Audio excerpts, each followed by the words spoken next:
YouTube stream.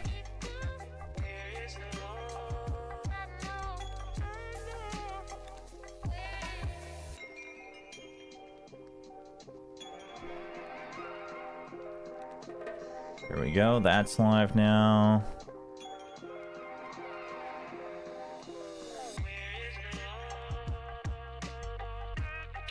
Now we can start to set things up one by one. Dude, Windows 11 has like a weird way to do like window templates. I guess I can't say it's weird. It's new.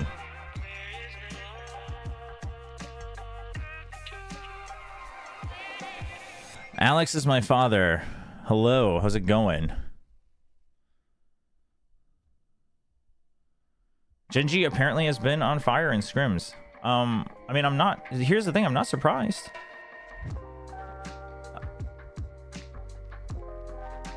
GENG has, they were, you know, the word on the street was they were on fire in scrims building up to Pacific kickoff as well, and that translated quite well.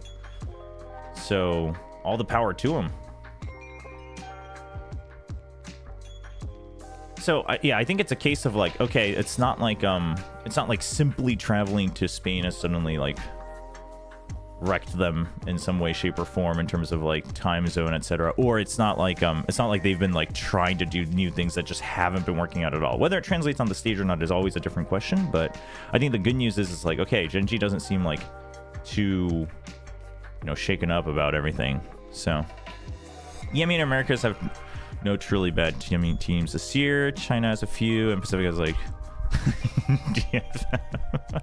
The thing is like DFM, I think DFM like they should have looked so much better than they did at kickoff in my opinion. And they did in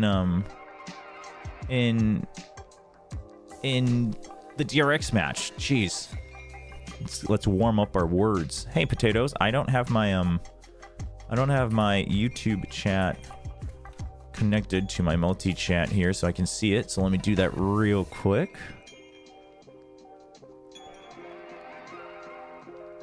Yeah, well, yeah, that's the thing. I think the fact that GENG's doing well in scrims, I think, like you said, the best thing that it tells us is that, okay, again, no doubt that the translation of mechanical skill is there, right? Whether all of it comes across. The thing is man, like, this opening match against Loud today, I don't know. I don't know. I don't know. Wait, I don't have the official stream open yet. Did they have it? Did they show it?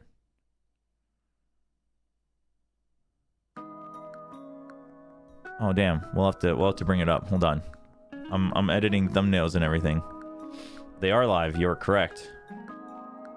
They're playing the Mixwell video. It's cool that Mixwell has kind of become the official spokesperson for this event. I'm down with that too. I'm happy for like the overall Spanish community for this event. In all honesty, it's a big win. It's a big W.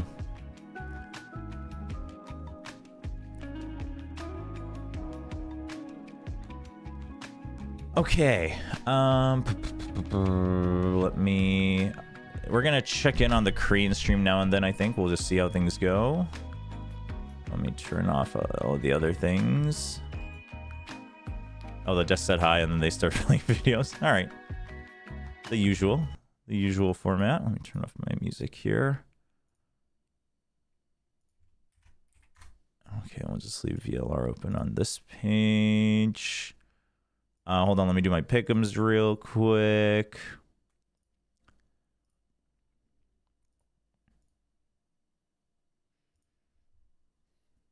Okay. Up. All right, there we go. Oh, Mixwell, I am so ready. There's a lot to unpack there, but let's talk about the new Swiss format because Mimi, we have never seen this at a global event before. Yeah, it's very similar to the old GSL format where it's you have to win two before you lose two. But what's interesting is the opponent you play is random. That whenever Miniboo has to go do exam, he'll take the rounds.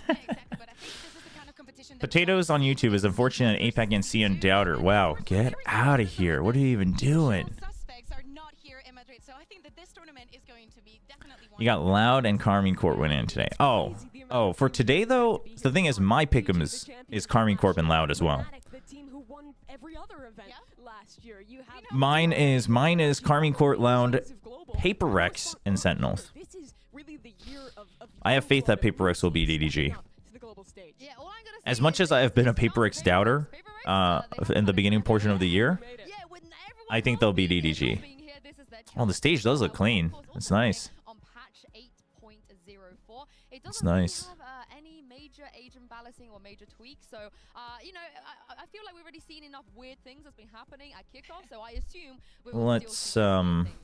Here we've got a new format, of course, and the field is wide open. We want to know Okay. how you think this is I think I'm not going to do too many overlay things today, but I think in the future what we'll look to do is we'll put up my predictions, and then I'll probably start to try to tinker with some map ban and stuff, but for now we'll just look at it in Nightbot. If you want your post on the broadcast, make sure to use the hashtags #ValorantMasters and Kind of like the doubt surrounding Paper X right now feels just like Tokyo. Kind of does, actually. I mean, Tokyo, obviously, the big doubt was because something wasn't able to be there. And, I mean, CGRS did a bang-up job, no doubt, but... So I'll only say- fair. I will say Pacific or China just to be different. Except for that, that's Just not. to, you know, I'll throw my 2 cents in there. While we wait to hear what you guys think at home, let's hear from our 1, 2, 3, 4, 5, 6, 7, 8, 9, 10. Okay, I'm just fixing my stuff here. Welcome to Swissology. I'm joined here by the Prophet Brand. I don't know how I want to do the mini-map thing. And our predictions for what's going to happen. I love that they just have a board. I want to start off by getting your expertise. Who wins Karmine Corp versus FPX? Karmine Corp. Okay. It's all blue. All right. Bren- We'll turn the teams that are Bren's like losing shaking in his boots right now. before. No disrespect intended. Not at all. They're gonna GENG versus Loud. Who have you got winning that game? GENG apparently have been... Hey, John on YouTube. The Carmine Corp versus FPX, it should be a 2-0, but I do think there's a chance. Wait, what? They're going... Bren's predicting GENG over Loud and EDG over Paper X? Heretics? Again, Heretics Really? I think it's going to be Sen. Right. Okay. So that sets us The up. thing The is... teams on the left winning. So let's get them into 1 and 0. They would The be thing is Gen... They're having so much fun with this. Who are they playing against? I do think Bren and Sideshow, they're one of the best to do this, where they kind of they really take it in stride. You know, I always have a lot of respect for them on that end. EDG playing against GENG. Okay. The thing is the GENG take is not, it's not wild, but I think it's not the standard. Man, EDG over Paper X, I don't know. Do you think DRX will get back to the old DRX performance where they almost beat Optic and Loud? I think they can, but I think it will take like minimum a full year. But again, like I've always kind of doubted growth spurts, right? I thought T1 would take a lot longer last year. Well, actually, they ended up taking a lot longer because they had a big growth spurt in the beginning and then they kind of faltered. So I guess it wasn't wrong in the grand scheme of things. But you know, I thought GENG was going to take a lot longer. So One-on-ones? All right, these are the 1-on-1 teams. That means that Heretics, Loud, Heretics Loud. Heretics. Okay, Loud. I didn't get to check out the Revenant versus True Rippers game. I was sleeping all day to wake up for this one. Dude, what are they doing? Who wins? Who wins? We're out of time, man. We're out of time. Who wins the whole tournament? Pick. I want to think Brett. about that, actually. Unbelievable. This guy is not the These best. guys. These guys. No, yeah, they're not afraid to be goofy. They really take it in stride. That's actually one of the things that I always struggle with the most. Part of it's like just my upbringing, part of it's cultural background, part of it's just my personality, and then part of it's also just like the type of broadcast. Like I always was like the main official like host, so I always had this notion of like I'm just here to like keep things in order. So it's always been very hard for me to break out of my shell. But I think one of the biggest things that Bren and Sideshow do so well is not, it's not just like it's not simply that they're not afraid to be goofy, but like they read the room quite well most of the times. Everyone's gonna have misses, but they read the room quite well in terms of both like the show and the current trend that most fans like want, etc., etc. So, dude, Carmine Corp. I love ENG, man. It's think it's so unreal. chill. Last time these teams played, it was like the silly Can hopefully DRX can grow fast enough to outpace the growth of other teams. This is on YouTube. I think they can. I think you should still. I think it's too early to take away the faith from the coaching staff. They've done some crazy growth in the past. Now, let's not create a caster war. Okay, let's put up a little. Except Na'Vi, they just look unbeatable right now. And I think it's important to also say that Shin, it's not even that it was built around him. He also had to go through that trial process. He also had to be Give me a selected. second And here. Every single one of these players has a very specific mission in the team, and the way that they play fundamentally is just I want to fix how I do the mini map blow up, because I don't want to cover the screen anymore. And probably the reasons why we do not see the usual suspects here. It's also a very different way So I to think we'll build do a it team. this We saw, way. I think, last year, when we started our international leagues, a lot of teams building super teams, focusing on getting the best players who have proven themselves. That wasn't K-Core. They picked up tier 2 Okay, players. let's Magnum do hasn't played in tier 1 this. in ages. Neri was on the worst NA team in Challengers, and now he's dominating EMEA. It's all fresh talent on the squad, and they've made a monolith. Yeah, and I have to mention the man that ties all this together. I guess we can just Any put it up this opportunity way. to talk about Gambit, I will Let take me it, let because me N is back, and download it is the same my formula that saw him succeed the last background. Exactly. I don't know if you've been living under a rock, but ENG did it again. Showing them on the stage before walkout. What? It's all a setup? What? You're telling me they don't actually just sit down and play right away without any setup and warm up? That's crazy. We need to have a bottom feeder tournament. I need a tournament with DFM, Nova, Crew, and BBL. What? Wait, maybe invite other lower table teams like RQ as well. Dude, I'm so done with YouTube chat. You guys are crazy. They can shoot and are definitely willing to learn. You put ENG there, it's literally a win.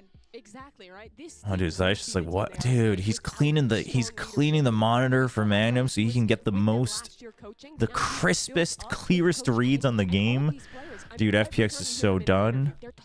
They're so done. It's over. It's over, chat. The Burhim dream is dead. Dude, if FPX wins this, I'm gonna suggest Burhim for Bren's firstborn child's name suggestion. Alright, I'm gonna tweet that out. It's ready. It's in my pocket. It's in my back pocket, chat. Get ready for it. And what he told them as well. And I'm glad you mentioned the scrims, Bayer, because Zaish tweeted out shortly after they won, became the #1 seed of EMEA, just basically rehashing what happened with... You can ignore YouTube chat, but you can't silence the crazy. Yeah, exactly. I think it was either Chronicle or Rec, I cannot remember. But Dude, this is kind of crazy though. Like, forget how other teams might take scrims, etc. Just, I mean, again, any type of streak like that. Like when DRX was on that 100-win streak or whatever, it doesn't matter if most of Asia was so behind at that point. 100 is still a crazy number. It's a crazy number. Because it all comes together if you have that base. Yeah, it absolutely. I think O is a good name. Can you see FPX somehow upset KC? I can. Here's the thing, is that with all the power levels of the teams at Masters, if FPX beats these teams, like for instance, Carmine Corp is obviously considered one of the favorites by a lot of people, so yes, that would be one of the bigger upsets, but I still don't think it would be like the craziest thing of the year. You know what I mean? I think it would be an upset. I think it would be a very clear upset, but I don't think it would be like insane. Is my camera tilted for you guys? It doesn't look tilted on stream, so should I just leave it? Because my phone is like mega tilted. It's like looking at me like this. But it is slightly tilted. But if it doesn't bother you guys, I'll just leave it as is. The good scrim teams really came through during kickoff. That too. No, I would love to see FPX do some damage, if not even win against Carmine Corp. As much as I would love to see Carmine Corp do so well this tournament and potentially take it all, I mean, I'm just a big fan of FPX and their ideas. He's a young player. It's his first time on a top-level team like It looks fine. Okay, thank you. Appreciate it. You would consider it a bigger upset than Billy versus NRG? And that is so important to me. I because the would. fact that he comes from being a duelist It's means I that he would knows agree. exactly I don't what think price most people he necessarily needs to felt that succeed, way and because he's Billy going to Billy be was also like that kind of people. initiator that sets I don't know. everything Billy up. Billy You seemed know, to be when he's really on the pause, you know ignored exactly how to complement that. And going back a little going bit into before the we're talking tournament. about So Narrate was the player I think that we felt like a wanted bigger the upset for some most people, out of but all of them. the After power levels at the talking to time, I all would of them, say, he was like, well, I know exactly what I'm going to do with no, this. actually, no. Well, no, I think that's, to me, as much as I was actually a Billy Billy believer, and I actually thought Billy Billy would be able to beat NRG in that match. I predicted it on the Korean cast that Billy Billy would, and part of it was sure, like I was just going for the underdogs, but I legitimately thought Billy Billy's style could defeat NRG.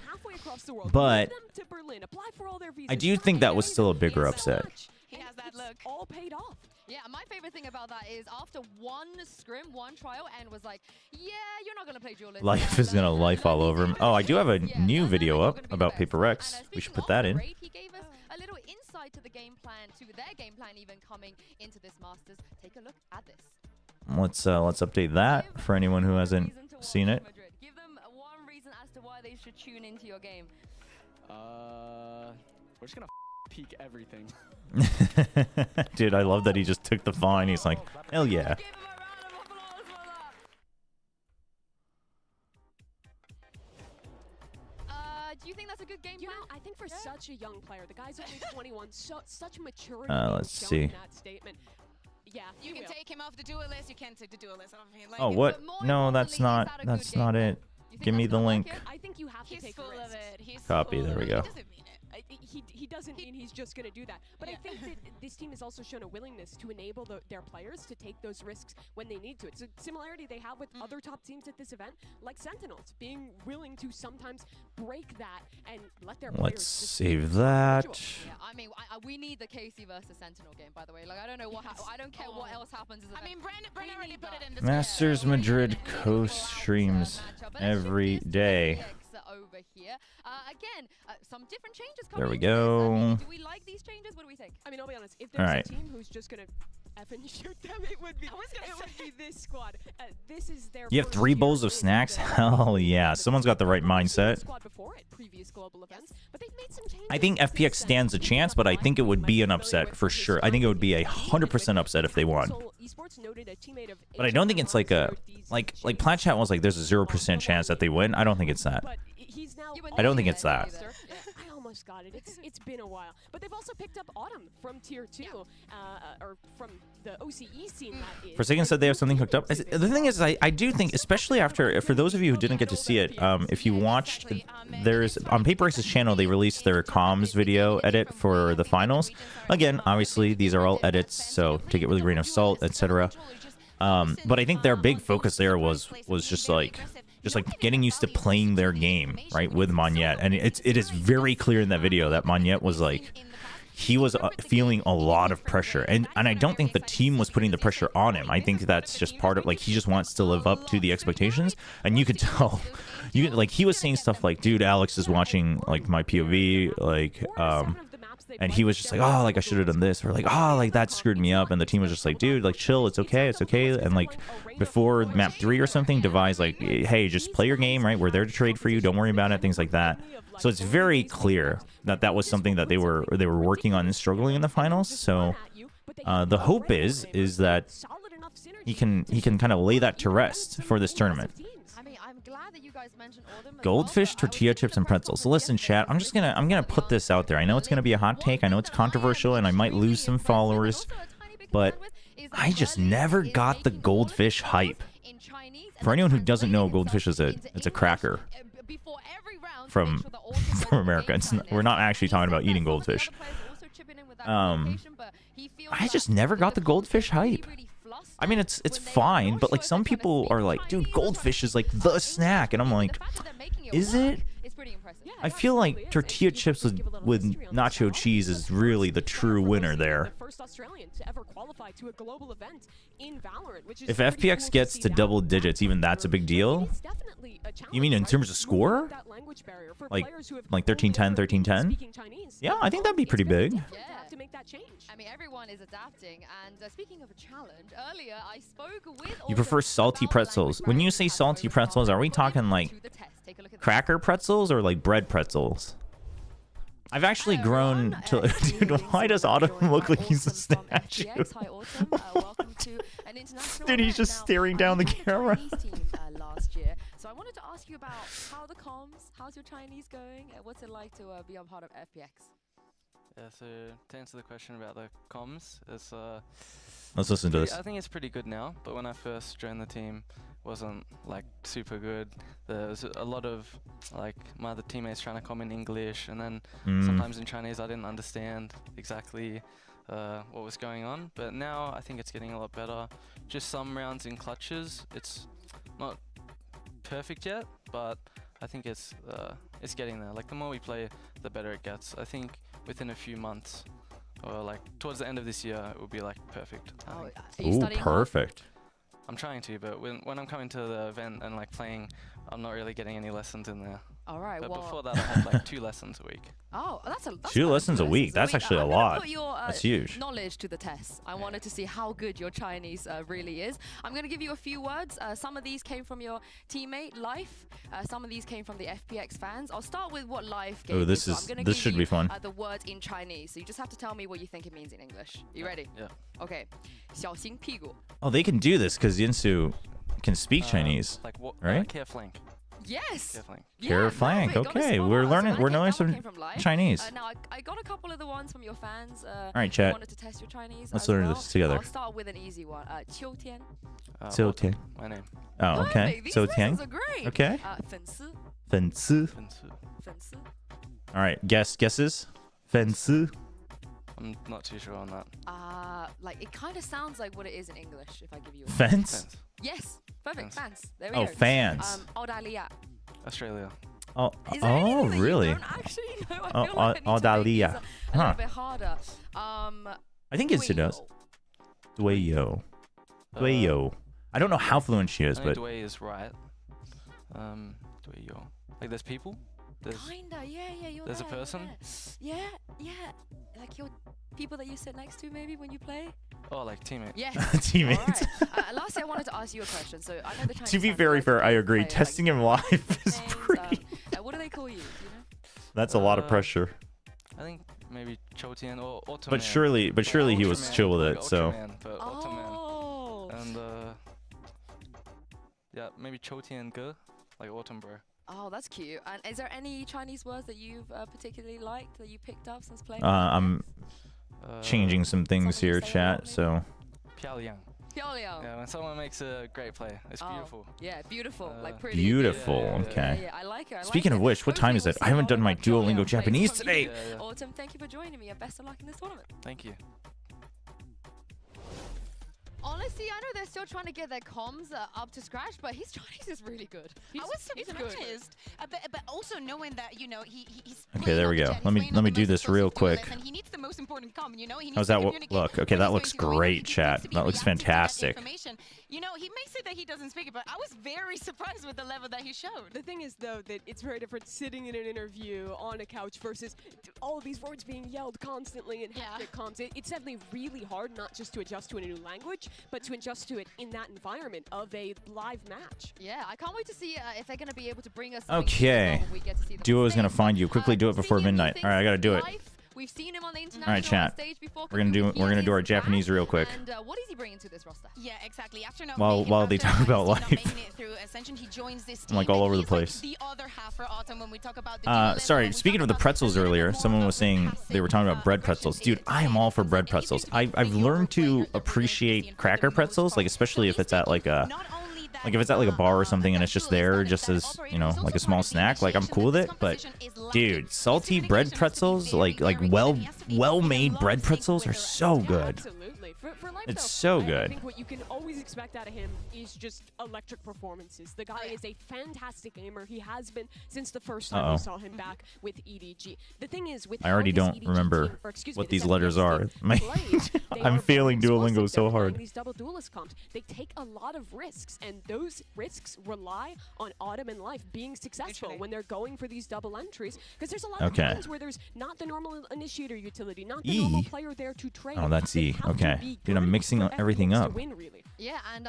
wait, let's just talk about the Yoru. We mentioned it. Yes. We're gonna talk about it more. Both these teams. Yeah. All right. But what kind of Yoru do we get out of them? I think they're very different. Yeah. For Carmen Core, they play If Yoru bo- kind if of both like Autumn and half Life KO, do half well, a jet, right? You're you think not they could do seeing well? them very often go for like deep TPs into their Carmine Core FPX plays Euro on everything. Or double flash combos on the entry. The and then Ascent diving comp. in with Listen, the I range. can't get behind On it, the other but hand, Bea, FPX is honestly, Yoru. Breeze, Teleport wherever you please. Do it. Go crazy. Go ridiculous. It's a lot more chaotic, to say the least. That's the thing. How is that chaos going to affect Casey way of playing? You know, like taking the duels and couples, being Morning, very Mustang. methodical in how to approach the retakes, for example. I think that FPX is going to be. I mean, here's the thing: is that I feel like Autumn's always at least performs like 1.0. You know what I mean? Like baseline. Like he'll always perform at least status quo, but Life definitely has a bit of an up and down, in my opinion. The thing is, though, I think today for Carmen Core, compared to their run in EMEA, where they're very prep heavy, they have a lot to kind of specifically Chica, what would be? They're No, great that's at that, given Aka. the coaching staff of this roster. Oh, I it's think today is gonna be Shika? a lot more reliant on just the individual players. I got it being able to wrong. adapt in the server Chat. and not getting flustered by the craziness of FPX. That's the thing; they'll drag teams down into the chaos. Yes. It even happened to EDG I don't- in the finals in China. They're very comfortable Okay, with it. I got They'll go this with one the right. fast rotations, with the fast decisions every single time. So that is the kind of thing that can get into your head and definitely get in the way of Sai. your plan. So let's see if Casey is ready. Casa. Yeah, and remember, KC, still Chica all these players really Usa. young, most Okay. of their first year playing on the tier 1 level on a big stage like Sa. this in front of a crowd. Got it. FPX Asa is is a squad morning. that applies a lot of pressure. I see. Carmen Core heavily favored to win this game, but I still think it'll be a Dude, why are test these of how lessons they so can long? perform They got so on much the stage. longer. I mean, Naray wants to peak everything, so surely they're gonna have to be ready. You're a on Life the Believer big back. I screen. feel like on ASE, like you kind of had to be a Life Believer though, no? But it's time to get the results of our MasterCard fan poll. Earlier, we asked you which international league you think will win it all Oh, what did between people say? Americas, China, EMEA, and Pacific. And I can reveal to you, it has been overwhelmingly Americas. 49% Americas, voted but the for thing is Americas, 10% not just for America's China, fans, but like the hype behind 27% current and Sentinels is so big. for, Pacific. Is it I your I team? I bet on Rally the Sentinels. troops? Okay, let me just say, I literally said there's no Right? favorite to win this tournament. I think the finals is Sentinels Carmen. Like, my Core. prediction I think was that's if I had such to pick a hard team, it match was to Sentinels. predict. I think that it's such a hard match to predict. I think Americas looks great right now, though. Sentinels is in the best form we've ever seen from them. Loud, as always, is back at an international. Isu They're is innovative. chair. They have a strong new player in QCK, and they're Oh, now living it's the Sonics vision well. now But it's the no I think audio they- test of Duolingo I was chat. so impressed with both Heretics That's and why you Yeah, were but in they- blue but they have a lot of today. That makes so experience. much Uh-oh. What sense. color is it, Yansu? It is blue. It's blue. It's Blue, blue. blue. And it might come. It Oh, might I'm just getting come it all down to right, some though. mind games today as well. Coach N and Coach Nathan are standing by for Casa. map selection. So let's get it Casa down. is Let's see umbrella. where we're headed. Oops, got that one wrong. All right, welcome Ooh, to Map maps. Select presented by Omen. First match for this entire event. Hold on. Congratulations to both teams for being here. Let's go. We gotta ahead update our and get Nightbot. started. Casey, you were a higher seed. Team A or Team B? Team B. Team B. So FPX, you will be Team A, and we will start with your first ban. Surely you ban split. Split. Yeah, Split? you wanna have ban, to. Casey? Ban Breeze. You ban Breeze. So map number 1. The Breeze man, okay. Pick Xbox. Icebox. Icebox. Side on Icebox. Defense. Defense. Icebox, And map okay. number 2 from Casey. Pick Lotus. Lotus. Side on Lotus. Attack. Attack. And then we will go into the next set of bans, starting with FPX. You have Ascent, Bind, and Sunset. Ban. Band.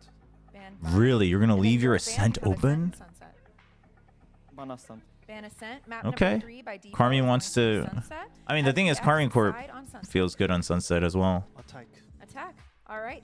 Great, guys. Good luck to you both. Ooh, what do we think, chat?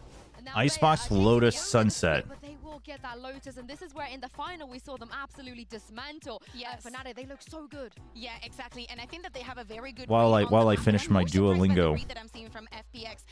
Oh my God. I'm getting everything wrong. That flexibility and that understanding that maybe that head-to-head could go on the favor of KC. So let's just forget about it and just go somewhere completely different. And I think that Icebox is going to be crazy because for the side of KC, they were the one team that decided to keep that Sage. Oh, dude, I keep getting Sa wrong. I keep getting Sa and Su and Sa confused. Untraditional teams that we have here. Honestly, out of most of the world, most teams are moving away from the Sage comp, but I actually still think it's really good. They're playing the old last year default comp, just subbing out that. I'm getting everything wrong. Gecko. Reason for that change: drone nerf, map changes, makes it a lot harder to clear B main. Gecko, there's so many positions on attack. You can refresh that. Okay. You can re-clear in the mid round. His Shika. ult is also really powerful. Oof, we got it. We're done, chat. On Icebox, I think that's sick. You can also Oof, that was a rough one. That was a rough one. Okay, all right. Now we can focus on actual Valorant. FPX are playing Reyna Jet. Yeah, Reyna, Jet, Gecko, and double controller. Without a Sentinel, we can expect, for example... Wasn't it like a 2-year drought for Sen in international events? Yes. You have to put a man there. I mean, the thing is, you can never feel bad for banking on Loud, right? That's the strength of that team. Dwell around the map. Now in the attack, just try break the Dizzy and the Lear at the same time. Just try. When will Astra be a sponsor? Oh gosh, I can't wait. Omen supremacy. I set it up as a possible mind game. Crazy. On paper, I feel like FPX won the ban, but the thing is like, I don't know if it was that much of a shocking pick ban, right? Surely you expect them to ban the split, and surely you don't expect them to pick the Ascent right away.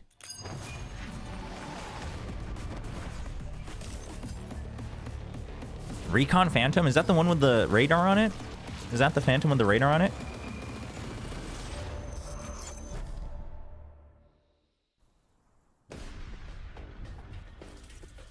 Oh wait, this is okay. I actually like this video. Oh, the flashlight one, the camo one. I'm a huge fan of that one. It's so funny though. One of the Korean casters, he was talking about some of the skins in the game, and he's like, you know, I've noticed that a lot of Western players like the Recon skins, but everyone in Korea really hates it. They think it's bad. And he was like, it's probably because everyone in Korea has to do mandatory military service, so we've all dealt with actual guns. So any skin that makes it look like an actual gun just like isn't that exciting. But then everyone in the West thinks it's really clear. And I was like, maybe there's some truth to that. Because obviously that's why it's cool. It's like, oh, it's like, you know, military camo, like, yeah. And he was like, yeah, but like all the guys in Korea, like at some point we've all had to go to military service or do military service, and it's like that's just not that exciting. Like we want like fancy shiny things. It's actually true though, right? Like it's actually true. It's so funny.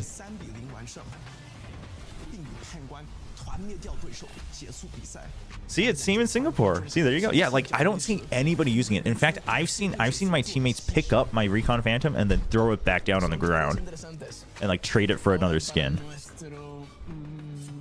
Like people hate it. And then also like the what was it? The like Wasteland Vandal or whatever, the one that looks like it's from Fallout. Like basically any skin that makes it look like real, I say realistic with air quotes. The Koreans are like not that big of a fan, and they want like fancy, you know, lasers and stuff. I'm pretty hot right now. Or what is this? You know the meme with Arnold Schwarzenegger that is like, yeah, like that? Oh yeah. Yeah. Yeah, I think that's better. What makes America's the most competitive region? I would say we have the best duelist in the world, for sure. We have Aspas, we have now Second. KCK is proving himself. That fit for Second is sick. Have one on your team, for example. So make us great for sure. Dude, dude, these guys pull this off a little bit. Historically speaking, a lot of good IGLs in Americas as well. I love how you are playing more women now, insane TPs. Do you think people like Recon because it reminds them of Call of Duty? That's 100% why I bought it. Definitely, like your team is like, I would say like scary to play against because you have like world caliber players, world caliber strats. I'm super happy you guys are here representing NA with us. Did he just say you're representing NA with us? We're just all accepting the fact that it's just NA. It's NA and South NA.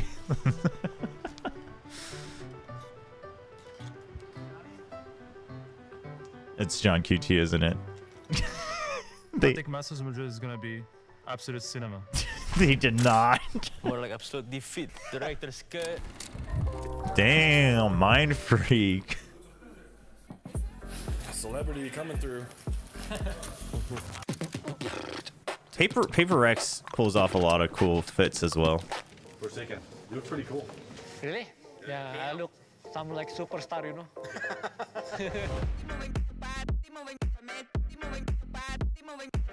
Can you guys tell me about the Pacific playstyle? 되게 미친놈들처럼 게임을 하고 공격성도 있으며 일단 디테일이 가장 좋은 것 같아요, 보시피. Really? Sometimes we can play like 5 duelists, 3 duelists, maybe even no duelists. It doesn't matter, you know, because we always press W. Well, yeah, Paper Rex literally played all of those. Maybe. I mean, they kind of beat us before, so maybe some revenge, you know. 페이퍼렉스요? 진짜 너무 사랑스럽고 소중해요. 진짜 빛 그 자체? 젠지 파이팅! I wonder who did that. I wonder who did that voice. I wonder if it's like a GENG content creator. The EMEA regions, I would say our strongest part is the balance between macro and aim. Oh, we actually are the future of EMEA. Dude, yeah, dude. We're both top 2 in EU. I can't wait to see the EDG fit. Knock them out. It's pretty crazy, isn't it? It's gonna be sick. Congrats to making it there. Thank you, man. Dude, this event is so exciting. You're expecting Boaster, right? You're expecting Boaster. Spanish org, Spanish crowd, and everything. I feel like it was destined that Heretics like Madrid's. Dude, Benji Fishy, man. People, he doesn't give a damn. We're gonna show them that it's not. It's time for the new generation to take over. Hey, you got this, bro. One of us will make it to the finals, mate. I promise you. I mean, you know, oftentimes a lot of the dude, damn,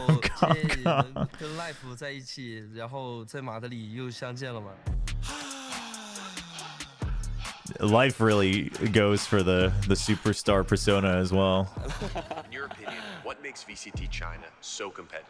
我看法是因为我没有康康。Damn, the respect.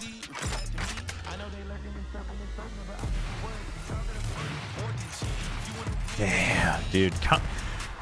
What a star, man. What a star. Kong Kong. 不被他们所预测到的那些东西，我觉得 VCTCN 大家的这个环境都挺好，不仅是你跟我，是整个。I really like that they're like very chill and there's a lot of camaraderie outside of the game, but then like in the game they're cold as ice. Like all these guys, right? Like same in Life, same in Kong Kong. Dude, the Kong Kong, dude, the Kong Kong picture is so good. I mean, a lot of Kong Kong stuff are so good. This is also a cool story too. Exato. Fotinha? Fotinha. Vamos lá.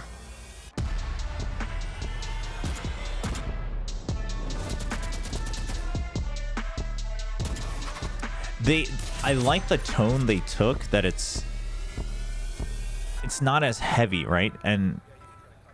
But it's not like it's a casual tournament. But this will help build up into champions, right? Like if every tournament has the same weight and impact, then it starts to weigh down a little bit. But I like that we're taking a bit more, you know, leaning into the cultural, you know, kind of themes of each region that you go to. And then kind of building up the weight as well. Dude, FPX, let's go. 토마토님 안녕하세요.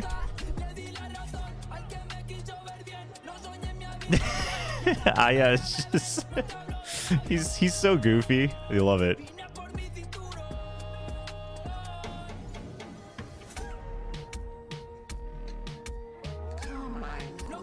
Dude, Carmine Core. oh man, it's great to see Shin kind of take center stage. It's what a dude, what a story for this brand, Karmine Corp.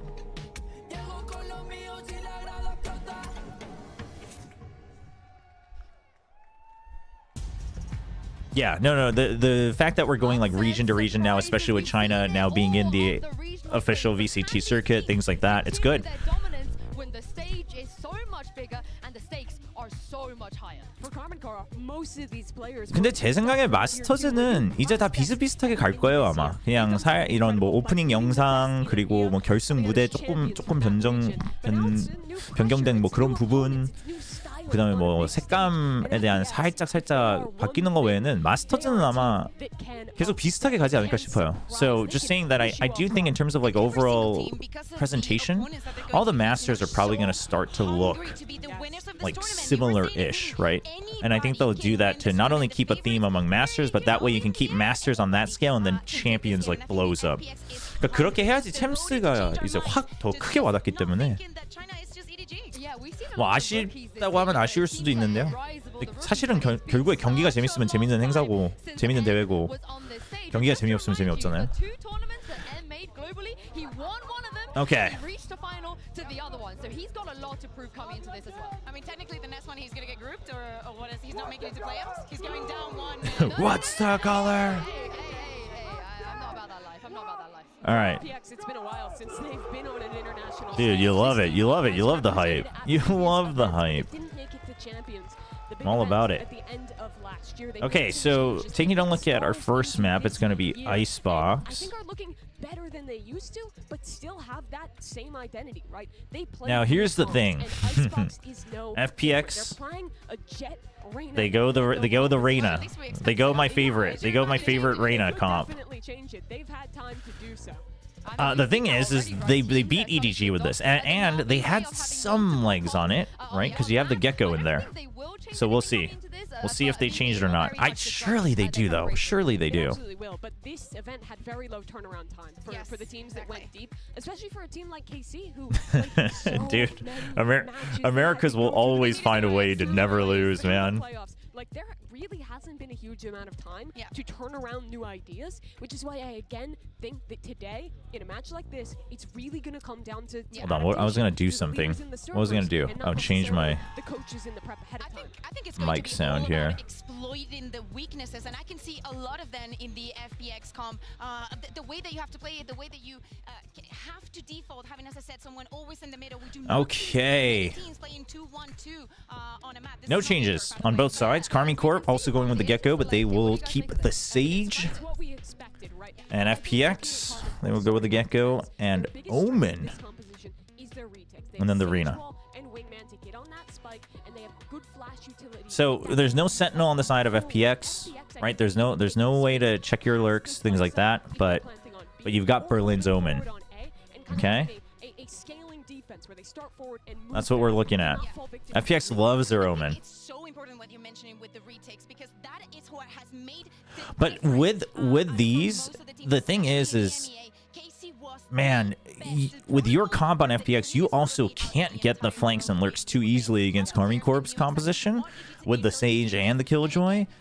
So you're gonna have to kind of decide, you know, how do you get onto the site, because Karmine Corp can actually be pretty lax about just going for retakes. So the question is do you kind of dump all your power to get into the site and then just hope that you're getting the early kills, or what's the idea there? I love double controller on Icebox. I'm gonna let loose an Ale LeBlue at some point, maybe, potentially. Bias casters online, mate. I mean, I don't know. We'll get into it. It's Madrid here, the Swiss stage, day one to get us started. Just realized I hadn't started my stream on Africa. Not that anyone watches on that platform, but it's there if anyone wants to watch it. To potentially show some of that parity that might be there at these international events. I mean, Magnum has spoken. Here we go. As well, talking about how, you know, they're familiar, I think, with the way that FPX are going to be playing, but they're not going to be coming into this underestimating a team like FPX. Finally, it begins. EMEA number 1 versus China number 2. FPX is going to start an attack. They've got a toxic screen just to help try to peek into mid at any point. And they can do screens like this because they have Omen smokes that they can help cover certain other parts as well, right? And they're using this more or less kind of as a Sage wall on the A side. And that way, Karmine Corp's pretty concerned about A. They actually get the first kill onto Thomasy, so that's huge. He thought he could fight because of the heal. That's fine, though. You've already set up now 3 people to help go to green. That means there's going to be no wall placed down over towards B. So Karmine Corp are going to have opportunities to try to deny this plant, though they are players down. That's true with the paranoia here, FPX. All right, that'll just keep them at bay. Now, the thing is you don't have too much. You still have Lysor's double snake bites, but yeah, you have to dig deep. You have to play for contact, because otherwise the retake's going to be so strong. And dude, Karmine, dude, the way they set that up is huge. They had a high-low, and they had the grading as well. I mean, yeah, you can't do anything there.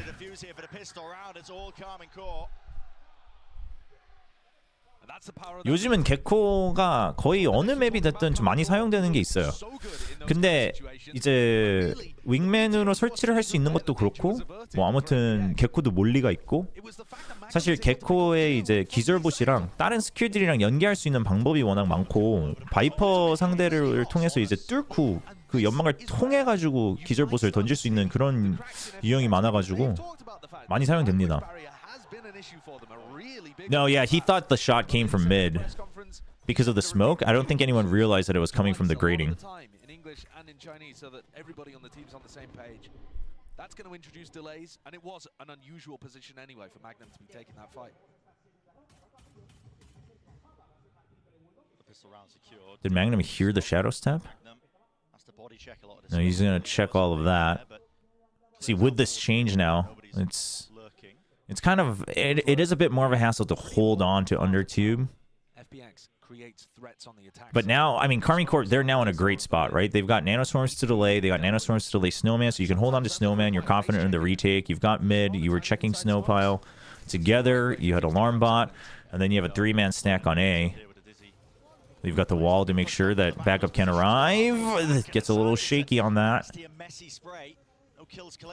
But now, backup is here, so you're going to choose to fight, and you have the better weaponry. Oh, takes out the spike plant as well. Blue, surely. I mean, well, okay. Some kind of teal. It's a teal. You could make the argument. Easy cleanup, despite it looking a little labored there from the right early on. Now FPX, first round where they can okay. Damage after the pistol. So things that FPX has done, right? They cut audio on B, and then just look for early contact by pipes. Then the next round, they planted in mid above tube, and then try to go for a lurk play into mid. Now, Karmine Corp, how much do they care about either of those plays? That's the big question. Okay, they're going to push in green with the longer weaponry, with the longer guns. And Karmine Corp, to assist with this, they've now planted a nest, right? With the shorter weaponry, they're gonna take a forward position on A, so they don't really have to worry too much about lurks, etc. You can be pretty focused on the B site. The only thing you have to be worried about potential is, you know, some sort of mid push, which is why you got Narrate kind of hanging far back. A nanoswarm already popped, but they don't rotate. This is so smart because the toxic screen was up, so you didn't have info. And then Shin confirms it. And he's still going to hold on to his wall, too. That's huge. He thought about using it, and they just make the call that there's no extra follow-up. So they just use the Cloudburst just to cover his exit. So now you can use the wall to delay even longer or make sure that you have a clean retake. Now, because there was no follow-up off of that contact on A, Narrate's a little concerned about Kitchen. But now they'll all start to kind of shimmy one by one, right? So we're going to take little stepping stones here. Narrate's going to go into Heaven. And then you've got Magnum looking at Kitchen. FEX, it's a crossfire here with the mosh pit. Martine's just kind of try to overcome it by peeking out of the screen. He wants to get kills. Dude, he's just the fact that he's still alive is kind of huge.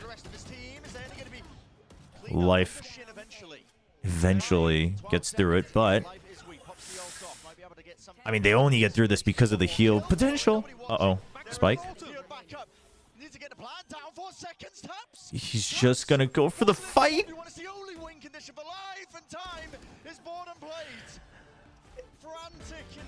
Oh. Man. It's a wild one for FPX to not convert, honestly. The spray from Martin was really labored, a little similar to Narrate when we saw him with the Bulldog. But the thing is just like there's still too many angles for them to check, and then with the Sage wall there, you don't have anyone who can wrap around and check screens with you from up top. So Life actually has to do so much to check every angle for his teammates. The thing is I get why Life did that, right? Because he thought he couldn't plant while he was on the box, so he started to panic because he was like, oh shoot, because originally he was going to try to stick it right on the box, and he's like, oh, I can't plant on the box, shoot. So then he's like, well, now too much time has passed, so surely if I tap it again, because it was right at 4 seconds, surely I get pushed. So he's like, so I'm going to take the fight. The problem being that you had to pick 50-50 which side the wraparound was going to come from, and he chooses the wrong side. So that's unfortunate. But either way, they're going to try to make this work. They have Thrash as well. So as soon as the plant goes down, Aya's got to start to take a safer position. You got to get ready for that Thrash.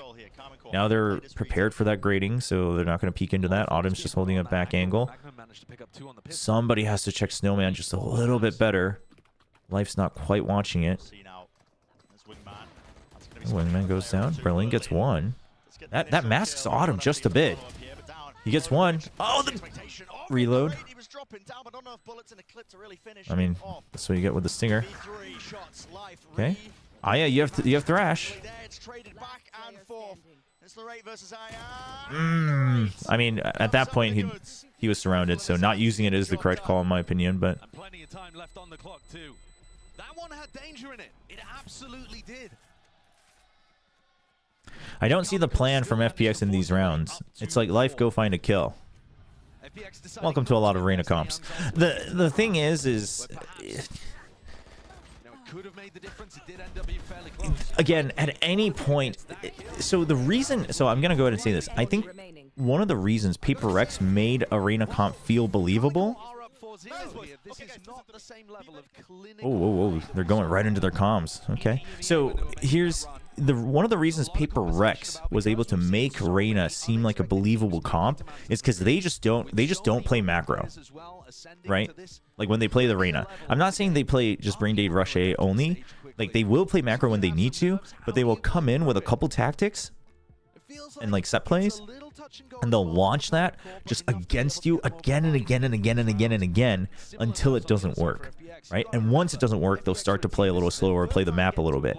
And so at that point, you're just focusing on your utility and how it works with each other, right? The Leer along with all the other utility, things like that. And it starts to work. But the moment you're like, well, let's try to play the map a little bit, at that point, the Reyna can't actually take any map control unless you get a kill. Right? You're not like using utility and knowing that you've secured a portion. I mean, sure, at any point, unless you're a controller or a sentinel, you're gonna have to play by contact to keep dominance over an area, right? So, for instance, if you want to say you fully have pipes control, obviously, unless you're a smoke or a sentinel where you can put some utility to cover this entire area, you have to have someone standing here. That's true for any agent, but for Reyna, it's like even more true because you can't even check it unless you go in for contact. So that's where it starts to fall apart a little bit. But we'll see. We'll see when the timeout. I think what FPX is concerned about, I think they are concerned about the fact that if they barrel through into a site, so either you're running into the double sentinel and everything gets slowed down, or it's empty and then you like don't know what to do with the rotate. So I think they're hoping to find some targets before and push and pull, but Karmine Corp, again, dude, I mean, just with the setups they have. I mean, look at B. They're just giving it up for free because they know they have a way better composition for B with the Sage. Right? It doesn't matter if you have rifles and you can still break the wall at any point. Like, you can still put it vertically for the defuse, things like that. So, Karmine Corp just doesn't give a single blip about B. All they care about is holding this. That way, they can help with the retake from here. They can get a high-low over from Kitchen. They can get a long range in from Snowman. And if they're holding kitchen, they can still get control from mid. They still have the alarm bot. Like, Carmine Corp is playing full retake on B.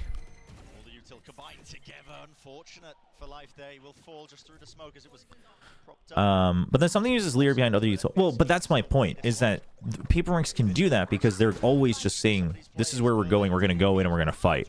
And so the Lear, and so Paperworks is setting up something for better success with his own utility and his own fights. He did get caught by that as he was going up. He just has to save the rifle. But you know what I mean, is that if you're trying to play this macro and you give up the first death and things like that, it's like, well, at that point, it's a little rough. So, yes, something did that very well, but what I'm trying to say is Paperworks understood that if you're going to use Arena, you kind of just have to commit to it, right? You can't suddenly be like, well, you know what, let's kind of go back to a default style. It's like, that. At that point, you could pick any other agent and it would just about be the same thing.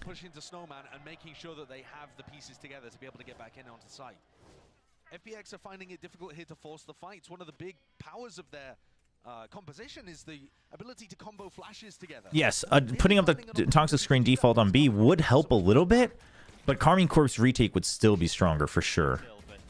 They are playing really far back. I mean, that's just the retake protocols. Desk was mentioning it. It's super well drilled for Carmine Corp. Yeah, the bread and butter really of, you know, what was getting them so many of the wins. So again, just no reason to really be too concerned about B. There's always a little bit of danger. You have Lockdown, you have Rez as well. So most teams, even the great ones, are only converting something like, you know, a third of their... Thomasy backs out immediately, right? You hear the Lear and he just gets into a position where he can't get picked off from long range. He just wants to make sure that he's holding onto the high-low. And they're putting down a fake. The thing is if you want to move this slowly, you should have ideally had positions all the way up to pipe so you can immediately go into A site. Carmine Corp at this point, they're not going to overcommit. Martin is taking a bit of an aggressive position. He's just hoping that he'll dash out. So this may not pay off for him. It does not. But Carmine Corp, they are ready for a flood. They have Rez, but Martin's way far out. Though, still with ultimate. How does FPX deal with that? I mean, FPX needs to push out, or they need to plant and they need to go for a full rotate. One person needs to go in an immediate rotate.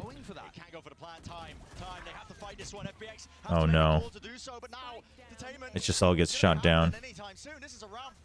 Oh no! It's disaster. Just the wingman just to delay.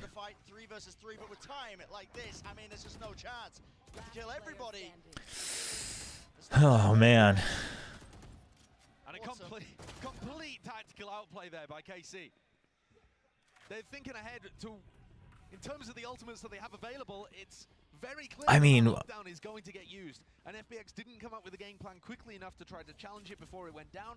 Didn't have a game plan to try to increase the tempo. And I'm just expecting to get the plant for free.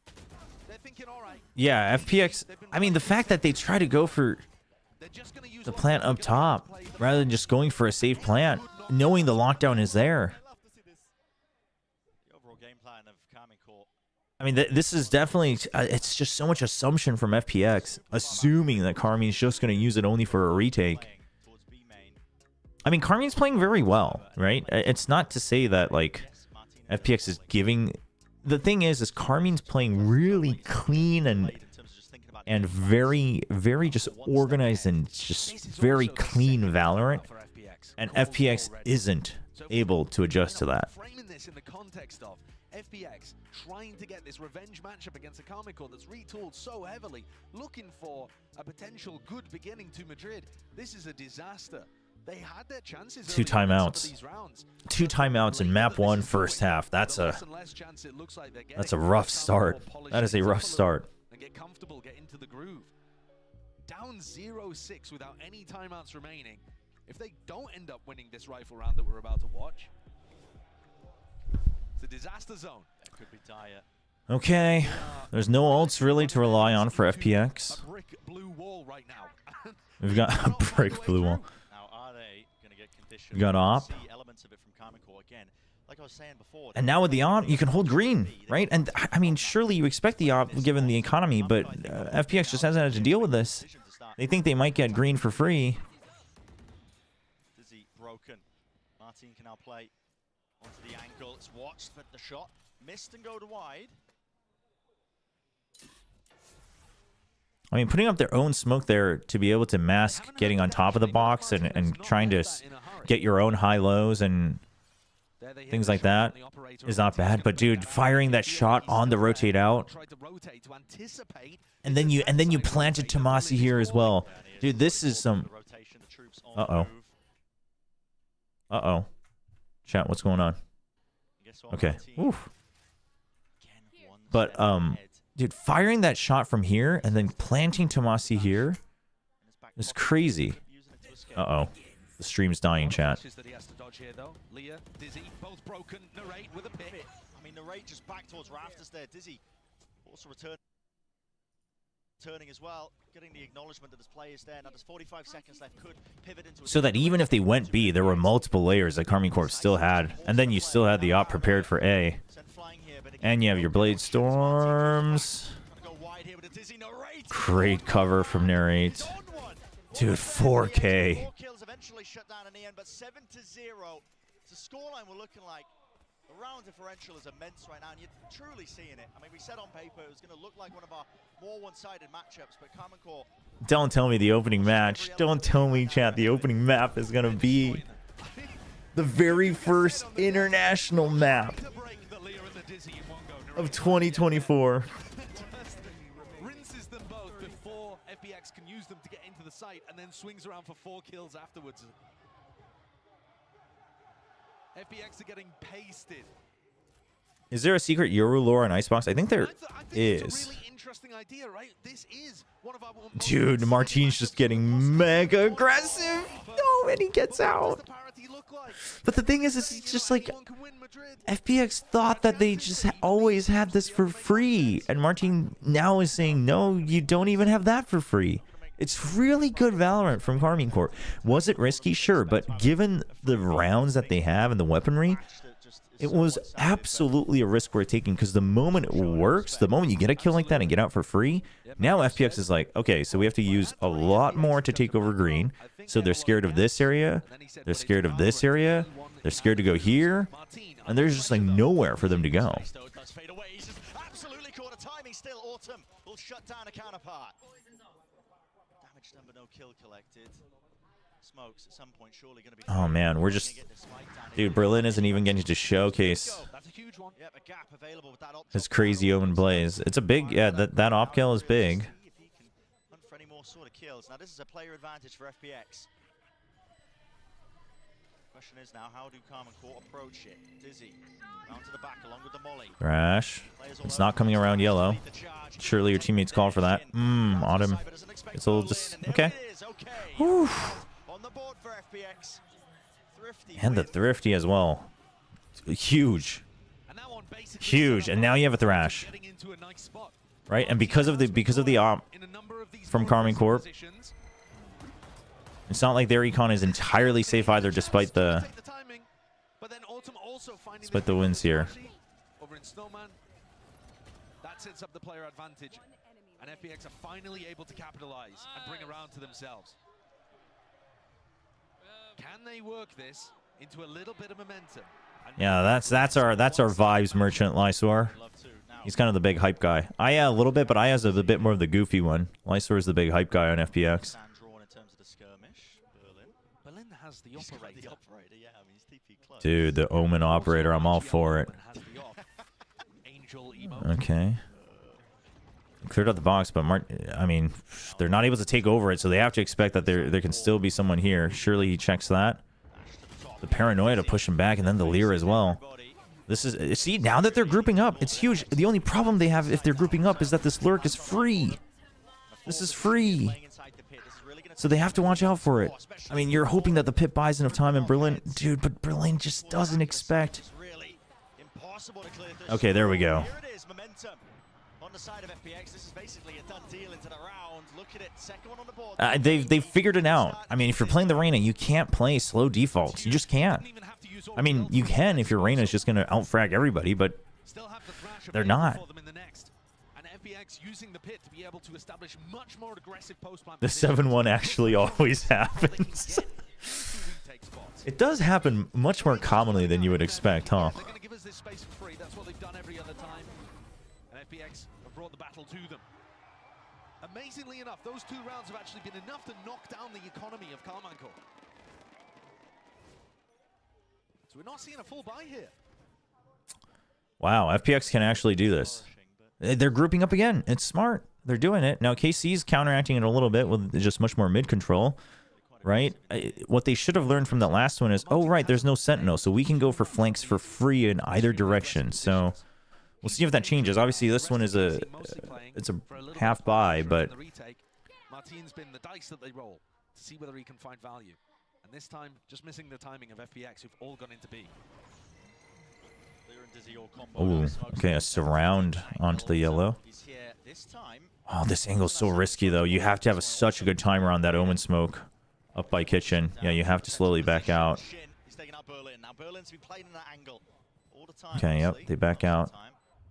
Now Lyser has to be concerned about the flank. You have Thrash, so I really would like to see Aya take a safer position or even just use this Thrash on a timer.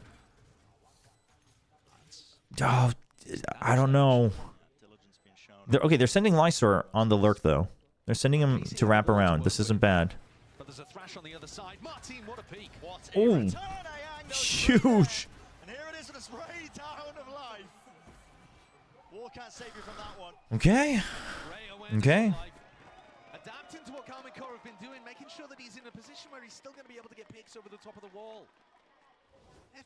I mean, I'm glad that FPX decided to just stick to their comp instead of playing default. Dude, and Lysor getting that 1 kill, distracting them to have to peek back out, gives that opening. There you go. There's life popping off. You love to see it. Going into the superstar arc. Let's go. 5-man stack again. You go again. You go again. Are they going to put up a wall here? No. Oh, they're going to try to plant Martine. Not something they've done yet, but the early slow orb is a little telling. Autumn suspects it. Autumn said they all suspect it. Oh, the orbs were a bit too telling. They've just never done that. I thought he was going to get a double there. Okay, so you know one's there. You cleared yellow. That's fine. Yeah, okay. Paranoia. Plant goes down. That's the important part. The dismiss. He gets a little stuck. They are a little low. Dude, Aya's starting to get back into it. Oh my gosh. So close. And Belinda playing with the open hand goes for the rifle to win. Dude, 7-5 is looking likely. Not even just possible. 그러니까 저는 이게 조금 답답했는데 FPX가 답을 찾은 거는 레이나를 쓸 거면 그냥 이렇게 뭉쳐서 가야 돼요. 그러니까 빨리 들어간 다음에 다시 뒤를 커버를 하고 뭘 하든 처음부터 디폴트를 느리게 운영했다가는 그냥 레이나를 픽한 이유가 하나도 없어지거든요. 왜냐면 스킬 연계도 안 돼. 레이나가 킬을 잘할 수 있는 각도를 누가 열어주지도 못해.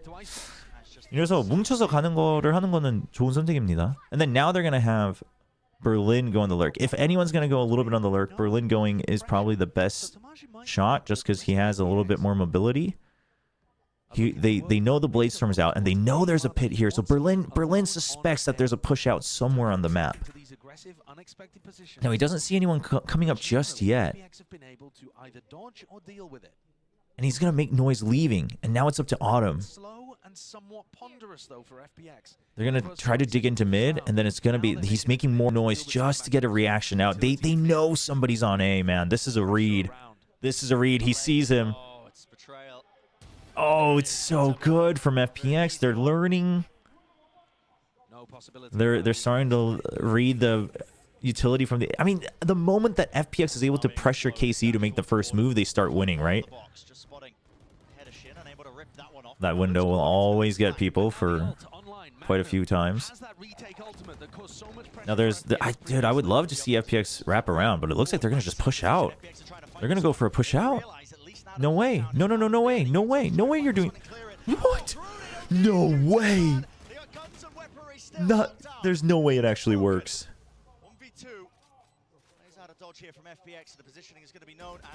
What? Dude, what is that? So you know he's close. Narrate knows he's close. And Life. Oh, he tries to go for the pre-fire. Wow. Bren's unborn child swears nervous. Oh man.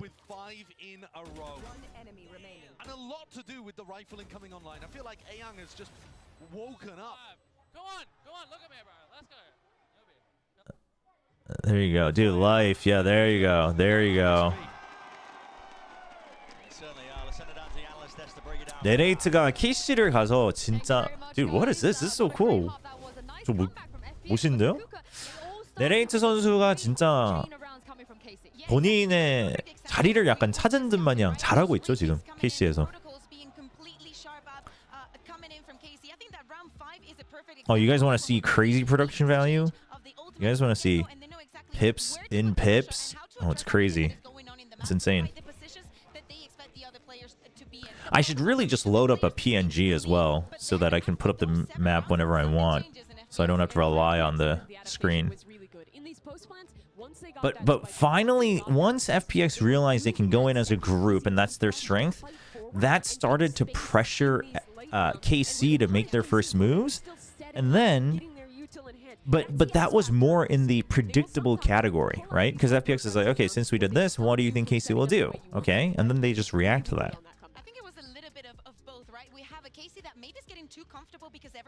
So I think it's, the thing is here's the thing, is that I actually think the scoreline might have ended up being similar, or even exactly the same if FPX has started that way. Well, I guess if they had started that way, they would have gotten the pistol. But if they started that on round 3, I think after about 5 rounds is when KC would have been like, we can still just play default. You know what I mean?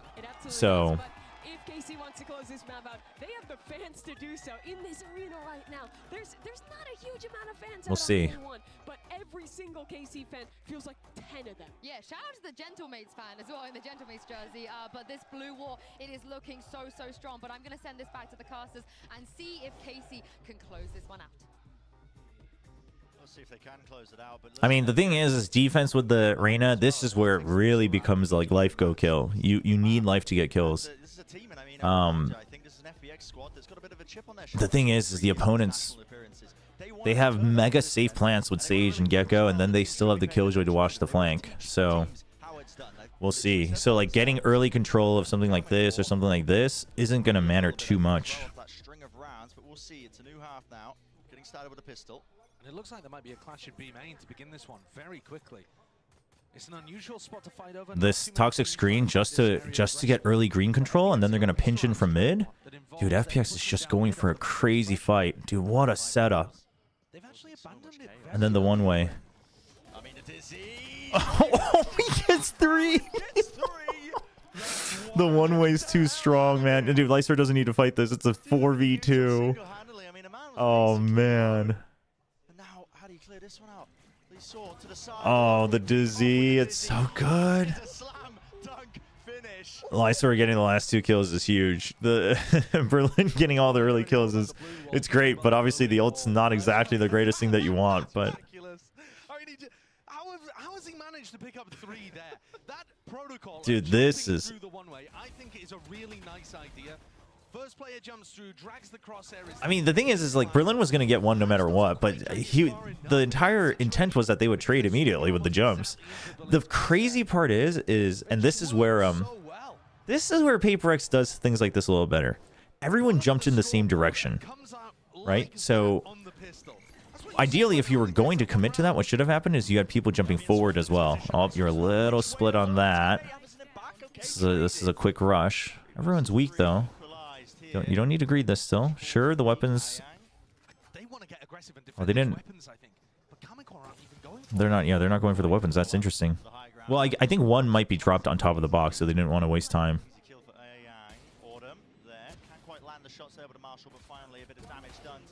Huge. You know, I mean, no need to rush it. You just keep him trapped there for life. There you go. No, this game, it's getting crazy. It's getting crazy. FPX is doing it. If they'd slowed things down, I believe there were 2 bulldogs lying around for them to be able to try and pick up and use.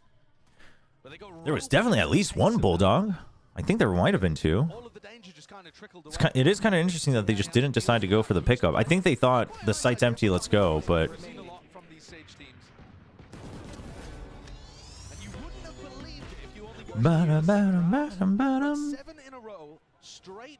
It's delivering. I was afraid the first map of the tournament was going to become a 13-0, but this just goes to prove that this is the hardest tournament to predict, for sure. Okay, orb denial. But life's staying alive long enough, and then, dude, the TPs? This is going to be way too many people. Dismiss. Berlin is still alive. He doesn't have good weaponry. I love the idea. But FPX take a gamble. FPX versus Sentinels Grand Finals. Imagine that, dude. Imagine that. The Battle of the Reds. You really see it exemplified here in Icebox. All down to 1. Looks almost impossible. So it's just going to be looking to do that. Surely here the streaks are broken. We don't see another 7 in a row for KC, right? Dude, that'd be insane if we go 7-7 and then it's just 6 in a row for KC to wrap up the map. That'd be insane. Maybe we get them to skirt the rules. We'll do 1st to 16. Is that actually your dream? I mean, listen, I think that'd be sick. I think that'd be a sick story for FPX to reach the final. Dude, I'm a huge fan of FPX. In these kind of games, especially when they're pushed. I mean, they certainly come into this one as the underdogs, but I had a chance to talk to Berlin before these games kicked off, and I asked him, how much better do you think this version of FPX is compared to last year's? If you were following this team in 2023, okay, they looked all right. They were making it to some of the international events. Since then, they've Okay. who's up towards the top of the scoreboard for them here. He's been a big The thing is this is like the most opportune moment for a streak to just not happen for either team. Very precise. I don't know where he quite got that from. He said 2.5 times better. That's an interesting... Huh. They've run the numbers. Toxic screen to pressure this again. Early wall. They're going to use the wall. Because the opponents don't have a wall anyway, they're just going to use it to try to take over green control. They think it's just Berlin. Dude, FPX is taking a lot of mid control. So the thing is you oftentimes see Reyna comps focusing so much on taking pipe control with Reyna. And they did that for the bonus round. But afterwards, it's just so much mid control. That's, yeah, the paranoia being used. Now they got a hold. But the Killjoy's dead, so, yeah, KC needs to be worried. This is good from Karming Corp. The fact that they're all just turning back around because of the one-way, they're just saying we don't need to worry about that for now. Now, as the smoke's about to die down, they'll hear the shadow steps, and now they're a little torn. And that brings life over as well. I mean, as long as Berlin just doesn't fold over and die, FPX should have this round. It's a timing battle, and FPX is playing as patiently as possible. They're just playing for Berlin to just draw out as much aggro. He gets one. Autumn's also playing for aggro as well.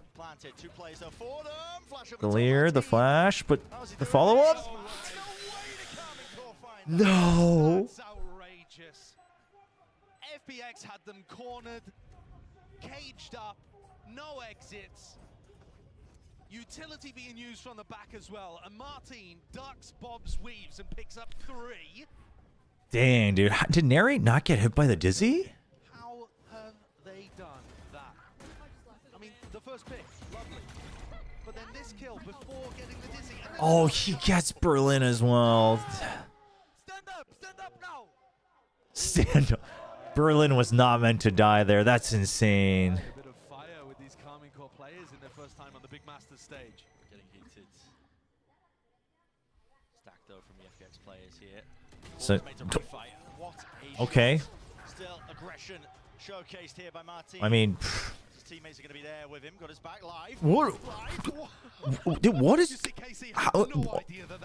How is he allowed to even get back in there? That's crazy. No idea at all. They didn't even think of. I mean, suddenly this could go either way. It should go Carmine Corp's way, but thus far, Martin in the last round and this has managed to bail his team out. Oh, the timing.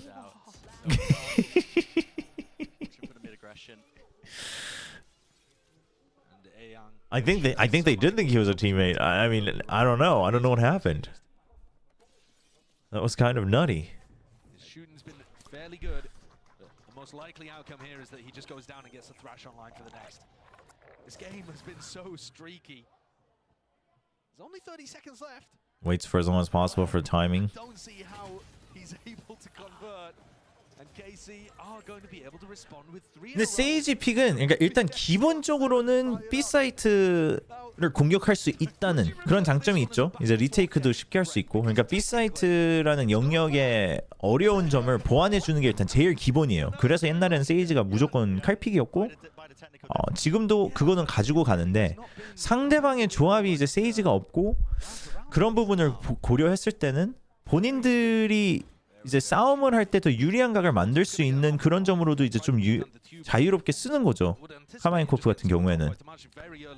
그러고 또 레이나가 있기 때문에 결국에는 고립되게 할 수 있는 그런 둔화 구슬, 저희가 아까 봤던 뭐 이쪽 구슬 포인트에 분포 쪽에 쓴다든지 그런 거를 통해서도, 그러니까 상대방은 아무튼 강제로 설치 또는 해체를 할 수가 없는 조합이라서. watch out.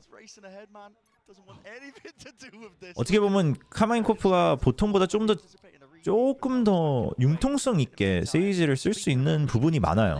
In a player advantage situation again, FPX deciding to try to make the play to win the round. Unnecessary for sure, and Berlin does get punished for it.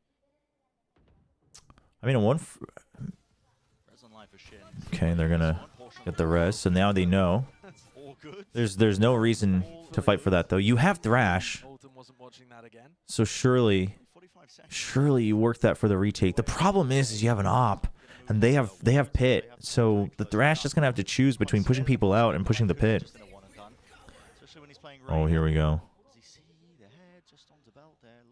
Oh, I think they saw the ping. They saw a question mark. Oof.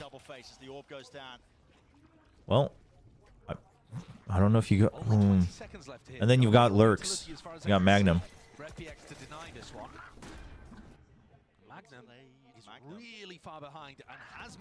I mean, he knows that they're all there, though. That's all the call he needs to make. It's going to be streak for streak, isn't it?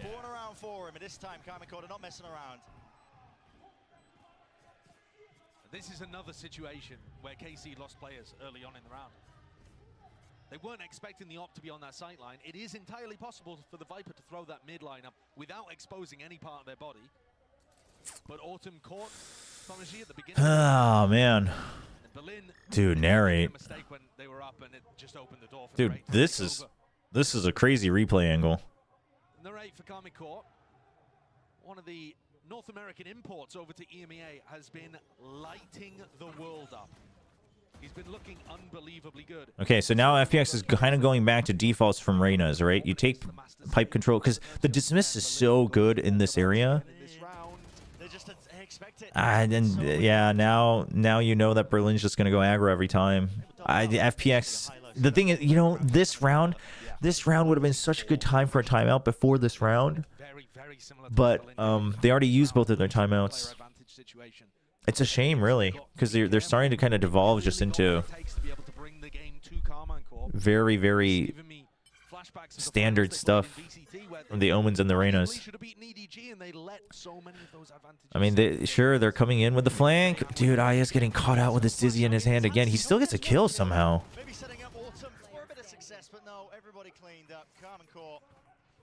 And now you suspect the flank for sure.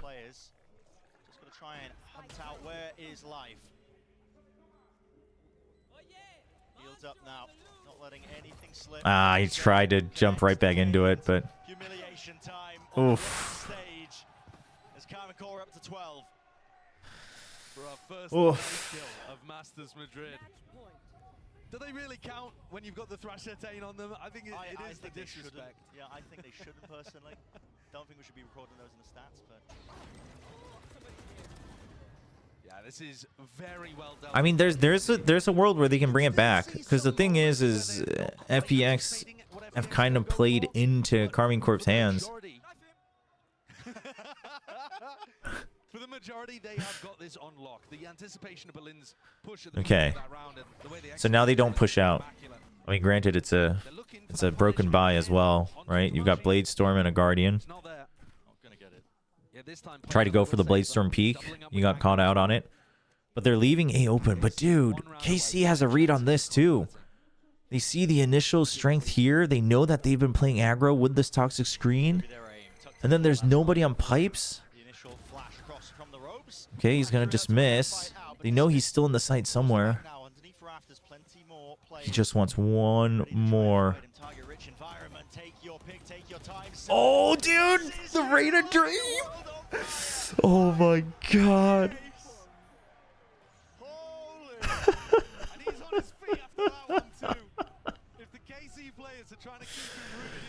Oh my god. Dropped 24 kills. I mean, he's the only player that's actually able to evade the way that KC are playing, because he can get one, get out. Dude. Oh, he just stands up right away, man. That chair is about to friggin' fall down. The stage manager has to go save the chair. The ref. Definitely feeling it. Oh, man. So yeah, things like the slow orb, it's supposed to make sure that the Reyna and the Jet can't push out early. But Life is so, he's feeling it so confident. He's 24 and 14. Autumn's just making a little noise, trying to get a little aggro. Oh, he gets that around the wall. I mean, there's two choices. You can either re-aggress or you can back out. So they're going to choose to back Life out. You still have the dash on Autumn, so he's going to stick around. They're right under him. They didn't realize Magnum was already through. Aya still gets one kill. Oh, and that kill lets them save the lockdown. That's huge. He's making sure. He knows that they're going to peek it. Dude, Magnum, the reads. They have so much time. They can wait. It's a huge call because you think it will be a 1v1. It's a good read from Magnum. Him. Oh no. Oh no. If he chooses to just peek ever so slightly into it, there was going to be a shorty ready and waiting. More smoke used. Tap. Force them out into the open. No easy. 4K for Magnum. GG. Sealing it up. Nice and pretty for map number 1. 8. A bizarre opening to Masters Madrid, but it had some great moments. FPX 7 out of 8 of their rounds. I mean, but this is always the 2% that's missing from FPX, right? It's that when they, like, their individual mechanics generally look pretty decent. Like they can hang with the big boys. They're not going to consistently beat them, but they can hang with the big boys. And then their own tactics are pretty good. But it's the macro play, right? And it's just the, it's like 1 or 2 rounds with, small mistakes that you're not able to recover from, because again, it's more so when you have the right pieces that you're able to win. Dude, why is the YouTube stream dying out like this? I wonder what's making it do that. I guess it's better off covering the score than the sponsors here. Oh, Berlin absolutely did. And that's the thing. They do this a lot. I mean, Life does it a lot too, where they feel like they have to rely on these like surprise plays, but after it works like 1 or 2 rounds, good opponents will just respect it and they'll just trap you. And then you're playing a 4v5. So, and part of that is, again, they didn't have that second timeout. They used both in the first half. So that's rough.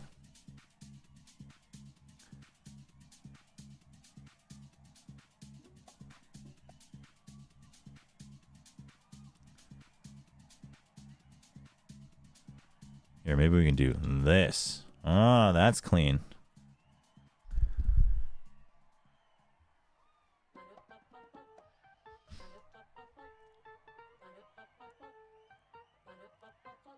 I'm gonna go to the bathroom real quick during this break. But when we come back, it's gonna be Lotus. We'll see how FPX does.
Today's Revenant. Wait, who brought Chamber? I didn't get to watch it. I was sleeping for part of the afternoon. In this series, I'm going to walk you through attack on Pearl.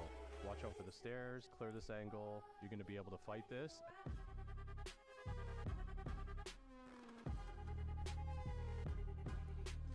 Bum bum bum bum.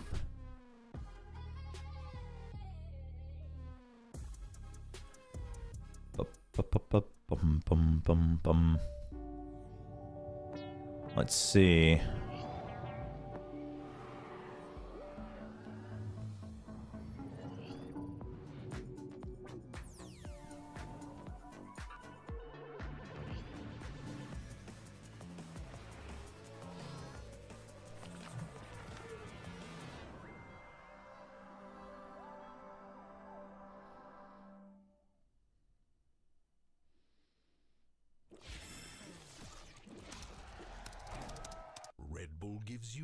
Let's see, Valorant Masters. We gotta make sure our tweets per minute are going up there.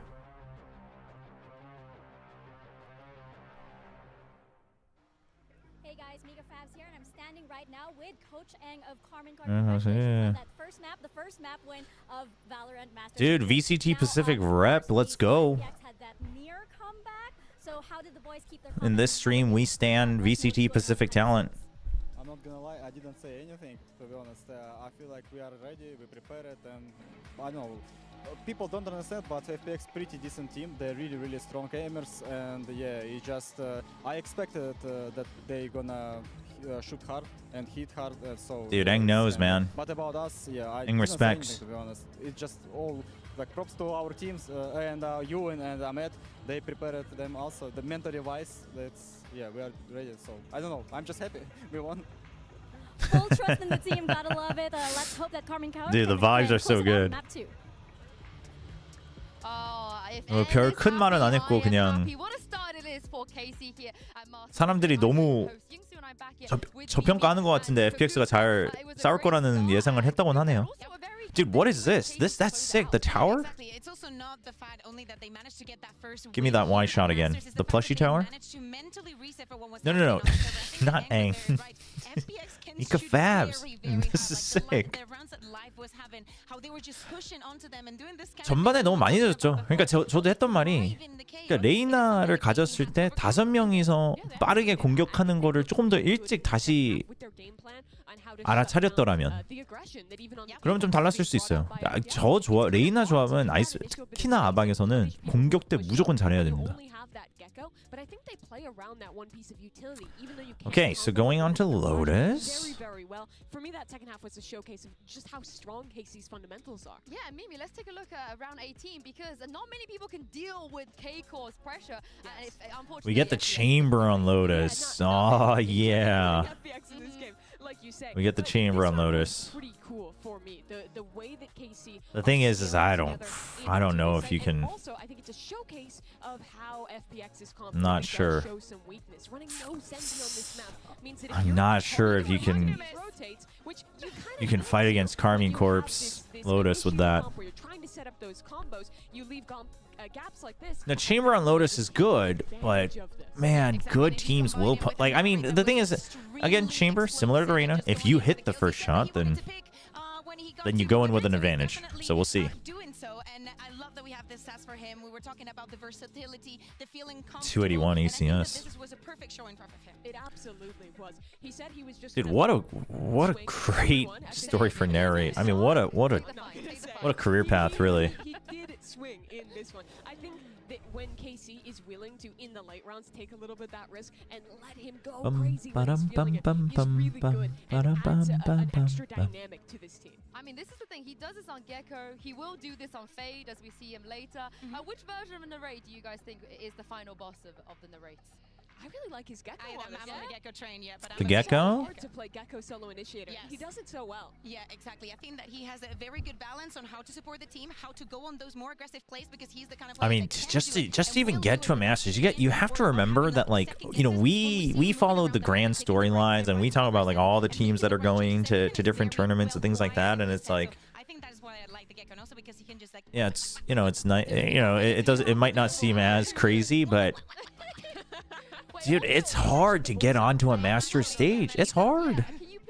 Not as many sure, it's 40 players, but it's It's not even the Spanish one. It's in Latin America. 40 players out of little boy Carnalito, and he's very cute. like 220 We only call him that from now on. I'm ready for it. minimum. That's just in the tier 1 scene. But it's not like it's always a different 1/5, so like already getting into a tier 1 team is one thing, but then he's able to perform EMEA on LAN, and it's great to see that then staying on top of that is on a global stage already as well. it's a totally different thing. He was good. He was getting held back. He was getting held back. It was actually. He is what your ranked teammates want to be, in that he needed the right team, right? Yeah. Dude, what is that bar that's on the ground? I think that there is a lot of similarities between the case of Narrate and some other players in KC. And for example, Alpha Year. People might not remember, but there was this moment where Alpha Year was just 16. They gotta build more steps up to the master stage. They gotta make it like a little rock climbing thing. Dude, imagine if the Champions Grand Final, the stage, you actually have to complete a rock climbing course to get all the way up to the top. Inside the game, and he can bring it to the international stage. He absolutely can. We've talked a lot about the coaches today, but I think you have to credit the IGLing of this team as well. Magnum played with Fnatic right at the very beginning, famous for the ill-fated Sky Flash at the end of Reykjavik. But Dude, I mean, Magnum. Grinding down in tier 2, he's a name that I think a lot of people had forgotten. Magnum is also a huge story. I really thought Magnum was pretty much done for tier 1. Pivotal part of this system they built. We saw some great adaptation and mid-round. The fact that he comes in as an IGL. Credit a lot of that to this guy Magnum. And he's building a world-class team. He was never IGL before. Well, the Carmine Corp is huge. On this team, I also love a moment we had EMEA where N called attack pause when they were like 11-1 up, and he did that a lot back in Gambit. And we asked him, "You're 11 up, why are you calling attack pause?" And he's like, "Look, I want us to close out the game, and I heard Magnum make a call, and it was just the wrong call. I had to step in and be like, the stage being on a mountain would be epic." Doing this, and he also said that as time went on, he's had to do that. I wonder, dude. I wonder how Champ Soul is gonna look. I really hope it's sick. And given the fact, I don't think they called a I wonder where the finals are gonna be. I wonder where the finals are gonna be. If he's hearing the right thing, Magnum must have been saying all of the right things. Many people might think, yeah, after you lose so many rounds in a row, why didn't you call a tech pause? ENG is hearing everything, and if he feels that This is a big part. This is a big thing you need to remember, is that coaches have to consider the comms as well, right? And I have to believe that this is part of why DRX wasn't calling a lot of timeouts. It could have just been that the players were going through what term he would have wanted to, right? These are the parts we won't ever know unless the team talks about it directly, is that if you're hearing the comms and you hear the players identifying exactly what you wanted to point out and they're talking about the adjustments and it's simply the execution isn't going through, then, I mean, what can you do, right? So It is something to think about always, of like that trust in your IGL. you have to remember that the comms are a big part. Like sometimes they'll even call it just to like chill out the comms, things like that. So there's a lot more to a timeout than simply, hey, come in, coach, step in and fix the problem. Like that's not the only use for it. Take a look at this. There's some trash talk from the last guys. Trash talk? Oh, Hey, play the game, play the game. So it's just Tomasi. Tomasi, by the way, another youngster. If you remember seeing him last year in Tomasi. it was completely different, right? I think that It's just a Tomasi highlight. That's so funny. I watched some of the Carmen Core vlogs this week. Did we get some viewing from Martin already? Not yet? It will be there. I really thought we could go a long time without bringing that up here. No. Sorry, I I'm thought better of disappointed you. we haven't seen it yet. I'm disappointed in both of you. But Oh, FPX. but we're into the Okay, the chamber already. Carmen Core, we saw them play the Fnatic coming out. and beat Fnatic, but for FPX, this is one of those maps. All right. Yeah, exactly. Funny enough, even though Casey has a very good record on this map, The thing is like it's really gonna be, first of all, Life needs to hit his first shots. Life needs to hit his first shots. And the second is going to be, wait, what? Isn't this this is exactly what they used to play, right? and more exactly how good they are on the retakes and how the protocols are perfectly sharp. Why are we saying that it's all new? Why are the stats not coming through for... Oh, you know what it is? It's probably because it's automated and it's not drawing in the stats from China. So it is the same comp. They did play it during kickoff as well for FPX, so it's not new, contrary to what the stats say there on the screen. Now, first of all, Life needs to hit his first shot, but second of all, it's also going to be, how well do you push him away, right? So, like, you've always known that Fade is good against Chamber, but on Lotus, it's hard to use the Fade. It's hard to save that up for when you're getting close enough to push the Chamber out, so... One was an interesting one, to say the least. I mean, very streaky in terms of the rounds with Carmen Core. You got to expect, these guys. Let's find out. Here we go, map 2. FPX starting on attack again. So it looks like they want to pressure a little bit and set Life up. He's going to go for the Sheriff start. Lyser's going to clear that. Ah, they try to go for it. 2-for-1's trade, but there's too many more members there. Because Life already had the exit with the rendezvous. Just looking to try to find a timing. I think they wanted to keep Rebel control, and they thought maybe Lysor would scare them out. The thing is they heard him break the haunt, right? So as soon as they saw the Sheriff, they knew Lysor or someone else had to be there. Dude, this toxic screen, man. What are you supposed to do? You just have to wait. You have to use so much utility. You have to use so much time to get in. And then they're just all ready. Oh, okay. Good adjustment, though. They're going to push through. Oh, no, they don't. Oh, narrate. The trigger discipline. The discipline was good, but it was not. It ends up not being the right call. Ooh. Calm down. Calm down. FPX, don't overheat. Okay, putting up a smoke just to put some pressure onto Waterfall, but dude, Life is just ready for the opening shot. Will he get it, though? Dude, Autumn, like, he had an inkling. He was like, wait, I didn't check that corner. Just in time. Just in time. Narrator's tucked into the corner, has his pick, should have been able to pick off Autumn. Oh, that glance behind.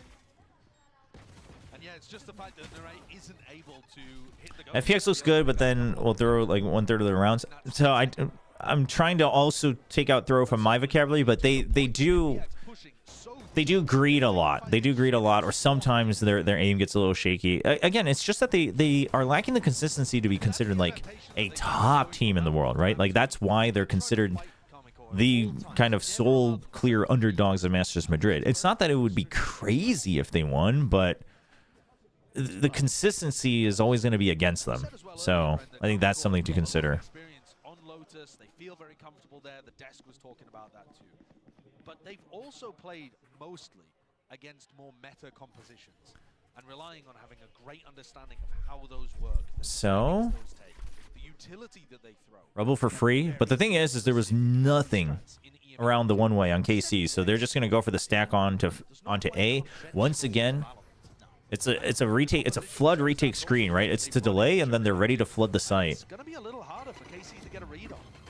They're just delaying. The thing is, they went for the delay and they thought they would swarm it. So the idea was there. They thought the commitment was it, but there's still so much time on the clock that FPX is just going to rotate. Lysar's in a little bit of trouble. He doesn't want to give away this bulldog. Okay, he's safe for now. Backup arrives. Oh, it's the second shot. Beauty of the Outlaw. Power of the KC Classic. And it's also close to getting Ayoung's Oh, there we go. He's going to try to chase. Berlin actually ends up getting the kill. Don't worry, we don't need the Gecko ult anyway, I suppose, as we head into the bonus round. It would have been nice. I mean, someone had to get the kill, but out of all the guys to have gotten that kill, out of all the 3 guys that popped out, it was the Omen that gets the kill. Good start. Flawless is huge. Now, if they had gotten the Thrash up in that round, or at least just one away from it, wouldn't have been bad. Dude, what are they eating? What are they selling in this arena, man? I could go for some food. Got some leftover pizza. Waiting for me. They see your elbow life. Okay. I mean, he heard the spray stop, so he just thinks it's a timing. But things like that, it's much riskier at the highest level. I mean, I'm not going to say you can't do it, because at some point somebody has to take the fight, so it's fine, but it's just like... There were 3 players from FPX defaulting over towards Mound at the beginning of the round. There will be someone to shoot back against you. Double smokes, and Ayoung's Dizzy has had to be used twice already in the round just for Mound control. So they're still 10 seconds away from using that in any kind of push into C. Smokes as well. I mean, But they still have a Nanostorm, and they still have Narrate watching for him as well, and the counter Paranoia ready to go. They check for B. That's going to pull up KC. That's a huge Prowler. The counter Paranoia is good. They didn't quite see him land on the box. Now they know. Oh, he stays alive. It's huge. Eventually gets the teammates in onto the site. I don't know if they can get the plant safely, but if they could get another kill, wouldn't be such a bad round considering the flawless from before. Oh, it was either stick it or run right away. He kind of I think he thought he had it.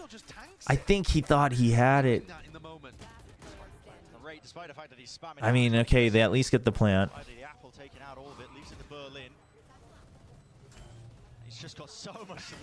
Oh, dude, the satchel doesn't land.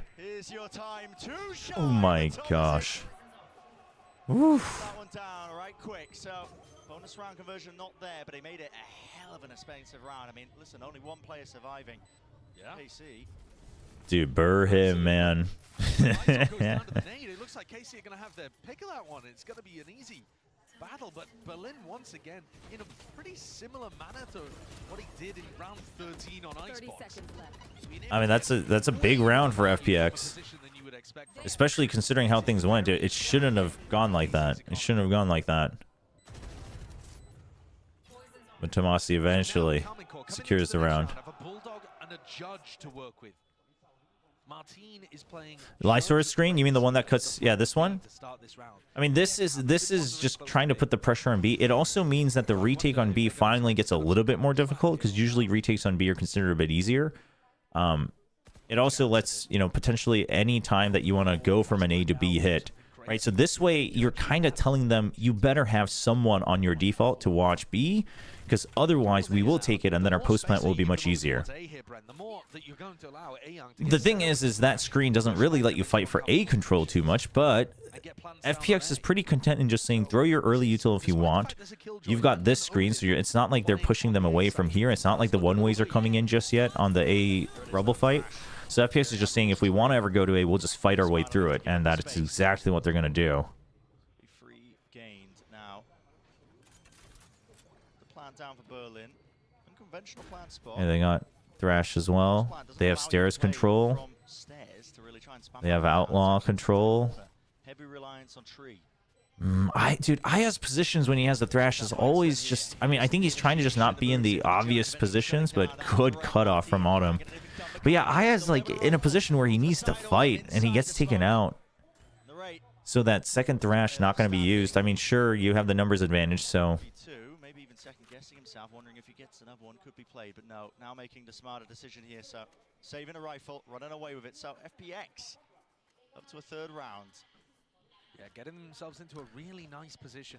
The thing that catches Karmine Corp off guard there when they go for the retake are the unconventional swing timings from FPX.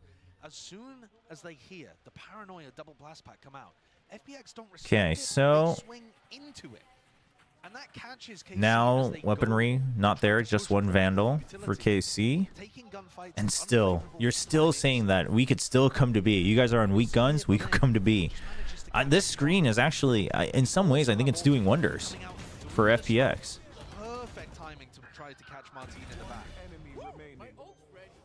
The damage that they did on the bonus, capitalizing there. Now, KC, especially because they have weak weapons, they're just saying, okay, just leave one person there for a potential pinch onto either side. Ignore that. And KC's stopping there. I mean, obviously, again, this is an eco round, but they're not using as much to fight for Robo Control too hard just yet. Now, because it's weaker weapons, FPX, this is the time they're going to try to pressure B. Do they use the showstopper? I mean, I kind of would like to see them use it just to be certain, but they're just saying we go in as a death ball. Oh, no, they are going to use it. Okay. Oh, I like it. And now you're going to see that the screen is going to make the retakes a lot harder. And now, especially because you have weaker weapons, if FPX gets away scot-free with this round, you have to start respecting this toxic screen a lot for the B hits. Suddenly, B starts to matter a bit. Whereas it used to not really, right? We say it's a 3-site map, but a lot of times B is kind of an afterthought for both teams. We're just aim-labbing it up. Three in a round, might be looking for another one. There it is, with the fourth, so... With the classic of all things, too. Steadily building his way back up to his own ult that he just expended. 4-1 here, FPX might be starting to run away. Surely use the same screen again. And the question then will be, does KC respect it? Now, they do have a Nightfall this time, so they have some other options. But now they have Martin going for pings. Okay, so they want to plant someone here, it looks like. They put a stop to FPX here. Especially if Lyso starts getting into position to pit on the site. Because we saw that on Icebox. And then because they're not fighting for Robo Control, they're going to fight for just delay on A. But ooh, this delay... I mean, no one's there to rotate from stairs, so it's just going to be a fast push out into the box. So yeah, they're starting to get worried about B. They're set up for a trap play on C. And then now they have aggression on C. Okay, so they're basically, KC, their choice now has been, let's eliminate parts of the map by pushing up, right? And that way we can make some rotates. At some point, you should probably send the Raze over as well. But that'll be on a timer. You hear the rendezvous out. So with the rendezvous out, you hear that. You hear someone running away. He's checking for Tomasi. Oh, and he gets away. Dude, the read that they're going to have a setup there. Dude. Potential there behind the box tucked. I mean, that just shuts down what Karmine... I mean, FPX knows that they have to respond to it. They know that they have to respond to the B hit. Now, we'll see how much this Nanoswarm and everything does. The Nightfall delays it just because of the decay. But Magnum now needs to just fight it through, and dude, Autumn's on fire right now. They still don't know? The comms? Oh my god. Oh my god! No. No. They don't know where it is. Oh my gosh. Oh my gosh. Puts him to bed, puts him to rest. What a kill to end that. And what a play from Karmine Corp. An attempt to up and timeout called. That was an enormous investment. I mean, the play that oh my gosh. Dude, the Nightfall makes them just have no idea where the kill came from. Yeah, the fade plus Omen ult plus the kills constantly plus it's the Phantom. They just have no idea where this guy is. Oh my gosh. I said at the beginning of the round that was a pivotal one. Economy gonna be reset. Instant timeout called. Wow. This is now serious danger. KC unveiling one of their big ideas for how to go for a reset. The thing is despite the deafen, it's like that kill only really could have come from a couple positions. You know what I mean? It's because you were watching Stare, and that's not where you got killed from. So that's why I thought the comms had broken down. But I guess they were just in chaos because they were still trying to fight through the site as well. So many good timings. His awareness in that round to be able to pick off Tamaji early on. In the previous round, to be able to catch Martin as he went for the double blast. Knee is absolutely nuts. I get the joke. Has been playing wonderfully here. Pride of OCE. Dude, 12-3-1 from Autumn as the solo duelist on attack. That's huge. That's huge. Because Autumn isn't super comfortable with only speaking Chinese inside the team, so they're having to do a lot in English too. Is it worth it? Well, if he plays like this, it is. It definitely is. And Life, who was at the top of the scoreboard on Reyna, is still 6-1. Okay. Barely been punished. Only that one time where he overstayed his welcome. So KC is okay. So now they're changing it up again. This is an eco, so we'll see if they continue this. But they're going with the age-old idea of take rubble control, right? That way you hold baby door control, and you still hold retake control of B. And then you're playing for delay on C. The Paranoia is going to take out this corner, but who clears out the right side? That's the big question. It's going to be a timing just to break. Oh, what? He gets the kill? Despite the dizzy? That's kind of big. I mean, Life also got kind of blocked by Autumn, but... This is going to be difficult, though, for Karmine Corp, because they're going to come back into this against... You have Showstopper from Martin. If Autumn or Lysor are able to get a pick. And the trap is now deactivated, so they have to worry about the flank. The plant. Yeah, potentially, because Martin's now going to be coming back in. Nade rebounding, Snake by ults, offloaded. Oh, huge. And he sees the drop from Berlin. Oh my god. On display, showing exactly what makes them that #1 seed from EMEA. Man. Is it something teams should start to expect? Like if Omen and Fade both have ult in a site? Oh, for sure. Oh, for sure. You should be a little wary of it. It doesn't happen too often, but a lot of times it's available. We've seen it be used to success. So. When Karmine Corp were fighting aggressive post plans deep into spawn to this, like almost the most passive way that you could play this situation, not loading the plant into Lysor or Autumn, where you would have a big ultimate to be able to work with. Bit of a misplay, but like I said, the ult cycle is demonic right now for FPX. Online. They have Dude, every ult, tour de force, so he can buy for his teammate. It's kind of big. Now that means, yeah, you can't fight for mound control. You just have to keep rebel control. Now that you know that the op is on the side of FPX. In terms of this comp against teams that like used to have really good set plays and stuff, like DRX, the old DRX. The thing is it really, in this scenario where you're kind of trading out the Killjoy for the chamber, it really just comes down to does the chamber make, hit the shots or not. It's not even about like surprise factor. It's just about, are you holding the right angles and are you able to get the kills or not? Because if you get the first kill, then you're delaying just as well, if not better, than the Killjoy. One where he can just catch headshot sightlines. Now, Life is playing it a bit more aggressively, so he's playing it, a little bit more with a surprise factor, but I'm trying to draw them in. Oh, dude, he's just going to hold B control like this? No, dude, he has so much to look at. And he gets the kill. And then they know that they should have an easier time going to C because you just saw so much util used on B. Showstopper to take away CT. The post-plant situation's a lot better for FPX. I don't know how Aya got that kill. I mean, it was over the wall, but they both get out. Berlin not quite aware of the timing, but...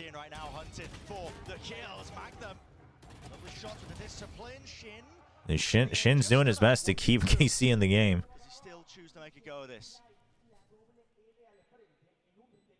He's worried about those aggressive timings that FPX like to take. I mean, sure, you have the money, but it's like the chances are just not good here. So I think you just respect it for sure. Sorry, a save. Meaning that KC are in a hole right now. 6-2, man. FPX still with some big ultimates that they didn't feel incentivized to use. I mean, the match is it's fun so far. Great to have an international event going again. Our first one for 2024. We got 2 more later in the year, Shanghai and Champions Seoul. Dude, that kill was huge. I mean, just getting out alone would have been enough for them to get the site for free. Oh, that's a good one-way. Lovely idea. Dude, Berlin's Omen. I love Berlin's Omen, man. It is an attack-sided map from everything that we've seen. But FPX here are looking so much. No, I mean, they shouldn't be. The thing is like, even for me, they were at the bottom of my power rankings because someone had to be. Some team had to be at the bottom, but I don't think, you know, I think it's crazy that people thought there was no way they were winning. I think it's a clear upset if they beat KC, but like, dude, people were looking at the finals between FPX and EDG, and everyone was just focusing on the like chaotic highlights and the meme highlights. But I really don't think it's a matter of like, well, they're just so much worse. Like the average playing field is so much worse. I don't think so. Like, the thing is the mechanical skill goes a very long way. I mean, sure, are they showing us some insane game theory? No, but sometimes they also don't need to. Have the ult tucked away to reposition to A if they are going to find a kill, but no. Again, I still, if I had, you know, someone had to go towards the gets hit by that. Someone had to go, you know, at the bottom of the tier list. So unfortunately, FPX is the sacrificial lamb there. But okay, so they're going to respect this toxic screen. Thrash to push them out. Can you get? Oh, you can't get the lockdown though. Life needs to win this fight. Okay, that's huge. You still have a crossfire. But the toxic screen, the pings, Lysor.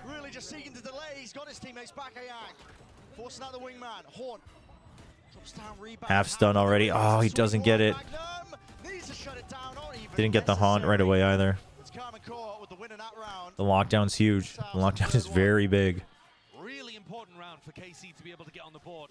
But I like the ideas actually from both teams. No, the one that retake round on Breeze, I mean, sure, is it a mistake? Yes. Does it look a little silly? Sure. But at the end of the day, it's like, man, it's like they were just out of range. I mean, yeah, it's a mistake. There's no excuse for it, but it's like, that doesn't suddenly make them a terrible team.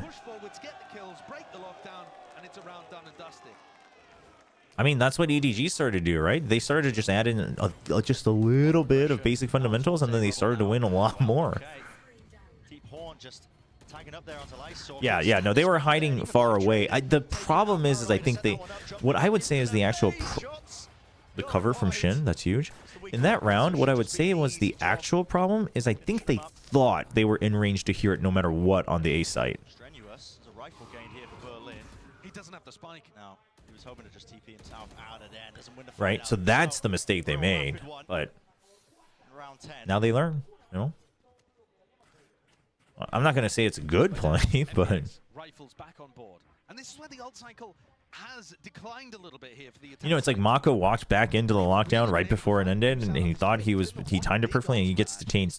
Does that suddenly make Mako like a terrible player, and he just doesn't deserve to be in top lists of VCT Pacific? No, you know what I mean? Like, mistakes happen, but you have to look at the grand picture of things. One round, was it round 7, I believe, where they just played a little too passively.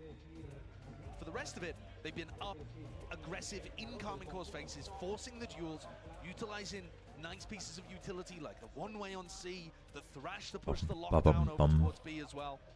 Really proactive calls being made by an FPX team that, honestly, I thought were going to be riddled with these communication issues, you know, having to really... Nivera announces retirement from Valorant. What? It led to the macro game of FPX looking... That's a shame. Magnum pointed it out. We've said it many times now over the course of the series. But that hasn't really been the case. I mean, they have been rapid in terms of the way they've been pressing the issue, forcing KC to react to them. And it's been by hair's breadth, really, in terms of KC being able to win some of these rounds out.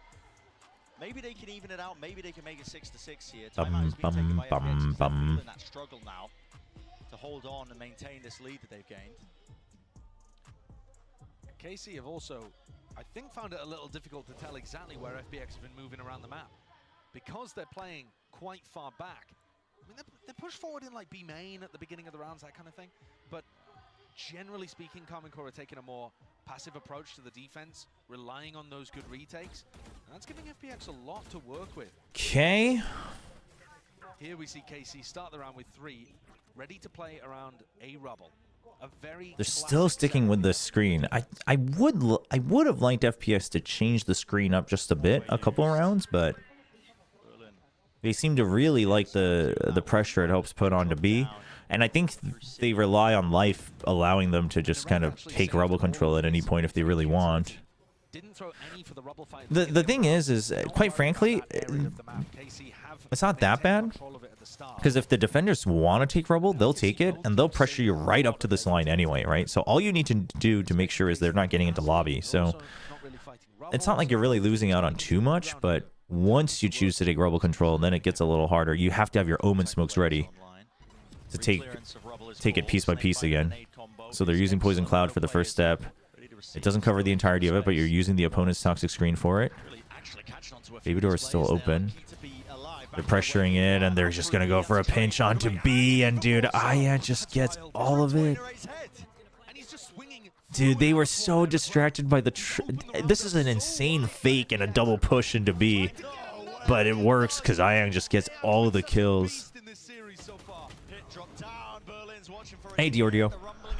I mean, listen, I've always been very hyped about FPX, sure. Like I just said a couple minutes ago, like even on my tier list, someone had to be at the bottom, so FPX is at the bottom. But I think they're performing, like I think they're performing up to like 90% of their potential.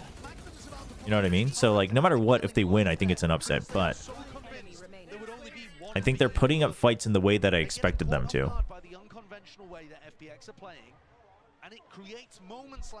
Aims at the angle when holding a deliberate moves a little bit angle like an on and flicks on some piece or jiggle. Oh, Shen? I wasn't paying too close attention to that. Could be. The money is just absolute bargain bin purchases for Karmine Corp. Working with scraps to the final Dude, 2 sheriffs on the final round of the half. That's rough. But the thing is again, you have to consider that it's Lotus. Like a 7, while the way FPX has won some of these rounds has been very good, and I think their overall setups and their defaults have been actually working in their favor, the scoreline is actually not as one-sided. If it becomes 8-4, I would say it's like, okay, it's a good half for FPX, but it's not like, oh my gosh, doom and gloom for KC, you know what I mean? They got the thrifty, which helps a lot, but... Really happy to work the map. And this is looking like another one where they fake it. Oh, that draws out so much. Dude, C's, paint shells, and paranoia? Oh, that's everything. That's all the strong delay. Okay, Nightfall. But this time they have the pinch on Baby Door as well. So while Autumn dies, Lysor is free to move. Dude, oh, he's cooking. He's cooking a little too much. Okay, they get the he has to start running. Now they know they're not on it just yet, but Lysor's cooking a lot. Lysor's cooking a lot. Oh. Expecting it the full wrap around and an 8-4 finish for this opening half. Very nice ending there from FPX. Good way of adding extra layers into that. This is good. I mean, listen, 8-4, that's big. That's big. KC did buy the Odin. They bought it 1 round, and I think they carried it over for 2 rounds, but then their economy got destroyed again. So don't count out the European squad from being able to make a comeback happen. But the pressure is now firmly on them. Okay. We'll see. Thank you very much, guys. It is a great If FPX can get the pistol, let's take a look at a Verizon there should be a couple good opportunities here. And what a play this was, Mimi. Yeah, Dude, the fatal. I mean, this was huge. Started off so good for FPX. They got a huge Paranoia again to make sure he gets it for free even further. instantly on this TP and almost win it. So big. Lose the round in the end, and that's the story of this half. It is FPX up 8-4. High speed moment. This was a very different FPX from map 1. It wasn't defined by life going crazy, by these super aggressive pushes in the late round. It was instead them playing really good fundamentals, starting off the round 1-3-1, pressuring the extremities, and then late round making really good reads and actually outcalling Magnum to get ahead. The plan that K-Corp originally had for this map, if we look at the Viper wall that they were using from the attack, it differs completely from what we see in EMEA. We were talking about Odin, Thomasy going crazy on that. DRG had their cat predict the winner of FPX. That's so funny. Risky in the second half. This map, as the casters were highlighting, it's a lot harder to defend on, even with FPX having this lead. And I think on this defensive side as well, this is where we really get to see what this team is made of. Okay. They have to be on top of these rotations. I wonder what's the screen we're going to see from FPX here playing into the right site in the mid-round and then having super on defense. Yeah, it is a healthy lead. Surely defense is still just the standard screen. It comes down to life again. I would say a little bit more on defense, actually, more than the attack. So for Carmen Core, I mean, backs against the wall with this one. Hefty lead for FPX. Looking to keep it going with the pistol. Look at this pistol round by. It's really interesting, actually. We've got 3 Oh, players. dude, they still. I mean, so the idea is if we're taking Rubble, we're taking Rubble. If not, we're not, right? FPX is they're playing to make sure that they have a couple more ways to. They have the pocket. That's why the Prowler just checked for that pocket. So it's just a fast B hit, but you have to push out. The B retake, I mean, sure, it's pistols, but yeah, so Carmine Core's going to push out. It's a double. It's a good jump. No trade. I mean, a decent amount of damage done, but...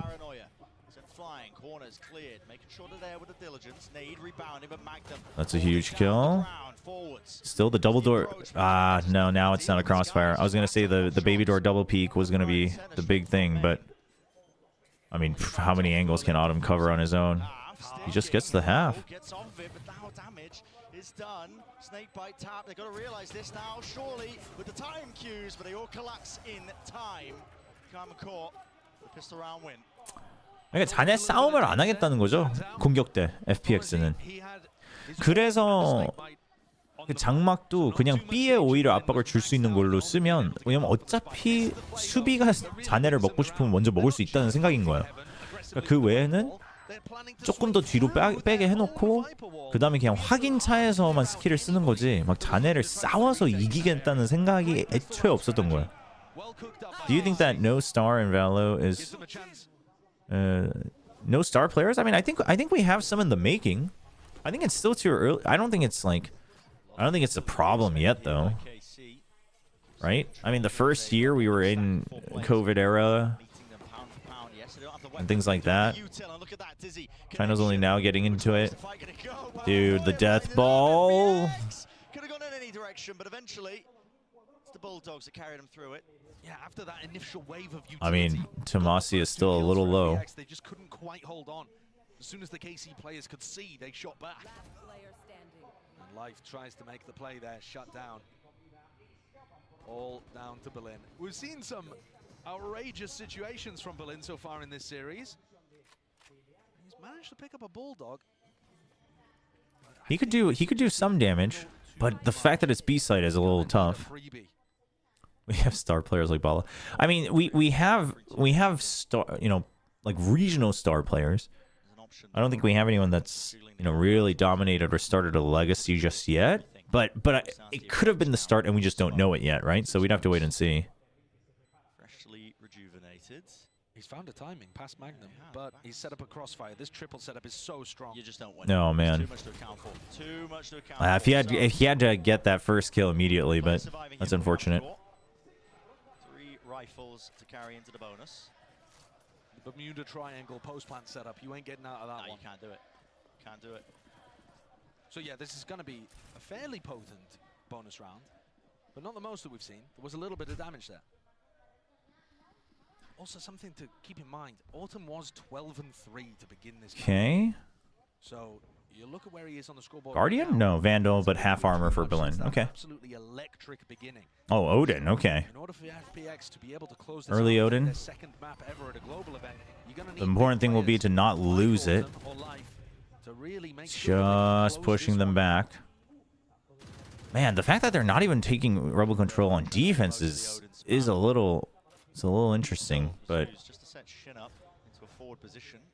they're playing retake on C without a toxic screen.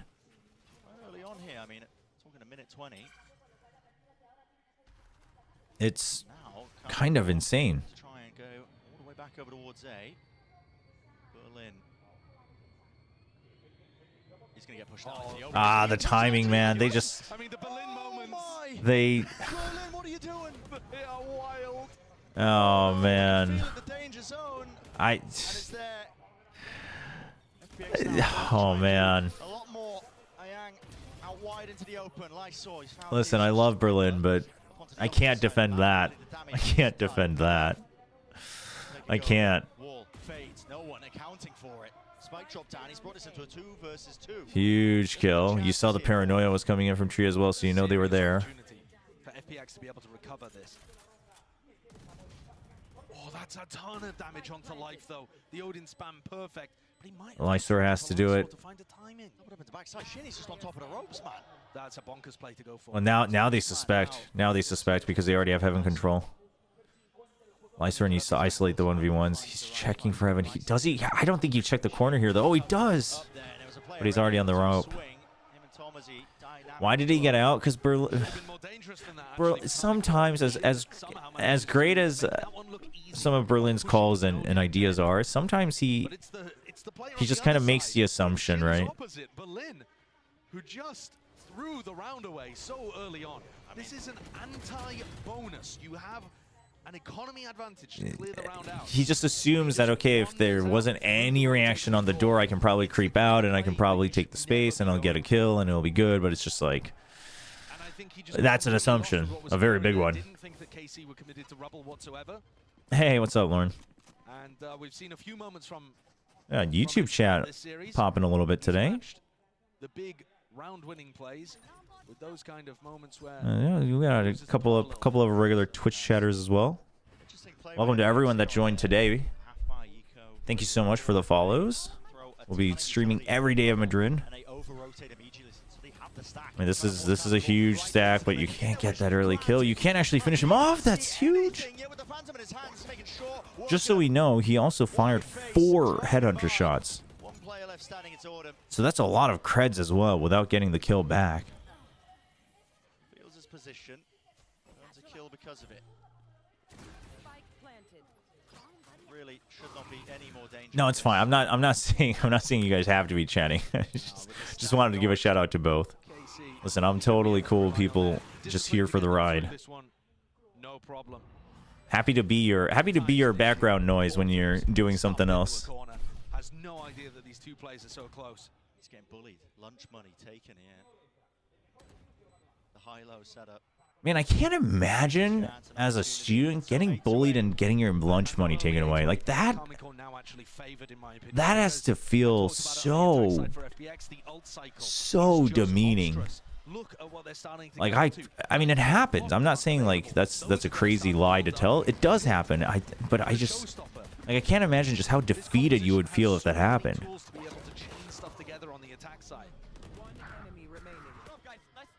Where did what come from? The lunch money? Oh, Bren talked about it. Bren said they were getting bullied and getting their lunch money taken, and it's just a, you know, it's kind of a follow-up saying to saying someone's getting bullied, because that's like one of the images of getting bullied in the States and stuff, but in the West. But it's just like, yeah, I assume the casters are pretty low for you guys, but. Do you think Valve should allow all maps in ranked and only 7 of any in VCT? No, I don't think so. I think that's way too overwhelming for newer players. It also, here's the thing, is that I am a, and I honestly think this was one of the bigger reasons that it was really tough for Overwatch esports to grow even further, is that I'm a strong believer that the game you are watching needs to be as close as possible to the game you are playing. right? Otherwise, the cross-pollination just isn't there. Not that it's a huge portion, right? It's always going to be a minority that watches the esport, but it needs to be as close as possible to what you're watching. They were tossing some of those situations. It's pretty dire, isn't it, not being able to convert? It is an insane concept, but like it happens. I'm sure it still does too in today's day and age. Stealing lunch money? It's a very risk-positive play style that FPX have, but they can bite them. This is where you gotta try to take the risk. I mean, dude, the fact that FPX is cool with just, I mean, you have an op on Chamber, and you still have a 4-stack, and he wasn't even taking the op angle. He was taking this angle for Rubble. Dude, I'm cool with FPX having different opinions on Rubble fights, but if you're not gonna take it, just ditch it. You know what I mean? Like, dude, you're not the one with the lockdown. I don't know what you're gonna do on this retake. I just have no idea. I mean, it just has to be a death ball. I mean, yeah, this one could get broken. Nope, it's just a little far out, so now you have to wait. I mean, I would actually just save here. Surely. I mean, you probably shouldn't. You probably should try, but I would save.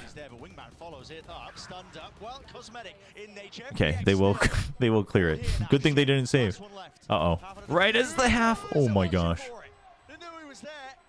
Barely enough with the time. And what a retake from FPX. I think you should just add Dust 2 as a map for the grand finals. I mean, they get the retake.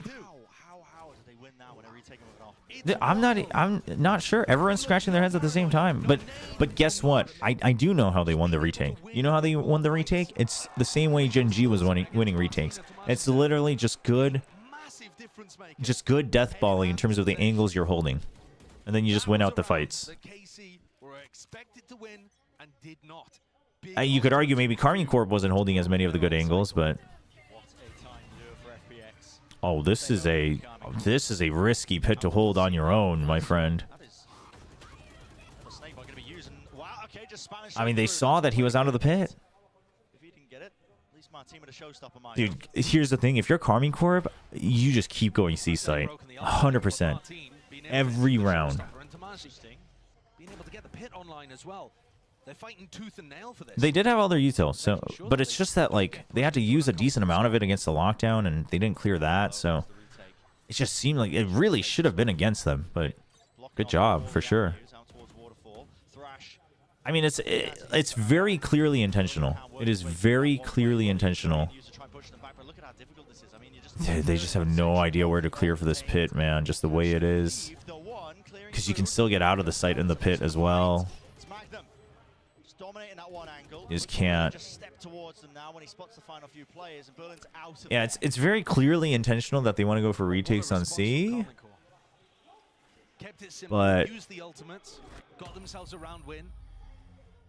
But like at that, like what I'm trying to say is if you're gonna do that, then why not put Life here, have him peek, try to get at least one kill, and then rendezvous out, and then wait for the retake. Right? Why is it Lysor who's holding it with a singular poison cloud?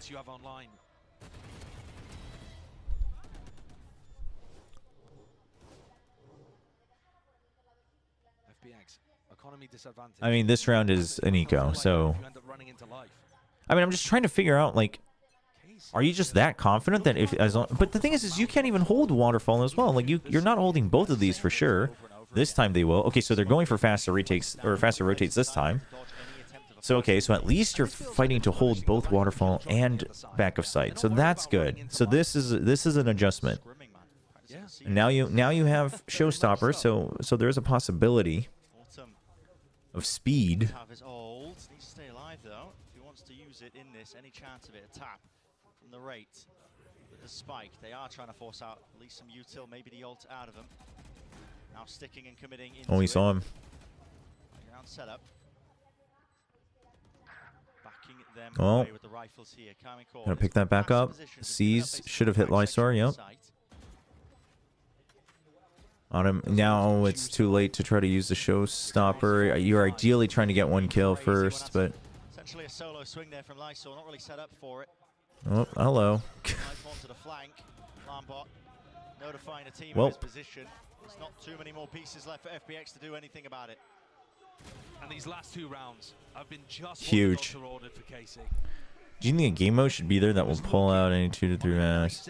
I mean, here's the thing. Here's the way I look at it. Like, you know, obviously, like RTSs and certain other games, like they'll have like map votes that you can do, or you choose what you queue out for, things like that. And like CS does it in a way where it tells you like what's in the current pool and et cetera, et cetera. But it's like, at a certain point, like, yeah, that feels nice, but you have to consider, okay, if I'm really into the game, while I may like that, I'm not going to stop playing just because the map vote isn't there, right?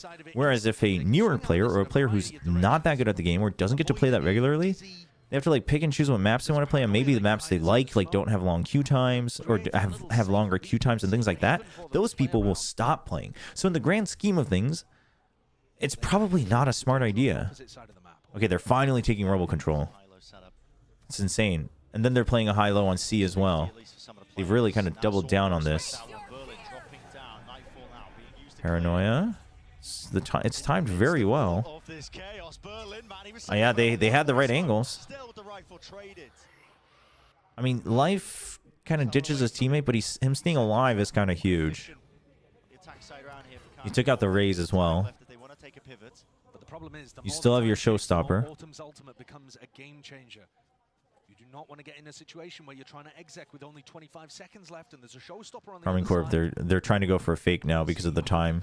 They're going to go in. They're going to try to take B control as well. So now FPX knows that this could be a fake because you've already seen A and B. So they're not going to budge. High low. Oh no! Okay. There you go. Oh, they don't realize. Okay, you know he's around the pillar. Playing for time. No. No. No. Monstrous from the right. He's 22 and 11 in the map. Huge. Trying to win this round almost on his own, waiting for the cavalry to arrive. Oh my gosh, and the showstopper was used as well. This is devastating. I mean, the fake just... 4 kills? Just disgusting. The Des was talking about, do you like his Gecko more? Do you like his fade? Nuri is out here dumpstering people. No matter what he plays. Playing like this flex initiator role. I mean, the thing is we'll see him on Duelist, and you can it's a risky play to go for a 2-1-1 fake, but the fact that you open the door and then you show yourself in B really sells the idea that it's A or B. You know what I mean? You know what I mean? Like, you're like, oh, it's either an A hit or an A to B hit. And the thing is they waited for as long as possible on C side. It's not like they over-rotated. It's just that... And the push out C from FPX, no, there's no... This isn't unlucky. You know, if you could argue, like, if one round out of your entire career goes south, you could say maybe that's unlucky, but things like this, it's just Karmine Corp played it better. You know what I mean? And instead, the Karmine Corp player comes out on top, readjusting the aim. It's fallen to pieces. And now FPX, they're devolving into the situation where they're not even able to cleanly win their aim duels consistently. Rotations, players are timing. Oh, he has too much to check. Oh, they saw each other. He's seen the barrel and he takes care of him. 12 rounds. Now game for Karmine Corp. One step closer to taking the series entirely. An 8-4 half. I mean, listen, in solo queue, like if you were watching an angle and the moment you turn around is when they turn the corner and blast you in the head, sure, that could be unlucky because it's not like you're playing against opponents that you've been like studying the VODs for and things like that. But in pro play, a lot of that is like, sure, there's a probability, but a lot of it is every pro is going to be hedging their bets, right?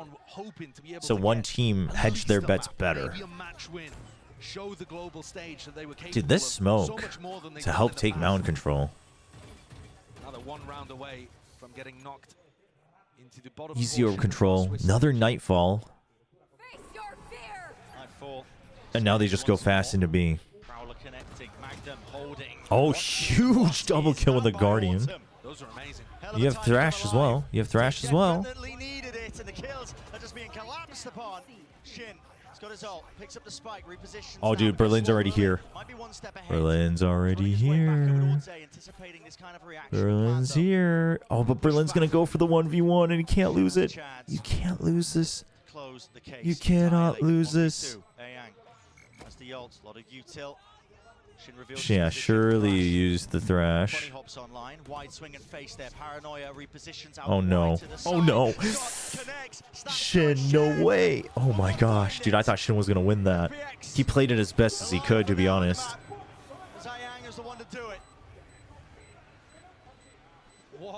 Oh man. I mean, good on Berlin for not trying to go in for the early 1v1, thinking he had a timing. This is just Shin playing it well, but Berlin played it correctly.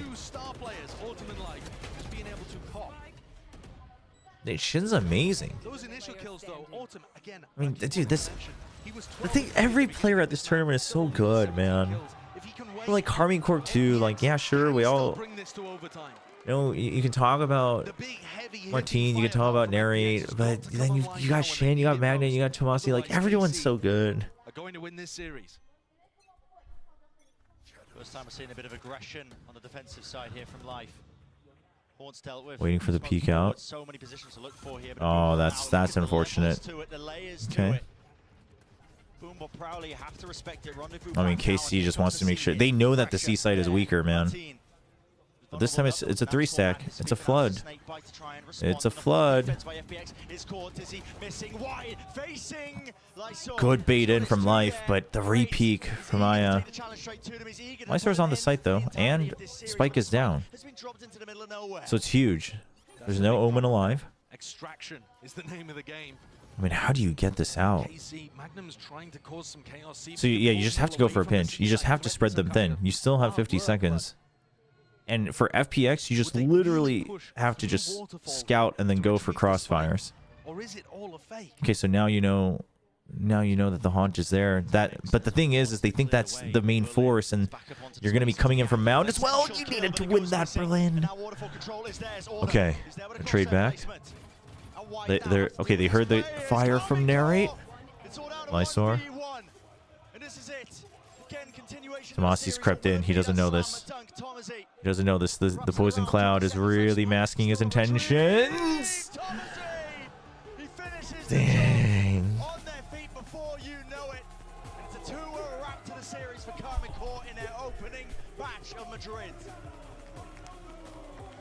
Well played. Well played. Great way to get the nerves settled early and showcase that you can do it on the biggest stage.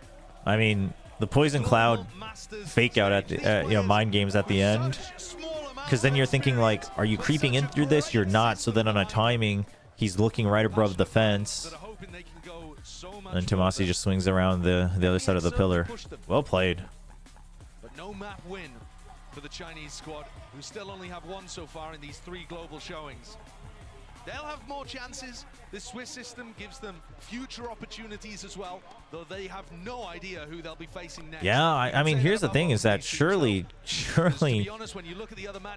You see, now people are gonna wonder, like, are Carmine Corp not as strong favorites, or is FPX stronger than we thought, etc. I think honestly, this is a very reasonable result. I think Carmine Corp is should still be considered some strong favorites. And I think FPX played quite well. It's a 2-0 actually in terms of that map scoreline as well. And like you said, I mean, a series of unknowns leading into it. They don't know who the next opponent is. Yeah, no, Carmine Corp's C control is very good. It's very good, and they were doing that consistently even when they weren't getting contact on Mound. It's impossible to so it's very good. KC are going to be so happy though that they got that win under their belt early. It's going to give them the opportunity to watch these other games that are happening. They're a team that loves to prep, loves to practice. They were talking about the Excuse me. fact that it's been difficult to get that level of practice under their belts here. B's hard. Absolutely. Well, that's us finished. But Send it down to the analysts. I think it's okay. So far. The fact that it exists, I think, is good enough for now. What a fantastic win and stuff, but it is for Keiko, of course. For majority of these players, Mimi, they've never even played on a global stage before, and they just 2-0. A fun game, though. A fun game. Sure, it's a 2-0, but it's a fun game. Matches they were playing. That finals against Heretics was online because the player wasn't there. For them, this match, I think, meant a ton to really get acquainted to that stage, to a bigger crowd, to a new environment. It's a lot of new stuff for these players, and honestly, I think they What I think was the best for them to do for C, here's the thing, is that underrating FPX. Like so FPX, if you're gonna stick with the chamber comp, which this is where you see the weaknesses of the chamber comp. I think they're a real kind of test team that pushes you just enough. You should have. I think you should have had the chamber on C a bit earlier, like several rounds earlier. And then you see defaults like this where the boom bot is used, etc., etc. And then you double stack with Lysor. You kind of just leave BB, right? Change your screen so it's an easier retake through baby door and things like that. And then, because here's the thing, their toxic screen, by the way, was primarily used to make you reconsider ever attacking B because there's a pocket and you have to walk through a screen, etc. And then just keeping you at bay for the entrance of Rubble. But the number of times they actually used it was very low, right? They only really started fighting for Rubble much later in the half. They never really used that pocket, so the first time that KC thinks about going there, they check it with a Prowler, nobody's there, and they get it for free. And things like that. So that default screen ended up actually just not mattering too much. So I think there's a... Well, let's listen to this interview. Haber ganado Casey este primer partido aquí en Masters Madrid. I'm here joined with Narrate. So first of all, congratulations on the first win of Madrid. How are you feeling? I'm feeling pretty good. The fans are crazy.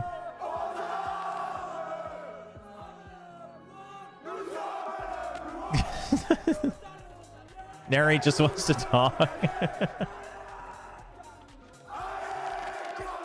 Did give the man a chance to talk. Let's try, okay? Yeah. Buy the KC bundle.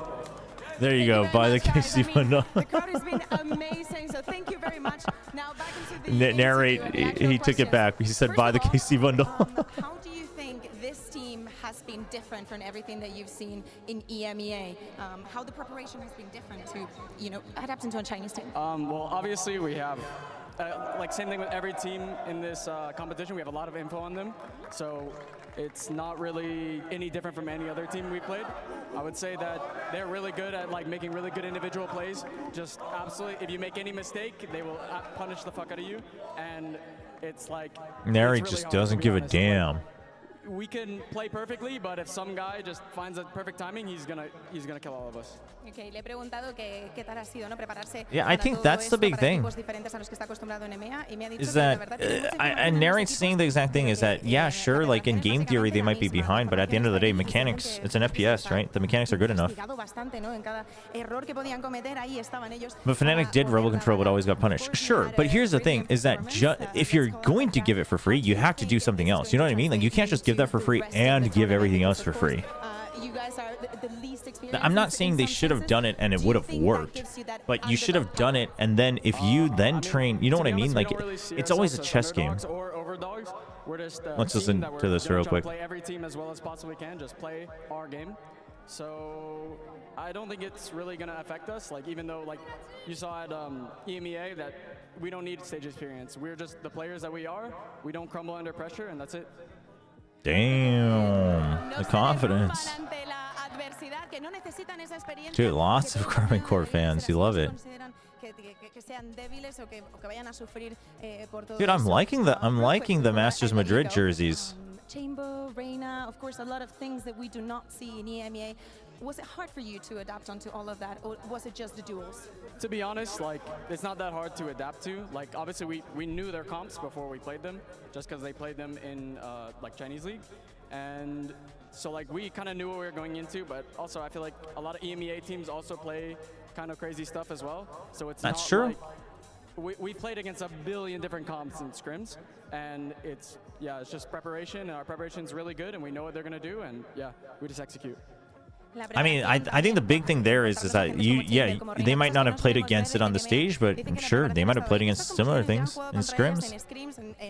That's the big takeaway, right? The comp itself is. Thank you very much. I will let you go. We'll see you in The a thing couple about of days. And you guys at home, the do thing not about go anywhere. There's surprise GENG picks against Loud coming up next. is the pick itself is not usually the issue. It's how you play it, which is why the surprise factor used to work so well for Paper Rex. Because that you cannot replicate with another team. But going back to what they had to do is what I'm saying is I'm not saying, well, they should have just fought better for rebel control. But let's say you fight for rebel control and then you get pushed back, right? And you just lose it. But now you're conditioning your opponent to say that they have to use all of their utility or whatever to take rebel back, right? And then you can find a timing to strike back on that. Or maybe because of that, you find a timing to go into what is it? Go into what am I trying to say here? Go into other parts of the map. Hey yo. Hello. Hey Tash. How's it going? Welcome everyone. Thanks a lot for the raid. Everyone ready for GENG versus Loud? The Pacific reps.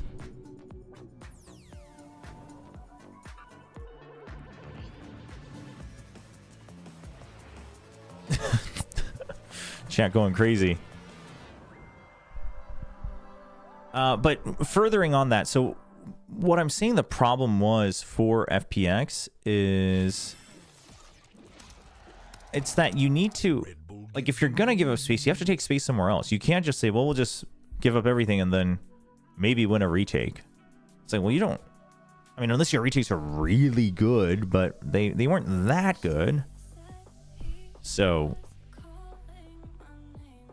if you're playing the chamber, what I'm saying is if you're not going to fight for rebel control, I think the chamber should have been on C more regularly earlier rounds. And then once the chamber just gets completely shoved out with things like the boombot, now you know that they're using that for early utility. So then the only way they're really getting into the site, it was at the second prowler and blast packs. So at that point, then the adjustment you can make is maybe then saying, okay, Lycer always double up on C site, give up B site, right? Have some other ways.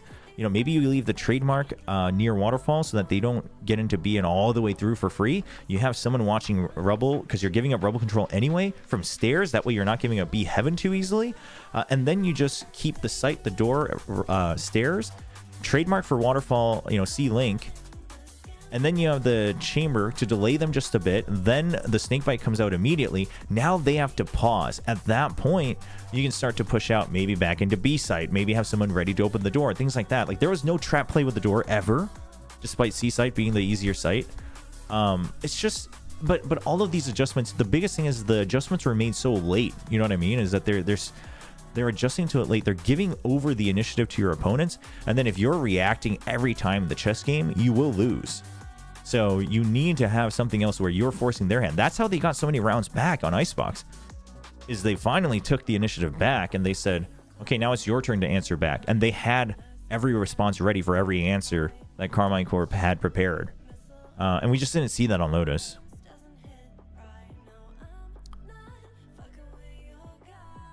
Are you going to stream every day for Masters Madrid? Yes, we will be co-streaming every day of Masters Madrid. You're all welcome to hang out here.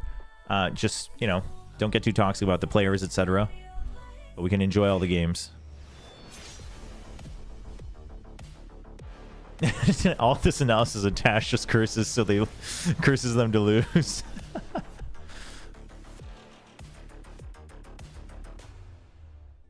I mean, pushing out of B is always risky, but but I think, you know, holding B main control if there's no sound on A, right, and getting ready for like a pinch play on the door and things like that for C, again, it's hindsight. It's hindsight, but what I'm trying to say is like they just never asked the questions. You know what I mean? Like if you think of it as a chess game or whatever, it's about who asks the question and who poses the answer, and then at what point do you take the initiative back. And for the majority of that Lotus game, FPX was never the one asking the question. They were always trying to answer, and most of the time their answer was wrong. So it would be normal to think that if you have not been following Americas and you see this change and you see you guys made her drink water so she can't talk the whole second half of Lotus. What? That's insane. Tash, what kind of curse powers do you have? But since we're waiting for the match to start, just once again, thanks for the raid and appreciate all the new followers on Twitch and YouTube as well. I know we've got some new subs on YouTube as well. We'll be streaming every match of Masters Madrid, despite it being 2 a.m. here in Korea. So feel free to come join us anytime. And even outside of Masters Madrid, we're co-streaming Challengers Korea and things like that, and VCT Pacific whenever I'm not on the broadcast. So we'll be here. We'll be here. You got cyberbullied. That's terrible. Did you also get your lunch money taken away? To say the least. But you were the reason Bleed lost to T1. I don't. Listen, I'm sorry, but I don't think that was the reason why Bleed lost to T1. But what you give up is you have no dive agent. So if you're playing into a heavy Sentinel comp or a team with a lot of stall, you really can get. Dude, the Phoenix, man. Yeah, exactly. Do we think Loud is still going to play the Phoenix? Maybe we even see the Phoenix there. Do we think Loud is still going to play the Phoenix? Maybe the first game. Maybe the first game. And I think that it is from the outside pretty easy. Let me change my titles here. Once you're in game, there are so many things that you need to remember once you're going up against this combination that the conditioning actually favors Loud, and that is one of the reasons why they've actually been so far with this kind of compositions. Yeah, we've seen teams counter them out. EG, for example, did very well at that. Change my title on pulling out the Odin, shutting down because there was YouTube as well. It is possible to counter this out, but the thing is, the comp has a lot of little intricacies, a lot of little flash combos, little plays. They can still. You don't know it. You need to see the clip. Wait, what? Then kind of initially you texted the Bleed manager to wrap it up. No. They didn't make it, but somehow. Hey, Freezed. Welcome, welcome. Yeah, I don't know what the process was. I mean, for me too, it took a while to get the final approval for co-streaming, and it's always they've always kind of had different ways to go about it. So I know some of the other English-speaking casters like didn't get it or just didn't ask for perms and things like that. So it's a shame, but I'll be here. You're always welcome here. Will you ever stream for South Asia? Well, I had originally asked for perms for South Asia as well, but I think it was just because it was in the middle of the season, they kind of just slipped on it because it sounded like I was going to be cleared for it, and it never came through. So maybe for the second cup. Maybe for the second cup. This guy has brought 5 different individual distinct rosters to international events. Twice with Vikings, 3 times with different. Oh, twice with Vikings. I forgot about that. Talent developer. Yeah, and that is actually insane. Probably just give him the hat, right? The greatest IGL of this game. I'm quite happy to do that. I'm not sure about you guys. But speaking of Sada, he's actually standing by right now with Mika Fabs. Check this out. We got a quick interview with our VCT Pacific rep, Mika. Let's go. Uh-oh, stream. Hey, Sada, can we pull you in for just a really quick question? I apologize, you have to drag your bag over here as well. So this is the 3rd variation of this team, and you consistently keep making it to global events. I mean, how do you keep doing this? I think it comes down to us having fun. I have great teammates, so it's kind of easy when you have amazing people around you to do amazing things, so yeah. Paper Rex also has fun. They also make it to international events. GRX sometimes does not have fun, and they did not make it to international events. Lesson learned. What's in the suitcase? What do you think? His strats. Yeah? All of them? Yeah, it's like the. That's all his strats. He's like, what do I do with all these strats? I don't think they'll need him. I don't think they'll need him. We've got a couple people like that in the community, huh? Apparently Tash is one of them. Who's the guy on Reddit? Is it Hopeful Professor? Whichever flare that he puts up, they lose. I know that Genji is one of them that has been showing a good game. They qualified. This is a team that I'm looking at as a threat. I mean, I think you should. adopted I think the Loud they way, should. But it's not the Loud with Osboss way. He's not Osboss. He doesn't play the Jet every map. He's not an incredible, perfect dive player. in the same way Chat, Osboss before, was. I don't know how much time we have, so I'm going to go get coffee really quick.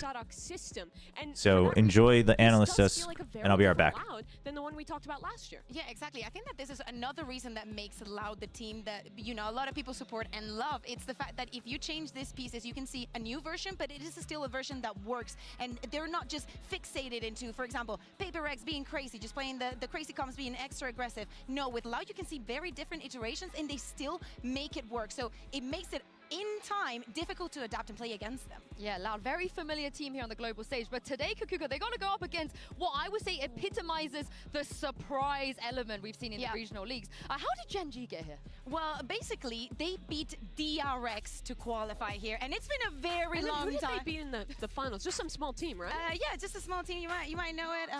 Something about paper. Oh, I've paper heard and of them, I think. dinosaurs. Paper- Dinosaur yeah, that papers. sounds Paper people rise up. Paper people rise up.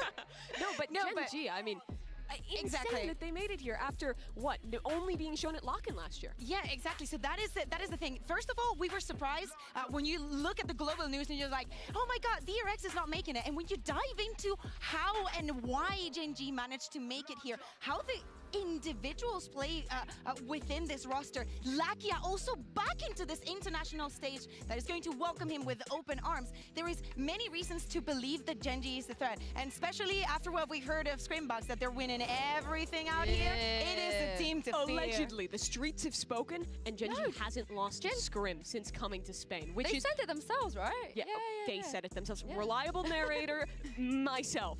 But it is possible that they have, because they were so good in Pacific. If I were to define the way this team plays, it's just doing the basic stuff incredibly well. They're mostly playing old default comps, the good honest Valorant stuff, but they execute on it incredibly well. Their synergy is great. They're very good at adapting.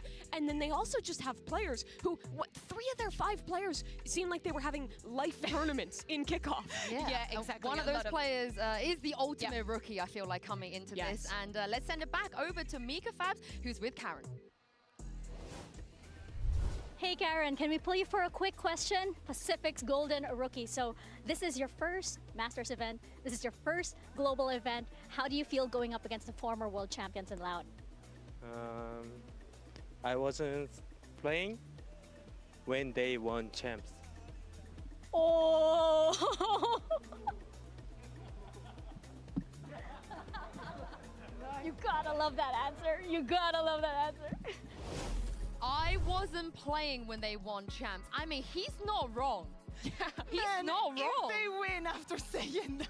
That's crazy. I mean, it is ridiculous how good this guy is. Let me tell you, they would not be here if it were not for Karen. Their qualifying match against DRX, very close game. And then this guy on Lotus won like 4 or 5 clutches in one game, continually stole away rounds from their opponent. It's his first year playing Pro Valorant at this level. It's his first Tier 1 team, and he was out there dunking on the very best of Pacific. I think that what it's also important to remark is the way that they play.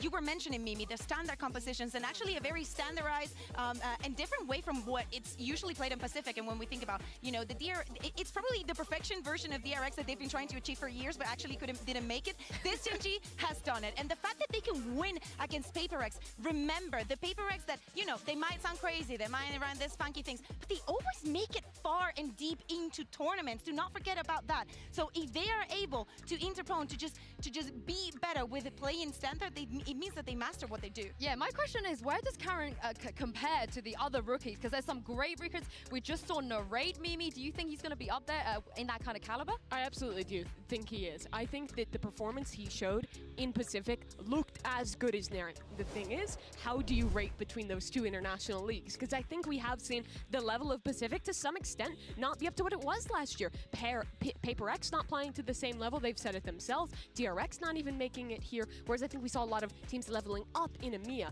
But I don't think that means he's going to come to an international national event and not play well. I think he can keep this up. The question is if it's at the same utterly ludicrous level that it was in their last 2 series in Pacific. I think that's a lot harder to achieve. But honestly, I don't think that we cannot, expect him to do super well. Also because of the rest of the players that he has on the team. You have the Munchie. You have What was in the Karen interview? I mean, What did I miss? finally on a team where he can just play the Chat, role what he did I wants miss? to play. He's just on jet and he's great. Yeah, exactly. So it is very simple to, even if today he doesn't have the performance of a lifetime, Got my coffee. we have to be my wife was still awake. I didn't realize. So debut on a big stage to be bid her good night. Got some coffee. Debut on a big stage to be like Narek. Well, Yeah, me too. I expected him not to lie to me, and he I did. agree. So. I mean, we talk about rookies, right? I mean, at least with the players like Narek, he played in America. Did they do the map bans yet? Yeah, but Minibu again coming through tier 2. But Karen, officials-wise, only has 17 officials ever. Sadak has 46 global games. Not just like global. just globally. And if you tally up his he's time in played Brazil, 46 his time in Americas, like ACT Pacific. going up against, the old guard we're talking about. But is this going to Valorant Masters. today? Are we still believing, the old guard, they're here? Or if Gen G wins, is it time? Maybe time's moving on? I think we also need to think about solos. Yeah, I like it. I think that we were mentioning all the upsets and surprises. Did I not tweet out that I was live? This could be a major one, probably one that is not in many people's votes for this match. But I think that we also need to think about. Oh, I didn't. What I was saying, solo, joining the team, having that experience, and maybe changing things up and Oops. giving this team a different identity. Sorry about that.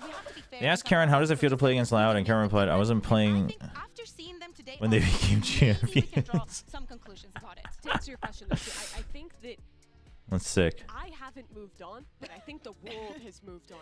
Valorant has moved past the old guard, the old teams. That's why so many of them didn't make Man. it. The teams, though, that are I'm kind of considering if I want to list, if we want to turn on the Korean casters for this. That's the proof of the pudding that those are the cream of the crop, which Sadak has already proved in event after event. However, that's not to say that if Gen G plays great today, that's not more faith that there is so much I'm a little talent torn. out there I'm a little in torn. younger players. Because I mean, how many times do we have to see that? We've seen. Yeah, you guys want the Korean caster hype? Do we want the Korean caster hype?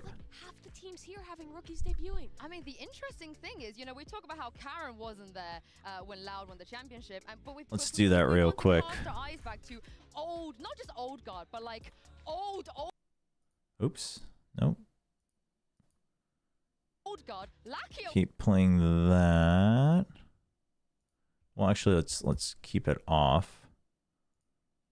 Where is? Wow, 4,000. 4,000 viewers. 그렇습니다. 뭐 이때야 지금의 멤버는 아니니까 뭐 크게 중요한 내용은 아니에요. 그러나 저는 오늘 대결에서 되게 궁금한 거는 If there's any like tech issues with the Korean feed or something like that, we'll go back. We'll go back. 예를 들어서 지금 이제 맵이 나오고 있습니다만 아이스박스에서 양 팀 다 자신감을 좀 드러냈었고. Yeah, we have both open. 를 라우드가 고정뱀.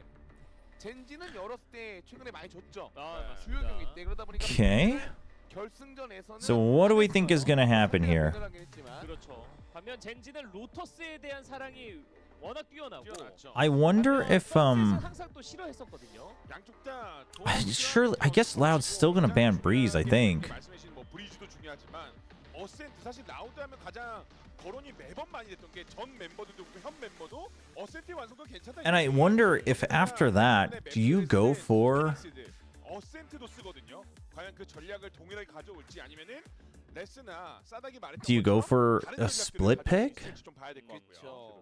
그러니까 이게 그 다른 팀과 너무 다른 게 그 라우드를 But if you ban Breeze, oh dude, the camera looks really clean against the green screen on the Korean cast. 웬만한 맵에서 많이 쓰면서 그걸로 통해서 뭐 이겼던 맵도 있지만 단점을 드러냈던 경기도 분명히 있었어요. 그러니까 이런 것들을 그 젠지 내부에서 잘 분석을 해봤다면 제가 보기에 맵 The thing is if you do that, surely Genji will pick a Lotus. 특파원이 좀 많잖아요. 빈보는 워낙 또 그 Surely Genji picks Lotus. 발이 넓다 보니까. 그 현재 뭐 좋은 많이 소식들이 있나요? 네. 좋은 소식 물어봤더니 일단은 뭐 이미 신 선수가 얘기했잖아요 인터뷰 때 상당히 잘하더라 스크린 만나 보니까. I don't think I mean Genji, yeah, their Breeze isn't exactly a strong suit, but 제가 오히려 미안한데 좀 불안하다. I don't know if like I don't know if I don't think with Genji's. I don't think Genji's concerned with banning it. I think they would rather ban something that's strong from the opponent. So I think there. I mean, there is a chance they ban the Ascent, but maybe not. I think the Ascent they would leave open. They wouldn't pick into it, but I think they would leave the Ascent open. But the split could be a ban. 이런 얘기를 해가지고 뭐지? 그래서 좀 이렇게 했죠. 했더니 저 이제 젠지에게 들은 건 아니고. 네네네. 젠지의 측근. 누구지 알 것 같아. 아니에요. 뭐 제가 뭐 친한 사람 왼쪽 오른쪽 어깨에 다 그분이 지금 있는 것 같은 느낌이 아니에요. Lotus Ascent Sunset. There's a world where it's that. Yeah. 꽤나 괜찮다. 꽤나 괜찮다. 라는 얘기 여기까지만 하겠습니다. 또 저희가 뭐 Though there is a world where GENG. 이러면 또 이제 괜히 또 불똥이 우리한테 튀기 때문에 불똥이 많이 튀어요 그러면. There is a world where GENG could pick bind. 잘 되고 있대요. 걱정되는 거는 근데 그 현장에서 총이 잘 안 맞았던 적이 있다. I think. I don't know. I think GENG ban split. I think GENG ban split. 아니요, 저희는 가산티아고라고.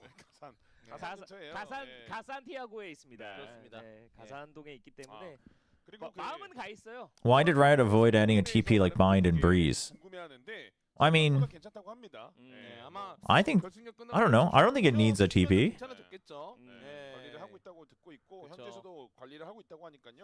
GENG saying they're the Scrim King is giving me self-curse vibes. I mean, we'll see. None of the GENG guys posted the "Nah, I'd win" meme, right? That didn't happen, right? 이게 실제로 말씀하신 대로 웨이트하다 갔던 선수가 있어요. 선수가 운동을 되게 좋아해서 운동했던 선수라서 형들 시키다가 형들이 말도 안 듣고 같이 먹다 살만 쪄가지고 지금. 근데 형들은 좀 운동을 안 좋아하는 느낌이긴 해요.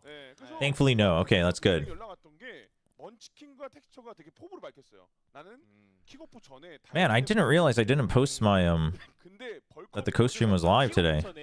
아 저는 스플릿 1 전에라는 줄 알았는데. 그래서 너무 놀랐어요. 이미 실패한 상태였군요. 킥오프 때가. But the other days, I'll make sure we do it. I think I was thinking of it. We were setting up all the other things, so I forgot about it. Oh, here we go. Map draft. Map draft. You have to go, but the map draft's just happening. Team A or Team B?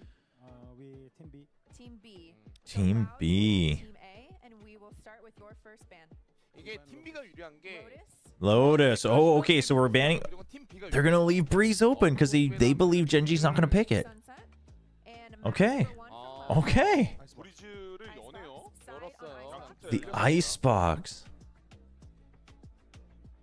아이스박스를 저는 뭐 어센트를 골라도 나쁘지 않다고 생각하거든요. 사실. Damn. 선수가 라우드가 분명히 그대로 온다면 되게 뻔한 거라서. 아방은 공격이 할 만하지 않을까요? 그렇죠. 어떻게 나을 것 같고. 브리즈요? They're gonna pick Breeze. Okay. Okay. Really. 좋아. 분명히 변경을 했을 건데. 지금 라우드 감코진의 표정은 브리즈라네. I mean, the thing is I don't think Loud expected the Breeze pick, so I wonder if GENG figured that they would leave it open and they came with a better prepared Breeze. There is a world. There is a world. Because they didn't hesitate to pick it. 자, 디사이더 맵을 선택할 수 있는 권한이 있습니다. 이렇게 되면. I don't think GENG quite expected the Icebox pick either, but I don't think Loud expected the Breeze pick either. And Loud bans the split, really. GENG's split is not that convincing, but they do play the double duelist, so maybe just wanting to avoid that. Okay, Ascent as the decider is not surprising. Dude, this map ban is good. 준비한 게 어센트도 분명히 바뀐 게 있지 않을까라는 기대감이 되는 수비 선택입니다. 라우드. 일단 앞 경기의 두 팀은 Oh, I'm excited for this match. 킥오프 기간에 썼던 조합을 썼거든요. 변하지 않았습니다. I mean, I think the Lotus ban was a... 과연 이 두 팀은 짧은 기간 동안에 달라졌을지. But the thing is it almost feels like GENG expected Breeze to be left open. But the only way that happens is if the Lotus was banned. So... No, I think GENG is probably not playing the Astra anymore, and they probably have something. Why is Ascent one-sided or a comeback? Because Ascent is such a fundamental map, right? It's either gonna be one-sided because one team is just straight up a better team and the other team just doesn't have good fundamentals, or afterward, or it's a really back and forth, and it usually goes to OT a lot. It's also pretty heavily defense-sided for pro teams. So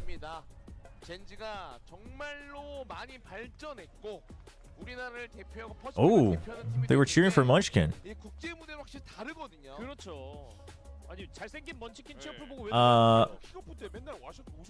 Loud.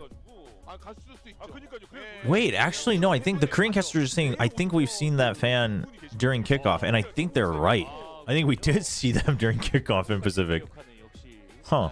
Anyway, I would expect Loud to have changed their Ascent comp. I think so. I think so. They chose defense first as well, so we'll see. Oh yeah, yeah. You know them? Oh, okay. So they did come to the VCT Pacific kickoff. That's crazy. That's cool. It's crazy that the Korean casters recognize them. That's funny.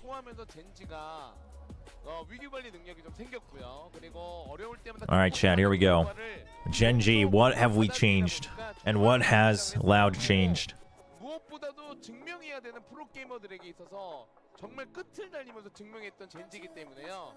이번 대회가 더더욱이 기대가 됩니다. 그러나 국제 무대는 만만한 무대가 아니고 예상보다 힘들 건데. Icebox can feel one-sided, but Icebox is not so much. It's not so much like a Ascent is very like it. If you want to test if a team understands timings, map movement, and most importantly like territory control and dominance, I think Ascent is the clearest cut, and in some ways, therefore, the hardest to do it as well. Because every attack or defense has ways of taking each of those critical spots, like A main, B main, mid, and it becomes this rock, paper, scissors around it, right? And if you give up one spot, how do you adjust by taking over other spots, things like that.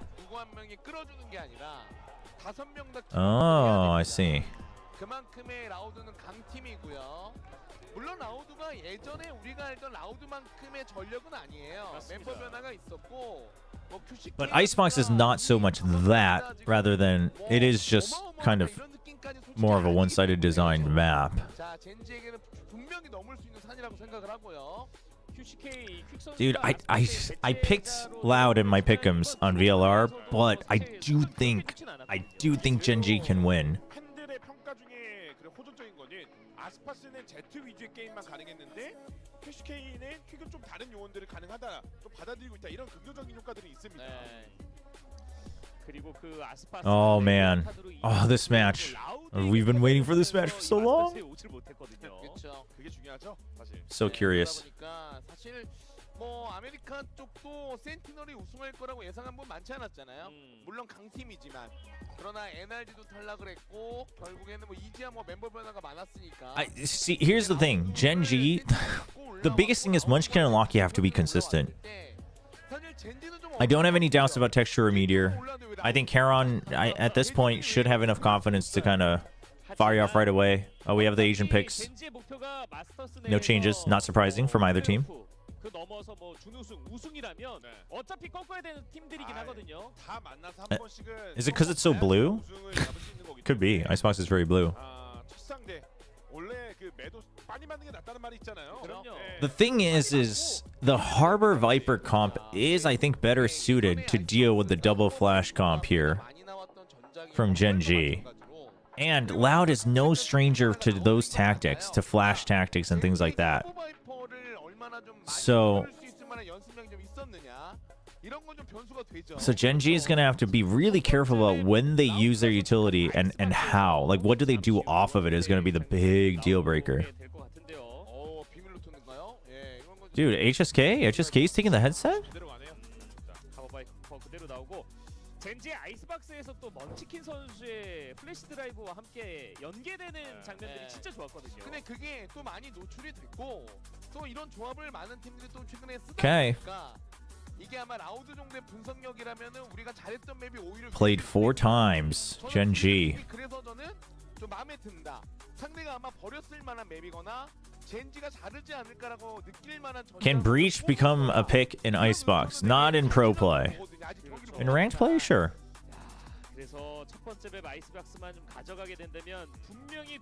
I just can't imagine Breach becoming like a consistent pick. I mean, teams can do anything, quite frankly.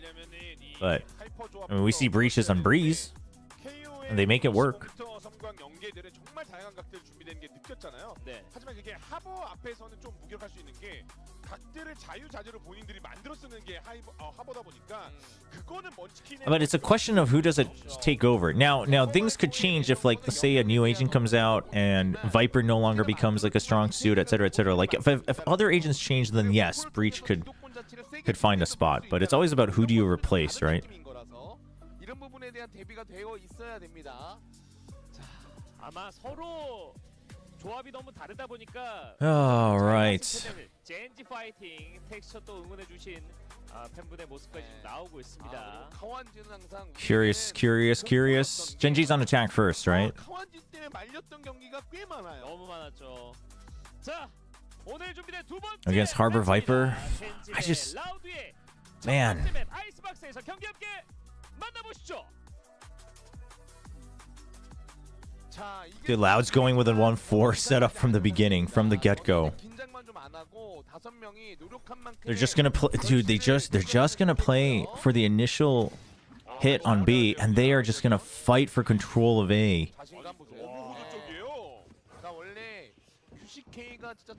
No, and then, dude, they're countering GENG's style right off the bat. This is pretty big. And the thing is they technically have better retake control, and then they're gonna push out of mid. They're not gonna go for the obvious flood because they would still be outnumbered. They're gonna push into mid. Munchkin, you gotta know that there's multiple. Oh man. Okay, it is planted. You have to push out now. You have to push out. But the spike isn't planted for Snowman, so this is a little tough. Oh, Meteor and Karen just have to stay alive, and no one's checking up top. Oh. No, dude, he thought about jumping down with a knife.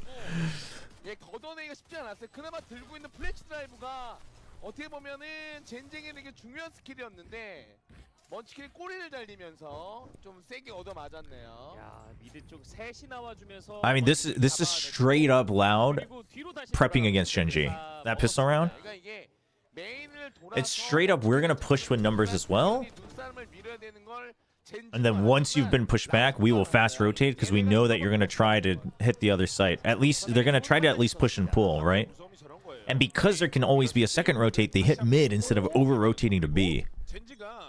Dude, 4 spy? But all stingers? So that means it has to be A. 자, 위치는 걸렸어요, 트위지. 아직 소리는 안 내주고 있습니다. 네. 클래식 사운드만 내줬기 때문에 아직 모르거든요. 왜냐면 총이 기니까 본인들이 여기 접어준 건데 호바인 건 이제 알겠죠. 자, Sure. Doesn't check the close angle, but the trades... it doesn't continue, though. The angles are so tough. Karen does have a bulldog. It's really up to him, but the distance with the stinger there is so rough. Karen has to get more kills.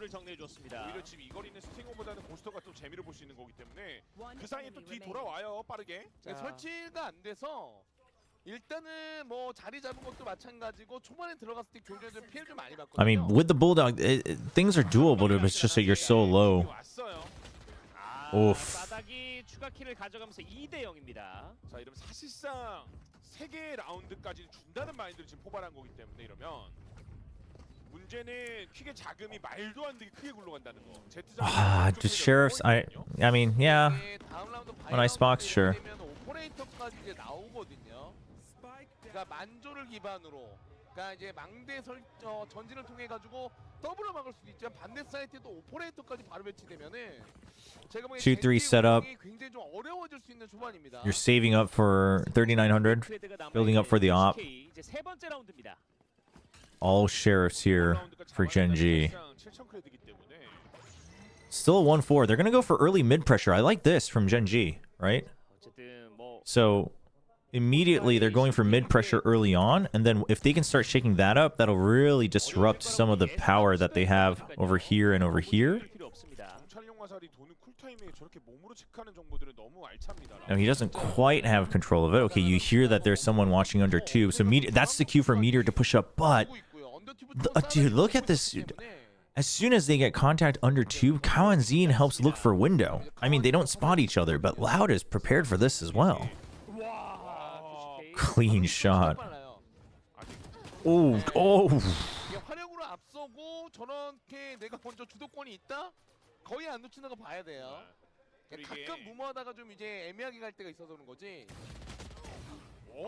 That's big. Now, can you... I mean, if he can just stay alive and set up for extra kills, would have been huge, but... Okay, but now Loud knows that, okay, the lurk is an option that GENG is willing to take in mid and pretty freely. Now, the question is Loud content with just putting just the turret there and that's it? That's the big question. I think that is a terrible idea. You're on even ground in the first round. There's no reason to purposely handicap yourself to try to go for a bigger bet. I'm sorry to say, but I think it's just like, why gamble when you're not behind? You know what I mean? Yeah, op set up on A. They've already gotten through the high tide. They can retrieve that. You have the lurk from Meteor. So this is classic GENG. 4-1 default. You've got to set up in mid. Now this high tide, right? This high tide, we've seen it from a couple teams. It lets you pressure green and mid as the defender. So GENG now needs to remember that that's something that they'll have to battle through if they want to eventually get some mid pressure going again. They saw 2 people minimum, if not 3, with that drone, so that's huge. Meteor's trying to retake mid. The timing's not bad, but Sadok's watching it. Sadok has a timer in his head. Then the high tide to delay the plant even further. So GENG's going to try to take Snowman. And they've done this a couple times before, too. They don't have full control yet, though, because Meteor dies in mid. Oh, man. Oh, and less from above, man.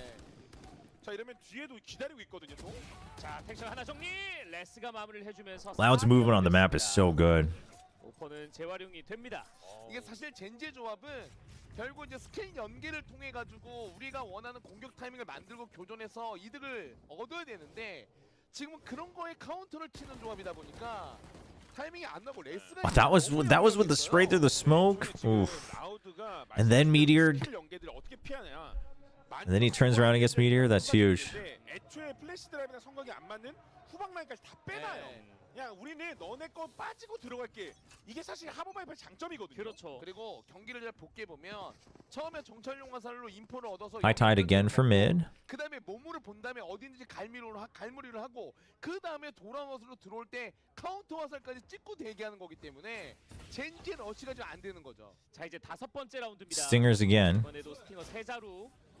Loud just holding back. They do push them out though. Oh wait, what? Dude, how did... Okay. Are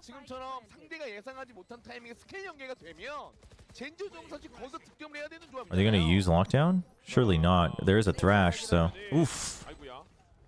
That about slows down the retake quite a bit. You need to get kills now. I mean, they're so far ahead in creds that Loud will do whatever damage they can. But both of these guys have their ults, so it's really just about... Yeah, it's really just about shutting things down a bit.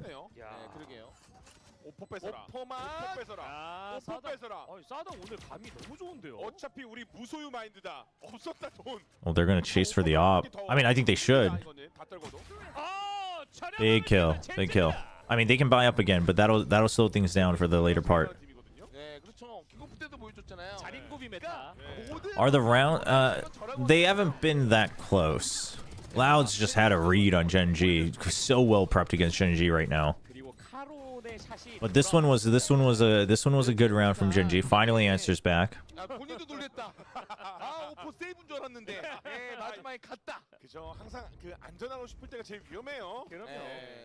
Okay.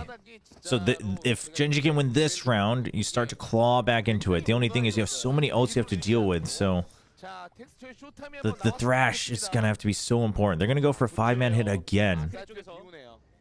And I think GENG is working off of the assumption that you can push them out with Thrash. You got to get the Thrash back, though. Exactly, because the lockdown and the pit could come in as well. That's rough, and he doesn't have a second weapon. Only 2 shots.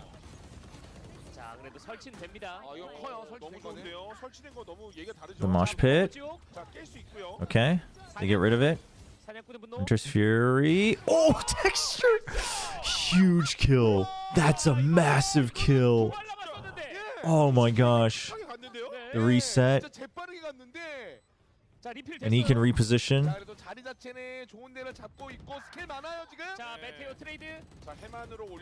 Oh no. Oh no. He's not sure where he's at. Good dash. Good dash. Ooh. That's a huge round from Texture. Oh my gosh.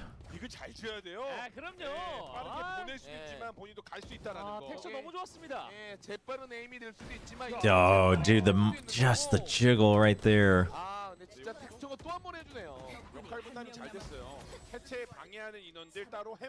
No, that was a big Texture round. Dude, that's a replay cam right there. I love it. It tells the whole story.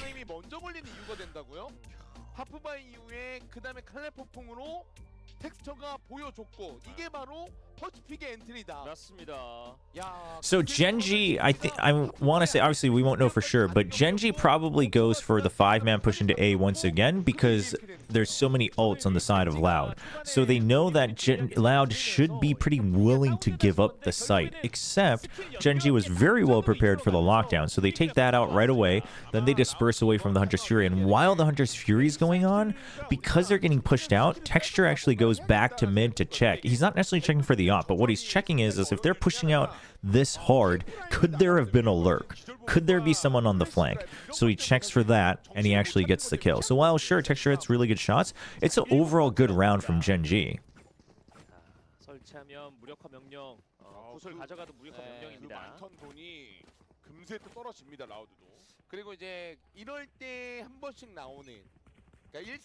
So now, half buy for Loud.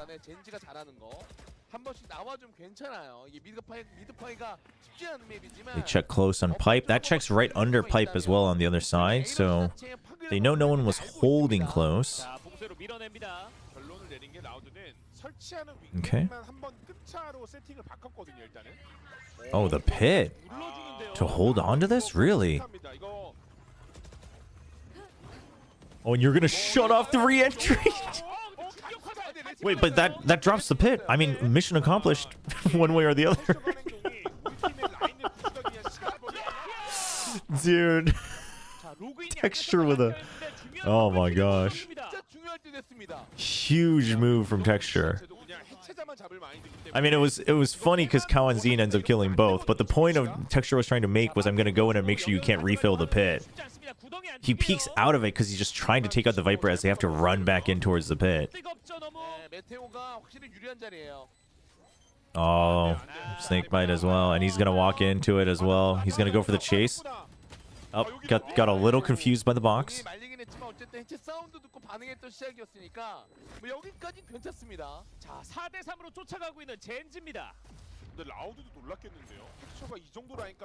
Dude, that decision from Texture is huge.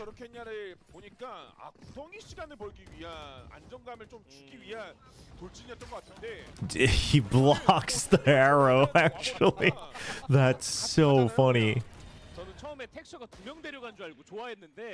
That's so funny. He's laughing. That's so good.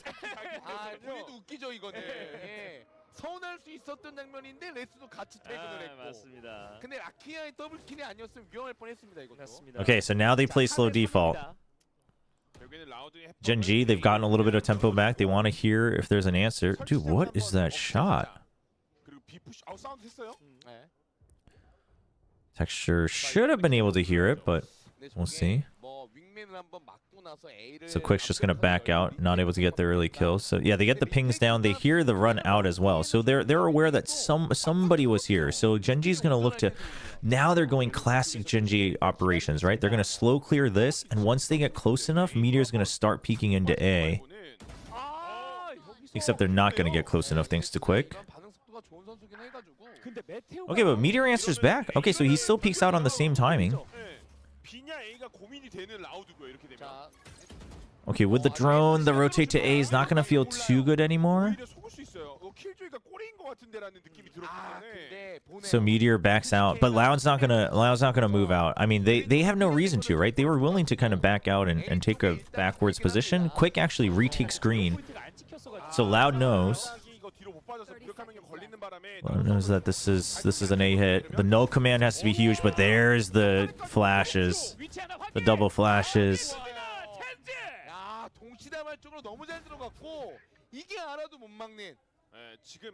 Now look at the way they're positioned as well. Lakia can lose this, but they were already positioned to keep the site from the other side.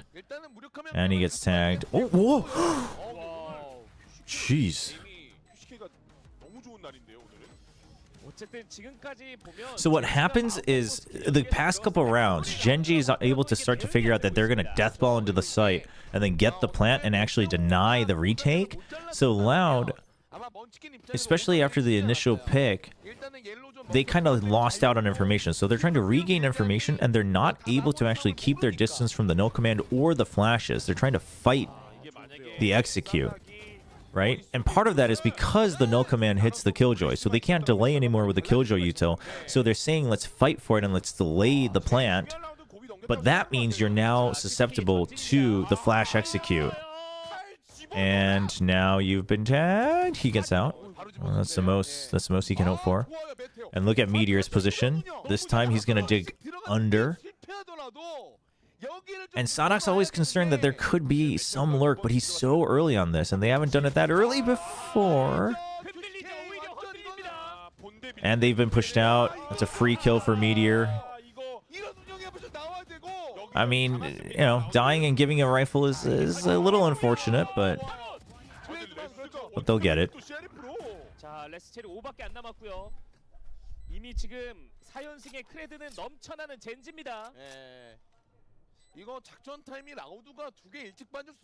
Breach Phoenix.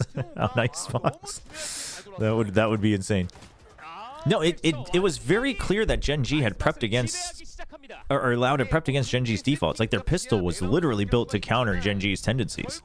And the early couple rounds as well, right? It was all about deny, you know, don't get hit by the flashes. Let's stack as well, and then we also combat with a fast defense. But the couple times, GenG overcomes that by going for double 5-man stacks 2 rounds in a row. That forces Loud to change their game plan, and then GenG can go back to their default. So now, same setup again, but now Loud's going to push out, right? So now they're denying info in mid, and they're pushing out, and they're setting up the op forward.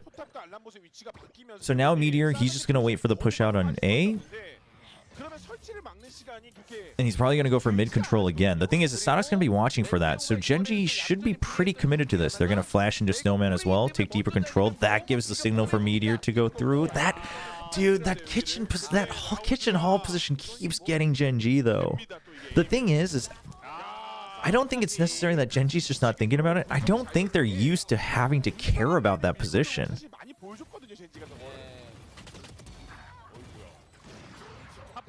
Oh. I mean, he's so weak.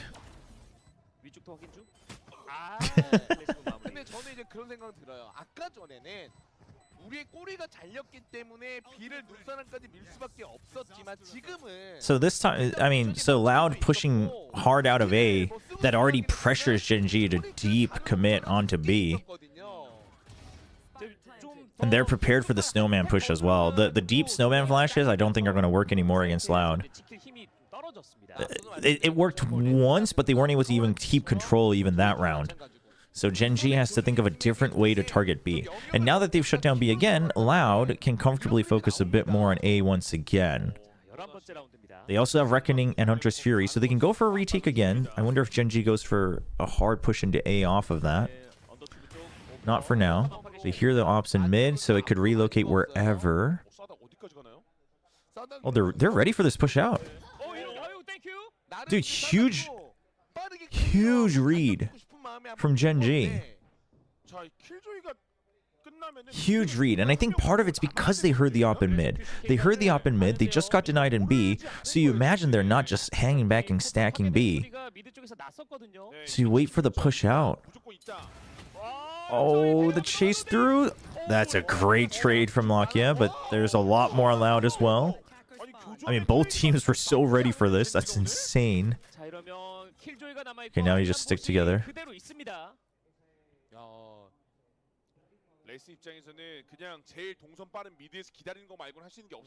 Unless he just has to find somewhere where he's not going to get flanked too easily. Yeah, that's his best bet.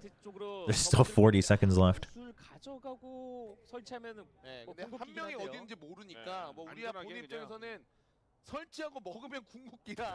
Oh no. Oh my gosh. Charon. Oof.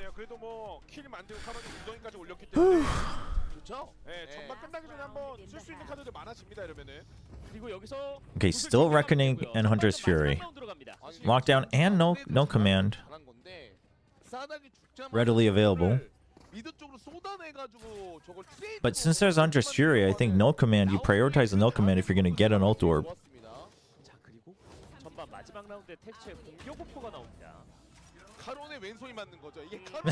Dude, I've never seen these coaches get so excited.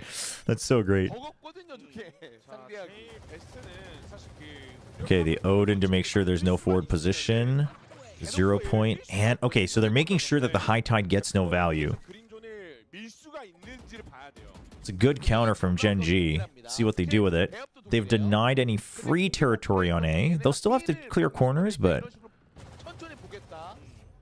they're putting down enough pressure that we want to keep that as an option onto A.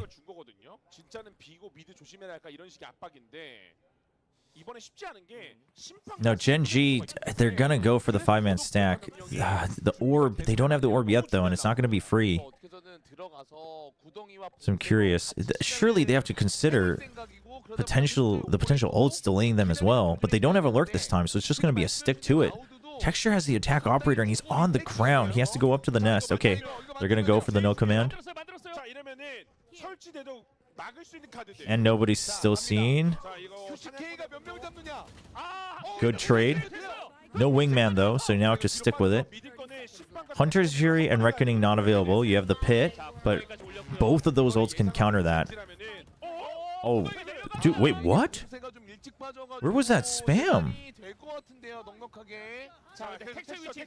Dude, he's trying to just make sure that he's away, and the wide swing around the Hunter's Fury is huge.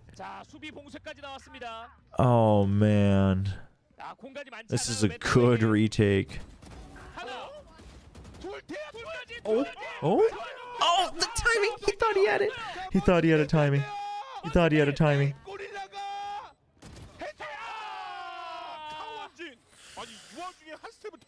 Oh man. Good round from both teams. Better round from Loud though. Not just because they won, but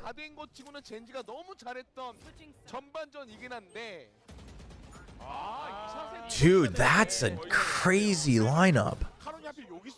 That's a crazy lineup. To spam through the screen? No, that's not unlucky. That's just really good from Loud. Oh, you mean jumping back in? Well, that's also not unlucky. That's just... You rushed it. The thing is they didn't tap it, so... I mean, I think Meteor just wanted to hide as quickly as possible. And he jumped purposely to try to extend just a bit more time because it's a sphere, but it did happen to Mako. It happened to Mako twice, actually. Once last year and once this year at kickoff.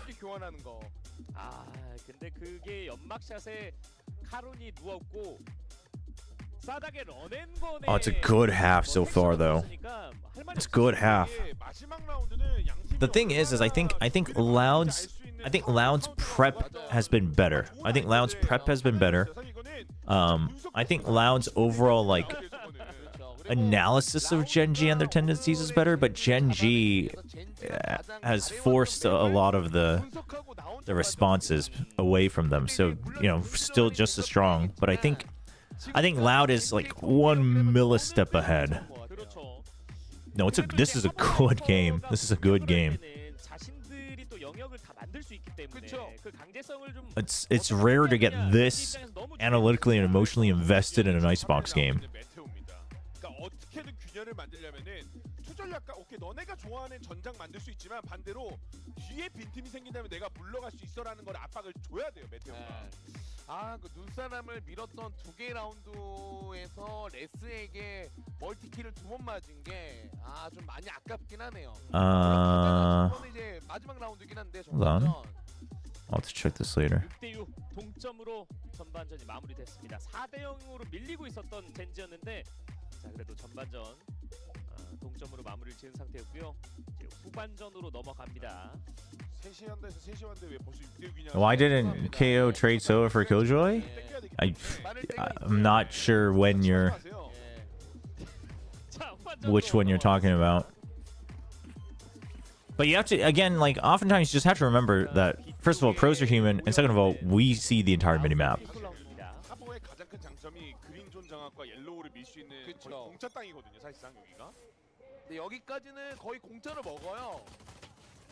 It's just Munchkin. There's really not much support, so he's going to back out to the other side of yellow. Go for a pop flash. Huge pop flash, but... Okay. Okay, no, that's a big hold.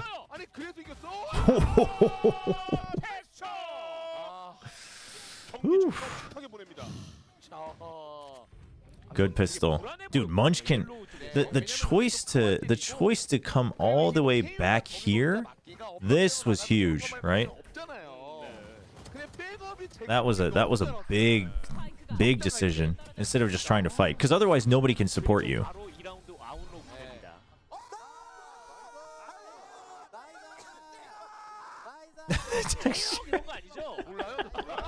I can't understand. They're just screaming.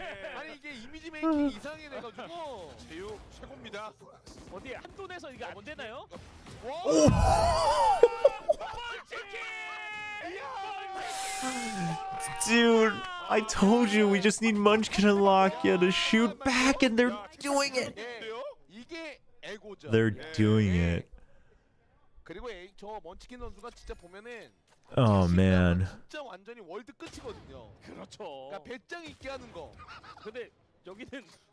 이제 접어.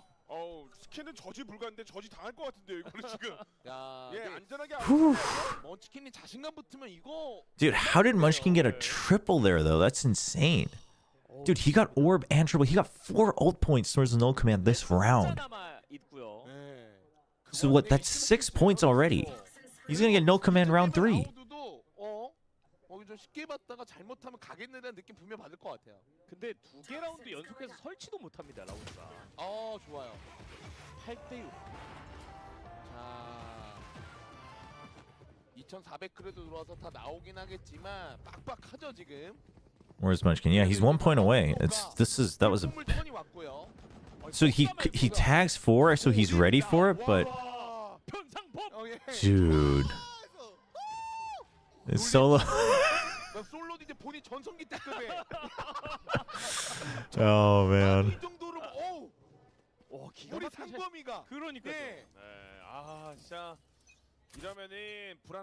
So now you just go for an aggressive push out of green. You're just banking on the fact that you can get a pick through the cascade, and in fact he's going to get it, so he clears B. They know the cascade's a fake. They're still going to rotate back to B.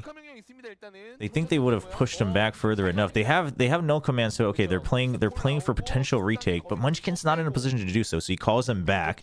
He wants to fight this because it's not fast enough. They still have green control.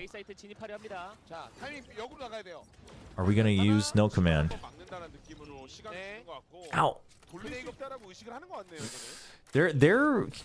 GENG is very aware of the fact that there's still so much time, that there could be a rotate. They're actually pulling out so much utility away from them.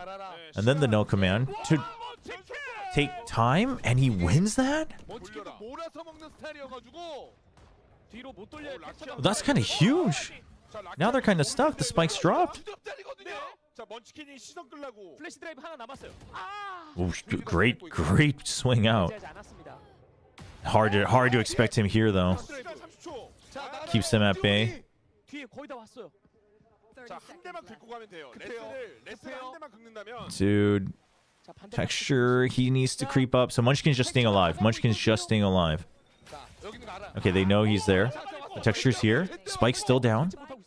자, 텍스처가 Oh, the off angle, just on one angle. 이런 거 잘 안 지거든요. 텍스처는 The cove.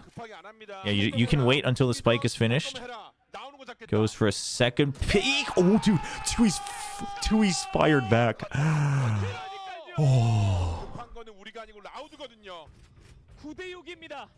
2점짜리 라운드인데 그 라운드를 지켜내는 텍스처입니다. 이거 작전 타임 걸려야 되는데 돈이 없어서 안 거는 거야. 안 건다. Dude. 아, 먼치킨의 이 멀티. Dude, Munchkin is on one. 아박의 제왕입니다, 지금. 네. 아니, 원래 그전 킥오프 때에서의 아박은 Oh boy, oh boy, oh boy, oh boy. Okay, so an eco for Loud. 9대 6까지 만들어냈습니다. And they're gonna still play default. The 0-point push out. So this is just default GENG, right? They push out double. Okay, thankfully it was a frenzy, so he doesn't die right away. And Lakia gets his kill too, so that's huge. And with that down, they immediately rotate. Right? I mean, you still have the alarm bot here. The meteor gets two. I mean, sure, it's an eco, but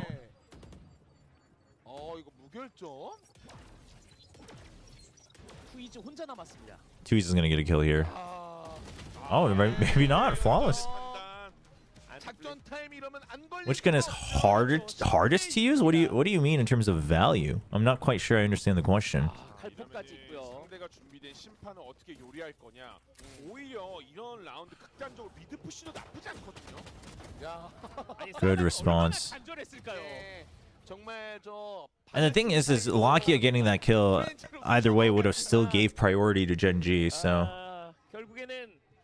So now you know, okay, GENG, they're still playing the same defaults. No timeout, really, okay.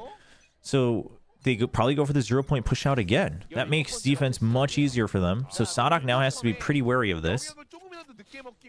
Now you don't have any big ults, but you know there's a reckoning potential here for Loud.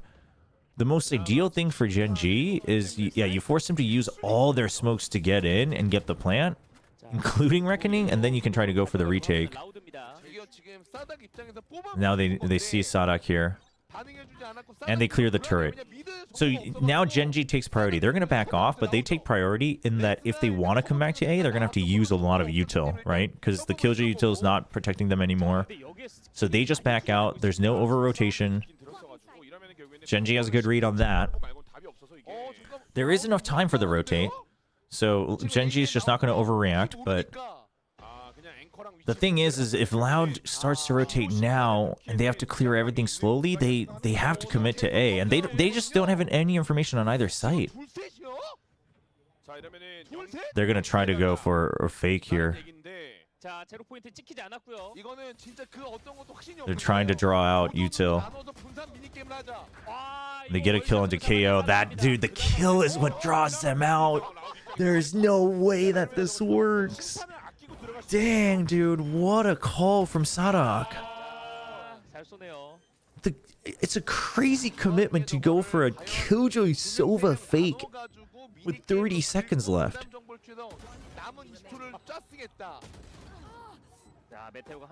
But it's like, it was the best shot that they had in some ways. Wow.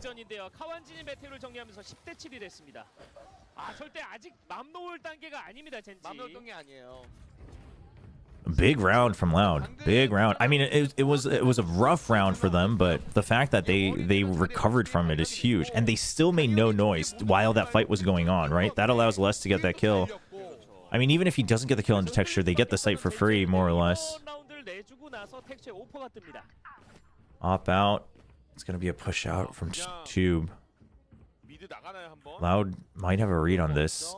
I think he's gonna go for the lineup. Does he stick around for a peek?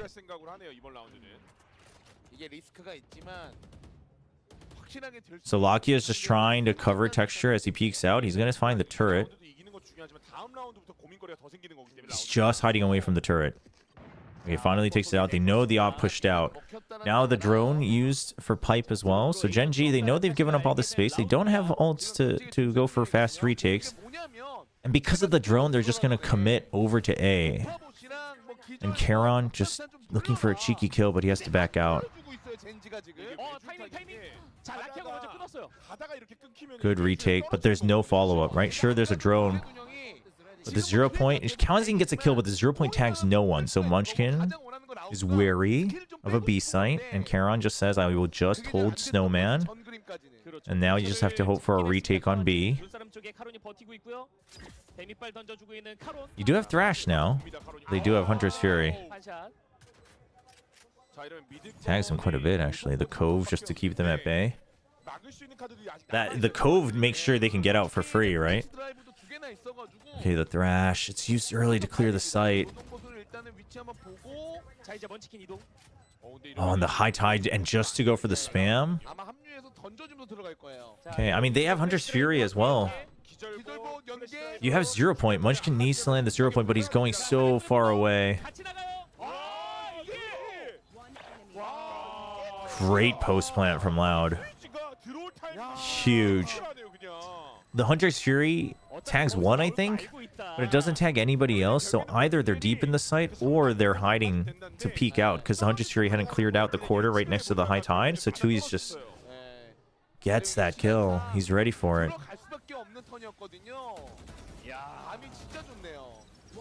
The timing on that spam through the smoke, it's actually so good. You know what he does is he makes it impossible to stay alive because you're either having to just get shot, or if you're dodging the shot, you'll get hit by the Hunter's Fury. So it's things like that where it's like it's not just luck. It's a good spam through the smoke.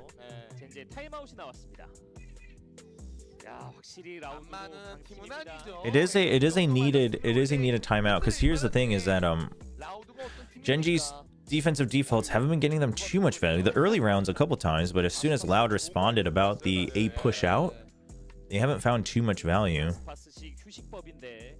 Now, one of the ways that they got out of this trouble against RQ was setting up the trap plays in B. So that's something that Loud surely considers after this timeout. I don't think GENG will do it, but I think Loud will be wary of it. So then, if you're expecting that, then GENG, you have a couple options of pushing out somewhere else. Okay, they're gonna still go for the op.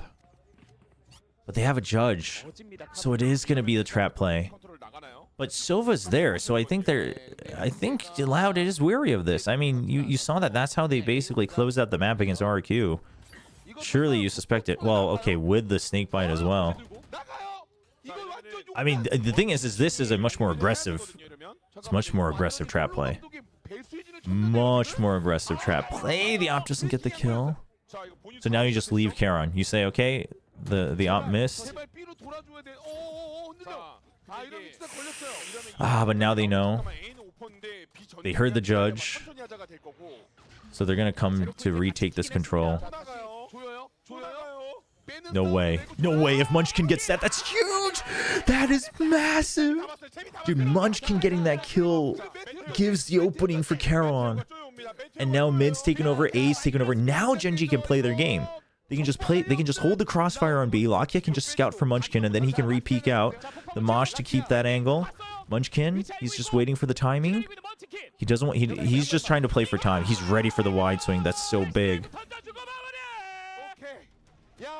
Dude, Loud was ready for it too. Loud was wary. Loud was so wary of it. They were so wary of it. And the thing is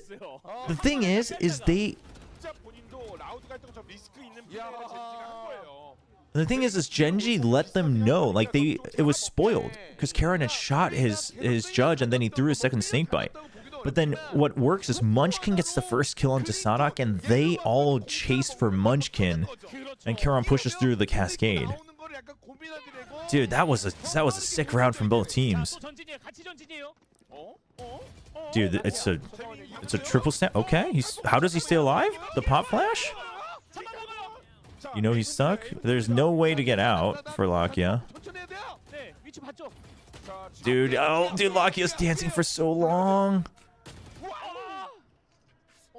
I mean, this got real crazy, risky, real fast. You have to just buy time for texture. You have to just wait and fight. Meteor's just chosen to fight.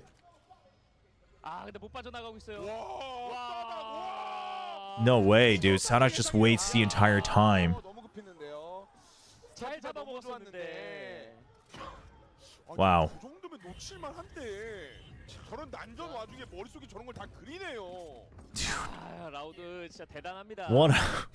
What a round.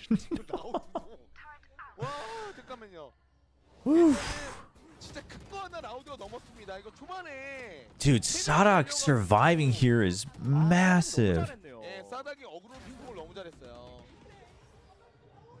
Dude, and he jumps out with the knife as well because he doesn't know where texture is. Because he's just trying to draw aggro because they know that it's 10-1.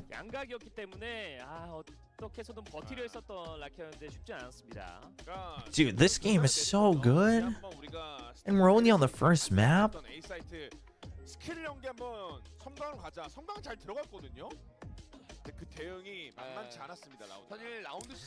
In hindsight, yeah, the mosh probably could have worked, but the thing is he would have just gotten out of the mosh. The thing is, no one could capitalize on that, and if you really think about it, the mosh could have worked, but it probably just pushes him out. But you are not set up in an angle because you already knew that Les was behind you on conveyor, so you couldn't peek out any further. So you're just hoping that amidst the jiggles that you can get the kill. So I don't know if there's a good bet here. I mean, Meteor hedges his bets. He says they'll have to peek out at some point, assuming that we would have backed out, or they'll check for the flank. And worst case, that if I get detained, then that draws them out for texture to get the kill and set up the 1v1. Sadak just says, I ain't moving at all. It's a 2v2. Because the thing is that let's say Meteor runs out, right? Either he has to show his back, or two, they give up the entire site and they're not grouped for a 2v2, so they just spend more time, and then you're back to square one. And now, well, I mean, texture, dude. But look at his position, dude. There's no way texture jumps out and gets an easy kill onto Les, and then there's like 4 people.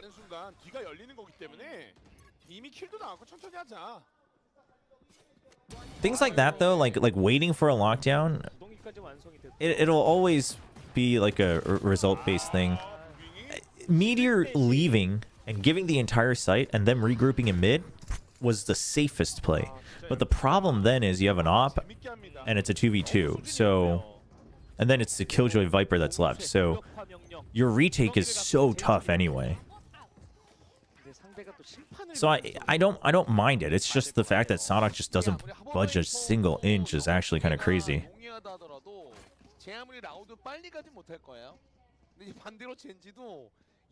I mean, GENG has all their ults.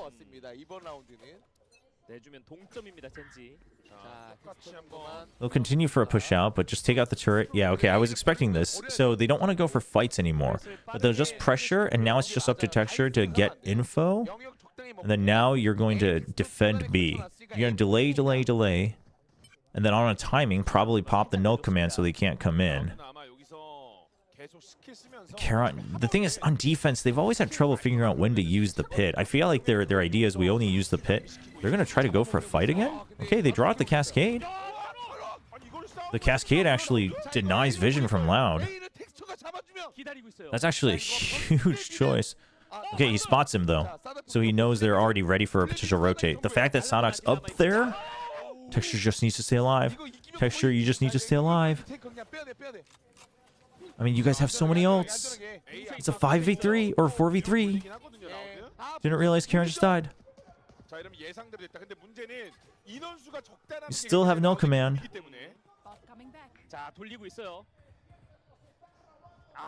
Munchkin just cannot get hit here. Okay, so Reckoning. So technically you have the advantage. Quick is trying to throw a curveball, and this could catch them off guard.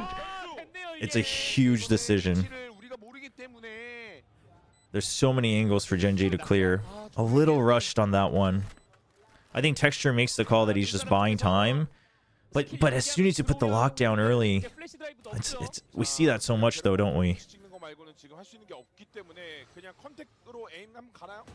Oh, spotted. Texture just checks for it. You know where he is? Texture needs to go for the kill. Texture needs to go for the kill. Huge, dude. The bait. Oh my god. Oh my gosh.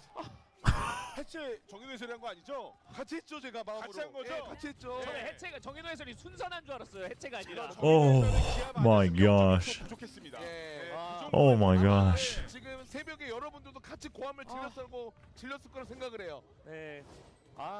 Dude, Munchkin with the aggro to draw them out. Munchkin does this very well, by the way. He plays with so much confidence, and this is what bites him in the ass sometimes. But a lot of times it works out so well. I mean, not the timing itself, but just like knowing that this is the way to win, right? Like just having faith we're gonna have enough time to defuse. We have to know exactly where they are, and then we get the fights. The reason Munchkin turns around is you only see one person spamming the spike, and there's no death, and you're wondering, okay, someone else has to approach me. Texture's got my other side covered, so he turns around and he wins that fight. Munchkin does things like that so well. Dude, how did Texture get under this? Did they not hear him at all? How did he drop here without noise?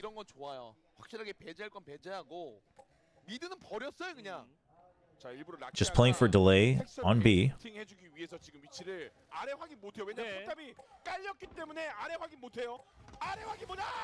Oh, I mean, he got two right away. He got two right away. That's huge. Lockheed gets a trade. Dude, what a set. Dude, the trap plays that GENG has on match point. And is this not what I talked about in my YouTube video? Is this not what I talked about in my YouTube video? The moment they are close to winning, they will throw out a play that they just have not done yet.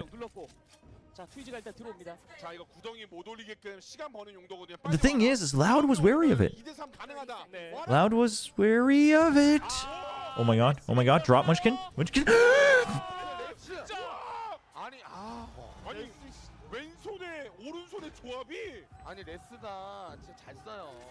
No, that's not a throw, man. That's Les hitting some insane shots.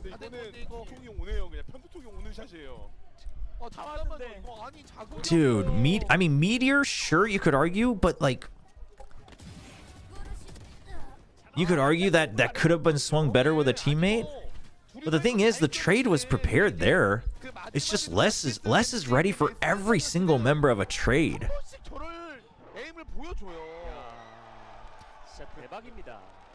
Like, dude, Les's crosshair placement and movement in that fight, like, he is ready to fight like 5 more people. I mean, sure, the round should have been won by GENG, but like, dude, Les played that super well. The thing is like, anytime someone hits a crazy shot, unless it's like unless it's a 180 flick, you can always argue that the people who got multi-killed could have played it better, right? So you cannot do result-based analysis on kills. Like, sometimes it is bad, right? Like, if they're literally just peeking one by one, like 2 seconds apart, then sure. But that time, I would argue the only one that could have potentially be timed better is Meteors, but that's just Les also holding a really good angle. So that one's arguable, but...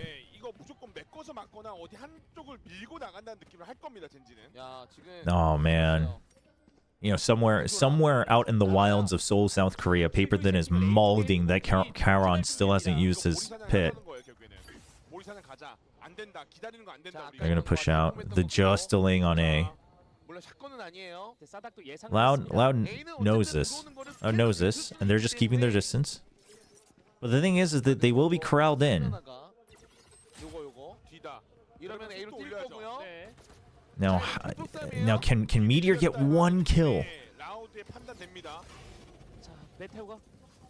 I don't think it spotted him. 그냥 설치를 주기에는 화력이 빌리. Oh, huge shot. And the tracers. 시간 잘 벌었어요. 제로 포인트 맞았고. 욕심일까요? 자, 욕심이에요. 욕심이 좋아. 잘했어요. 그래도 메테오는. But now all the backups here, and now it's like the thing is, Les was watching the flank the entire time, and nobody was spotted. Okay. Oh, that slows them down. That slows them down. So now they could rotate back. Loud is so good. The thing is GENG now has to pick if they want to go 2-2 split or if they stack. And even if they stacked, you saw texture here, so you know it's 3 people at best. This time he pushes out. Dude, nice.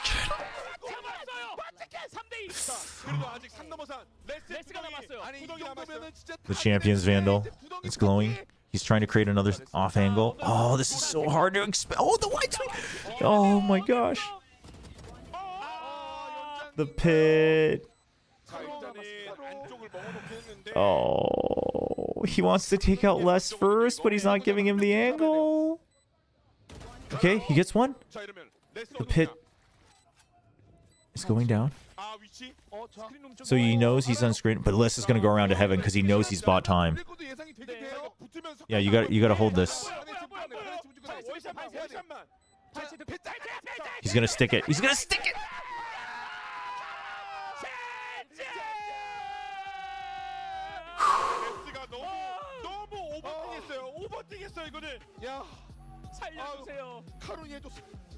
Dude, I mean, Les overcooked on that last round. You gotta feel for Les because he's so good in those moments.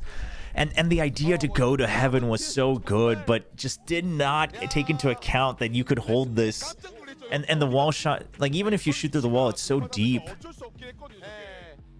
Oh, that's rough for Les, and it's a good stick from Karon, right? Banking on the fact that if you're still not peeking after the half, that it's got to be a rotate. Man, you got to feel for Les, because, I mean, honestly, the rotate, I think, was a smart call. It's just... Dude, I can't believe GENG won that game.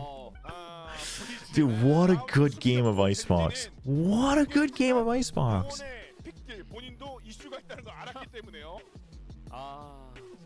Oh man. 수명이 좀 줄었던 것 같습니다. 이번 첫 번째 맵 중계를 하면서. 근데 사실 뭐 국제 대회는 매번 이런 순간이 많습니다만 저는 뭐 오늘 Oh man, I got a tweet. 진짜 젠지가 성장했구나. 맞습니다. 예, 아쉬운 장면이 없었던 건 아니지만 그 작전 타임 이후에 그 그린존 전진했던 그 라운드 하나와 칼폭 메이고 텍스처가 만들었던 그 라운드 하나. 그리고 마지막에 또 이 먼치킨의 저 고릴라 샷 이후에 Let's see. 마지막에 또 카론이 해주는 Showcased by both teams. That was such a good game of Valorant.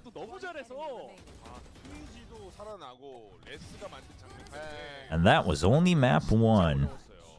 근데 진짜 오늘은 중요할 때 먼치킨이 너무 잘했어요. 아. 상대방한테 설치 위치 고맙다. 약간 이런 느낌이네요. 그리고 카론도 약간 긴장한 것 같긴 했는데 지금 플레이를 통해서 완전히 풀렸을 것 같습니다. 편안하죠 이제. 근데 와 라우드 상대로 퍼블도 많이 했고. Let me just hashtag it. Dude, I can't believe they won. It's actually crazy. 아, 아무튼간에 진짜로 진땀 빼는 승부인데 이런 거 지면은 오히려 이기 때문에 주저앉을 수 있거든요. 그렇죠. That was Loud's pick. That was Loud's pick. 그리고 텍스처가 라우드를 상대로 절대 밀리지 않았습니다. Dude, 2015, 241 ACS 4 first kill. Dude, Texture performing on an international LAN. You love to see it. Karon 1917 in his first international experience. Dude, less 27-14. That's insane.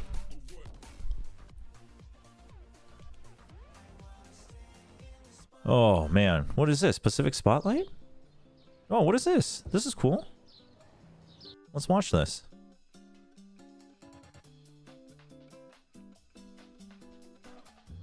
One hour away from Madrid. Oh, we're on the Korean channel, so they're playing Korea's content. I'll translate it for you guys.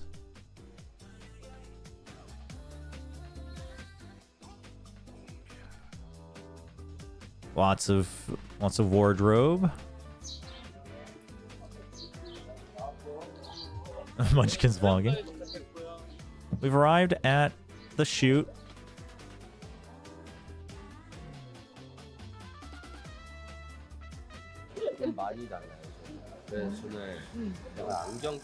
Do you feel different when you don't have your glasses on? Yes.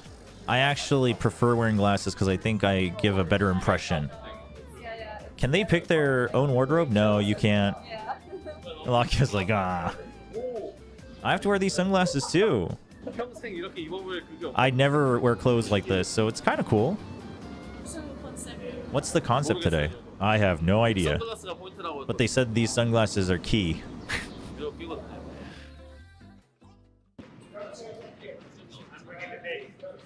Yeah, I'll translate through this and then we'll chat. No, I'm not in this. This is at Madrid. This is the shoot for the opening. Oh, he looks good. I think there's like auto Photoshop on the camera. Go, go, go.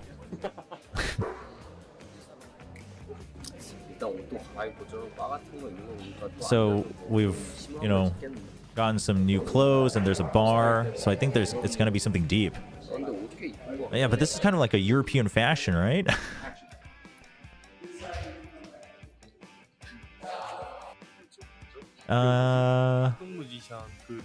It kind of feels like Akmu, if you guys know the Korean band. Doesn't it feel kind of like him? If you don't know, it's a brother-sister band. Akmu, AKMU. But the brother has gone kind of off the deep end in terms of going for artsy hipster styles. You guys want me to translate this too? I can translate the English for you. Yeah, I don't really feel jet lag because in Asia I would sleep late anyway. So I'll raise the volume so you can hear it since the captions are only in Korean. Time zone for me, you know, in Europe. Did you guys have some time to look around the city yet? We do, but our hotel is kind of far from the city, so not yet, I guess. Maybe after first matches again. Yeah. And first time in Madrid? Yeah, first time in overall Europe. Oh, really? Never been going on, but I've seen. I think Madrid's a chill city. I like it. A bit like Sehr gut. I've been ordering a That's lot. what he said I in haven't German. been going on, so maybe when I have time to go out, I'll try Spanish food.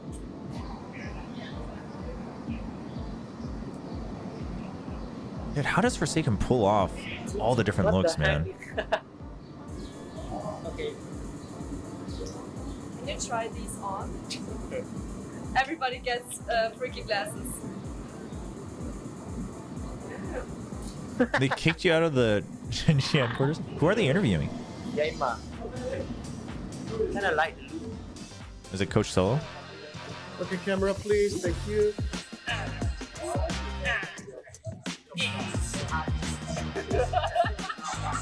Oh, HSK? Dude, I'm so happy for HSK, man.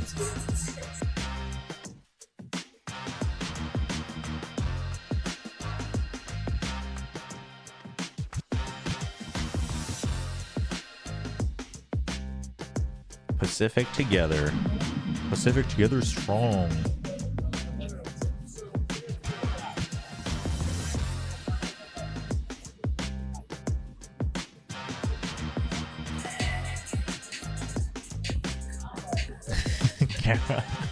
Karen and Devi, actually, there's a similar vibe there for sure.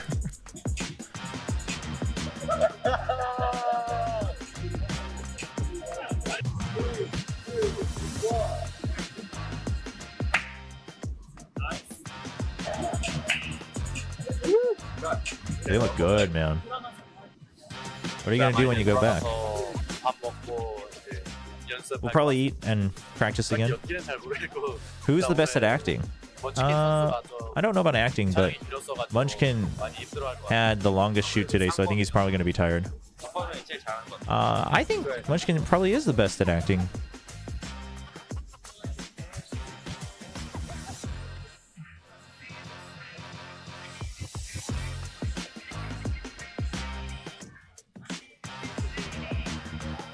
Damn, dude.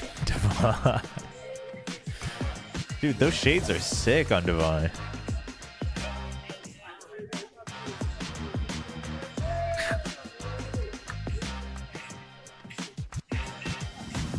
I love behind the scenes content. Yes, finally. Finally. How was it? Good. Yeah, actually, it's fun. It's short time when you change clothes. Maybe not first. Maybe not first time, but anyway, it's a good experience. It's fun. Do you wear these type of clothes? Some Of course not. No. Of course A not. lot of new things, I guess. Different concept. I mean, when it comes to masters filming, it's always fun. It's something that I look forward to. Devise of filming vet. He's been in so many opening trailers. All of Paper Rex.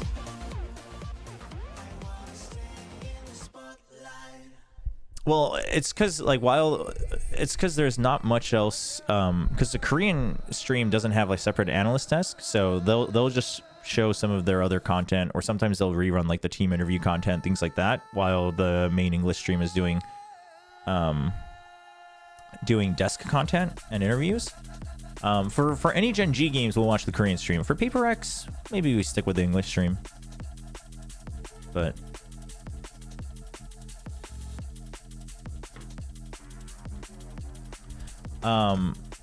yeah, I was kind of sad to hear that Doug doesn't have co-streams. Maybe I'll reach out to Doug. Maybe we can do one together. I don't know how that would work with the ping and everything, but I thought about it as soon as I saw his tweet. I've actually never gotten to like meet Doug, because I also have never been to a... Wait, agent picks are out on main? What? Why are we so behind Korea stream? Oh, here we go. 자, 젠지 대 라우드의 두 번째 맵 프리즈입니다. 아니, 잠깐만요. Wait. 메테오의 요루? Meteor? 메루? What? 메루? 메루 등장? 메루가 나왔습니다. 야, 그리고 이게 아스트라는 Dude. 쓰고 라키아가 Okay. 소바. They're still using the Astra. That's kind of the fact that they changed it, but they're still sticking with the Astra is 야, 이거 최초 공개인데요? that's crazy. 진짜 피곤할 No 겁니다, Sentinel. 그때. Dude, no 어떻게든 Sentinel. 바이퍼나 후방 라인들을 잘라먹기 위한 특색 있는 조합이다 보니까 사실 아스트라도 순간순간에 바이퍼를 대체하는 연막 Genji used Astra during kickoff as well, but 사이퍼 전에 요루로 뭐 요루로 공략하는 거는 뭐 워낙 많이 나왔었으니까요. 근데 그 they used to play Cypher instead of Yoru. The thing is, I mean, Astra. I actually think Astra's okay on Breeze. I mean, I think Astra's okay on Breeze as a second controller, but they never used it too successfully. But now with Yoru, I think that should change. I think they should actually find more value out of the Astra. And of course, something that they struggled with would be Cyphers, but now with the Yoru, you can help break that as well. So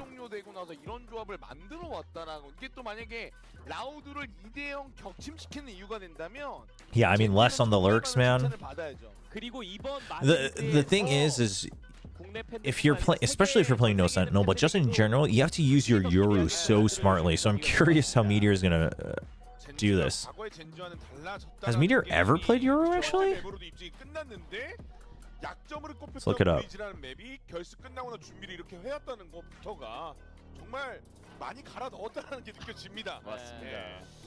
No.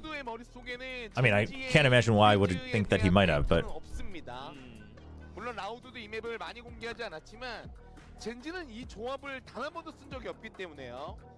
그리고 Curious. 뭐 스크림을 좀 많이 했을 텐데 뭐 성적이 괜찮았다고 하니까 분명히 본인들 스스로도 확신을 갖고 나온 조합일 텐데. And because they have Yoru, they forego the Sky and they put in the Sova. I do like that change. The solo Sky on Breeze, I just wasn't sold on anymore. Even back in the day, I wasn't a huge fan of it. I actually forget who's attacking first. So, yeah, like you guys mentioned, the big question will be Halls. I think Loud will focus on it quite a bit, but the thing is Genji knows the importance of Halls. They've used it. They both defended against it pretty effectively and used it quite liberally on the attack as well. So surely they're aware of it, and I think it's still going to come down to Meteor. Not necessarily Halls itself, but he's going to have to push out, put pressure, and then liberally TP on other parts of the map. Now, the Astra could help cover some of those as well. Again, you'll always need someone there for info, but 네, 뭐 저희가 떠들면 되죠. 아, 그럼요. 그러니까 1경기를 이긴 게 아무튼 되게 커요. 이게 0대1로 지금 이 맵으로 오는 것과 그러지 않는 것은 당연히 oh man, can you imagine if GENG won 2-0? 마지막 어센트 간다고 하더라도 뭐 쉽진 않겠지만 해볼 만하다고 저는 생각을 하고요. 그리고 다른 팀도 아니고 라우드를 상대로 두 세트를 모두 가져가야 된다. 이런 압박감은 너무 강할 거기 때문에 자, 앞서고 있는 상태에서 편안하게 경기했습니다. Curious how's everyone feeling about this game on the internet so far? 많은 성장으로 오늘 경기를 증명을 한다면 아마 많은 팀들이 좀 이제 골머리를 좀 그리고 뭐 2대0으로 마무리되면 참 좋겠지만 세 번째 맵 어센트 뭐 라우드는 당연히 잘하는 맵이고 해결이 됐다고 하네요. 많은 분들이 또 학교도 가셔야 되고 출근도 하셔야 되니까 뭐 2대0으로 It looks like they're all in game. 조금만 더 낼 수 있는 거잖아요.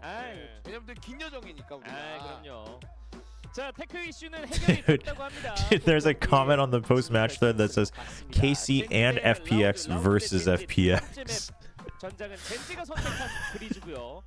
메테오의 요루가 That's actually so funny. 메테오 선수를 계속 잡는 것도 That's actually so funny. 요루에 대해서 많이 조명을 하는 거겠죠, 현지에서도요. 왜냐면 이번에 젠지의 새롭게 합류한 선수들과 함께 그 그전에 엔트리도 Z밖에 못 썼다는 평가들이 있었기 때문에 그러니까 그 짧은 시간에 어떻게 준비를 했냐. 그전 시즌에도 안 됐던 거를 이게 사실 물음표에 있는 거야. 야, 근데 이게 2주 만에 한다. 그 이동 시간이라든지 What's going on? 휴가도 하루 이틀 받았을 거고. I think the ref's waiting to hear a call back. The Korean caster said that the tech issue was resolved, so 재밌는 거면 아이소라도 나오냐 했더니 그건 아니에요라고 단호하게 얘기했는데. 자, 그리고 사닥 선수가 또 현지 스텝과 이야기를 나누고 있는 걸로 봐서 Miss you DRX. That's so funny. 정말 전 세계 많은 팬들이 또 DRX를 기다리고 있었거든요.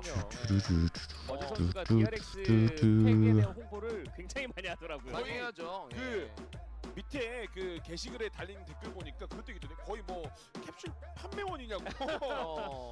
Are the Korean casters in Madrid? No. They're like 보너스 줘야 된다는 얘기가 있을 정도로 20 minutes away from me right now. 여러 글에다 또 댓글 맞습니다.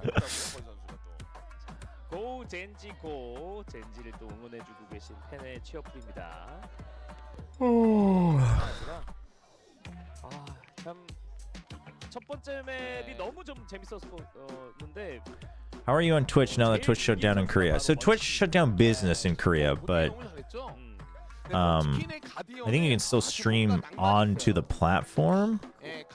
And then if you have, you know, legal addresses and bank accounts, etc. elsewhere, you can run it through there. So I set everything up through my American stuff. Twitch KR, I probably should. I should do a lot of things regarding my stream, especially now that I'm streaming fairly regularly and doing co-streams. So, what is it? Twitch KR, we gotta do that, and Gen Z, I only know Gen G. Gen Z는 모르고 Gen G를 안다. 맞습니다. I know, I'm such a big streamer. Can't let it get to my head, chat. I'm a celebrity now. On which note, since we have a bit of a break, since we have a bit of a pause, always appreciate all the new follows on Twitch and YouTube. Big shout out. We'll be on for all the Masters Madrid games, and then we'll continue for Challengers and VCT Pacific, so hope you guys enjoy that. End Wingman Violence. Dude, that thing looks brutal. 약간 피카소 버전의 요로 느낌을. 졸류 아니면 졸류 피곤. 굉장히 피곤해 보였거든요. 다양한 요루가 존재합니다. 물컵 조심해야 됩니다. How does it feel to be an influencer? Chat, life is so easy now that I'm an influencer. It's crazy. Dude, my room is so warm. 그런 가능성이 높다고 봅니다. 2 PCs running, lights running. It's not a big room. Start beef with Tarek, then you'll be like Sideshow but Pacific. 진짜 장난 없더라라는 얘기를 That's something I can't, that's something that's just like, dude, I'm not an issue maker. You know? 젠지가 오히려 첫 번째 맵을 You gotta be an issue maker these days to become an influencer, which I'm not a big fan of. But it is, you know, some people are actual issue makers, which is a shame, drama starters, but some people, they just ride the line enough because it's business, and it's like, you know what, I mean, I respect it, but I can't do it. The most drama I can start is just hating on DRX and doubting all the Korean teams, except for GENG. I'm on the GENG hype train now. That is a hitbox in the background, yes. Oh, I was gonna bring it over, but the game's starting now. Once 2KXO comes out, chat, we'll stream some 2KXO. I'm not very good at fighting games, just so we're very clear. Okay. So we've got. Okay, so you're basically using Astra kind of, and this is what they often did, right? You're using Astra as the anchor on B, which is not bad, but I'm curious if they'll ever switch Charon over to A for Hall's control as well. Because here's the thing is that once Charon started being bullied on B, GENG didn't have too many good answers. So right now they're going to stack with Munchkin as well, but... So the flash drive in mid draws a little bit of attention, and GENG, they're just waiting. They have that 1 star in A to delay. They've got long-range sight lines from Lakia. And then the TP just to check Halls from Meteor. They're already through. Yeah. Trade for Munchkin, but you don't have control of this. Meteor's just going to try to hold the wall here. 독성 게이지가 채우고 나서 보면 되거든요. 먼저 일단 내려놨습니다. 그래서. 근데 라키아의 화살이 빠졌기 때문에. Oh, but there's a lurk for the lurk on the window. Munchkin's kind of wary of it, but the timing. Ah, Tui's gets it. I mean, Munchkin tried to check for it, and it just doesn't get spotted unless it's just hiding the entire time, or Tui's rather.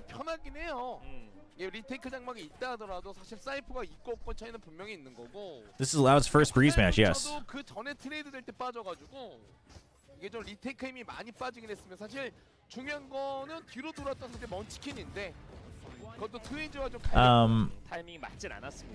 Pacific fans are too nice. No Tekken. I thought about buying the new Tekken, but Tekken always just feels so daunting.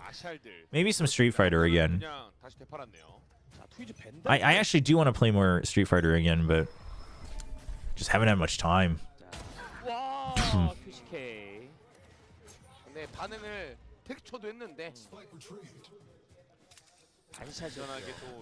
Well, I mean, now with one dead, there's not much you can do as GENG. They're already split, so Karen's just playing for a trap play, just playing in a pocket. And you're just kind of hoping that they come through. Lakia does recover the Marshall. They know that he was tagged. Dude, Les's jiggles during his fights. His strafes are so good. SF6 is fun, yeah.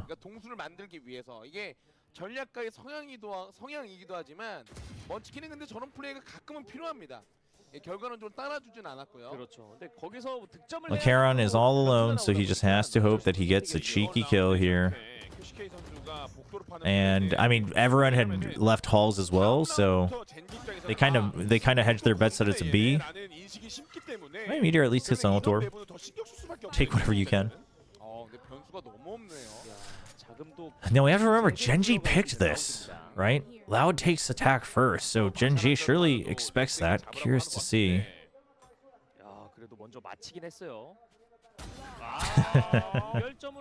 I think Meteor didn't realize he was spotted on the run up. 벤달까지 구매했었는데 이게 계속 굴러갑니다. 세 번째 라운드. 4,700 크레드. 3 half armors. And no shock darts. Going for the full armor on Lakia. 3킬째 QCK입니다. Quick. Okay, I was going to say, like, you can still buy armor and still buy whatever you want the next round, so he does. 3 rifles and a stinger. No ults, you know, no stacking of kills too much. Sadok's kind of close. He's getting close to his no command. No orb control from GENG. I mean, this round is not one where you're going to aggress for orb control, so it's not too surprising. But yeah, I mean, Loud's just going to take halls for free. Now they did stack A, right? They're prepared for something out of metal doors, but they're actually just going to keep taking a mid control. But now you've taken everything. You have halls, you have nest, you have mid. So Texture's just trying to regain some control of mid, but less than a rare miss from less. I mean, there's just no info. So again, the question remains: what are you going to do about halls, right? Once halls gets open, that's the entire mid open, and once mid gets opened, your sights are a little weak. Charon's just going to try. Okay, dude. The bait out from Charon on Munchkin saves that round, but it's a rough one. How many times will Zelsis plug the send bundle tomorrow? Dude, what would be sick is if after every round ends, Zelsis just shouts buy the send bundle in case it goes into a replay.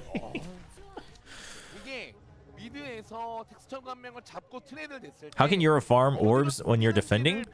On A, especially with an Astra, you can do a dissipate on the stairs, and then check to see if there's contact. If there is contact, you fight with the pop flash. If not, then you can get the orb. Basically, you can pressure it though. You know what I mean? You don't have to necessarily be farming it, but you can pressure it for sure, and then you can still gate crash back out. Easier to do on A, a little bit harder to do on B. Good shot at long range. Now Kanzin still has mid control though, but now he's been spotted, so now they just empty everything. They still had halls control. They're going for the pinch. They're ditching halls, and they're just saying, Charon, you're on your own. I will say, remember what I mentioned in the beginning of the game, is that will they ever swap Charon over for A control? And they do, and that's huge. That's a huge development for GENG. Because again, it used to be that Charon was just stuck here, and if he couldn't hold, he couldn't hold. 백업 빨라요. 요루라서. 메인 들어왔다. 근데 복도도 지금 라키아가 의심하네요. 의심을 하거든요. 자, 라키아 프리즈가 이기네요. But this halls control is such a pain in the butt for GENG, man. Huge swing. Dude, Tui's. I mean, this is. It's rough.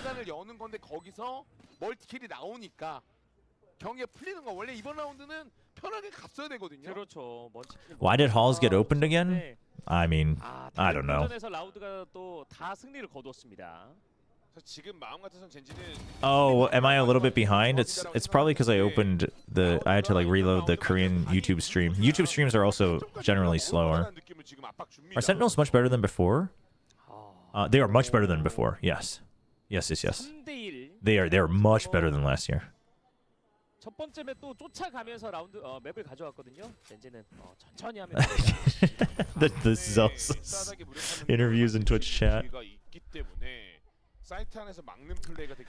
I mean, we'll see. No, I like halls being opened, to be honest. Closed halls suddenly made Breeze even more one-dimensional than it felt before. Dude, Tui's is so. 알죠. 본인도 되게 중요한 거죠, 사실은. 거기를 알고 있기 때문에. 맞아요. 자, 처음 표류가 있긴 하지만 총이 한 자루밖에 없는 젠지입니다. Okay. 첫 번째 라운드. Hero Vandal for Munchkin. 포스텍입니다.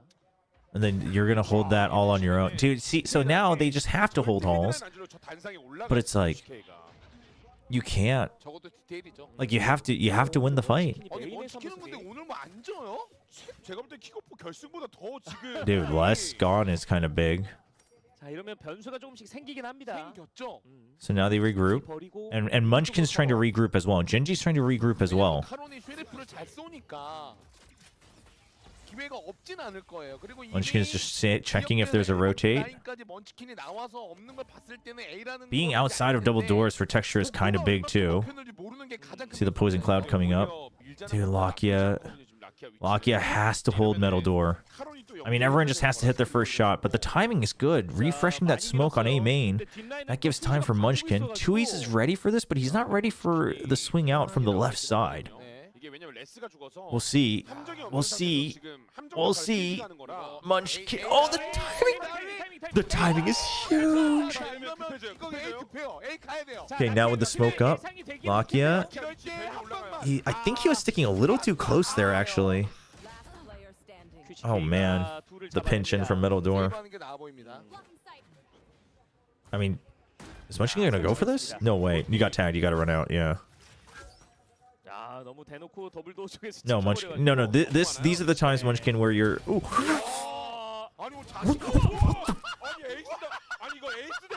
What in the? Dude. Holy cow. Oh my god. Dude, if he had gotten that ace, that would have been insane. Oh my. Dude, how? Dude, how did he? Oh my gosh. Lakia's like, damn. Okay, so now it's up to. Uh-oh, why are my frames dropping? What's going on here? Uh-oh. I might have to switch to the English stream if this continues. Okay, we've recovered. No, we haven't. Is this happening in the mainstream too? Because I think it's probably the signal that's being sent to Korea. They gotta take out less. Okay, Munchkin takes out less. It's not bad. They have spiked down. The thing is, you have to group up. You have to find a way to group up.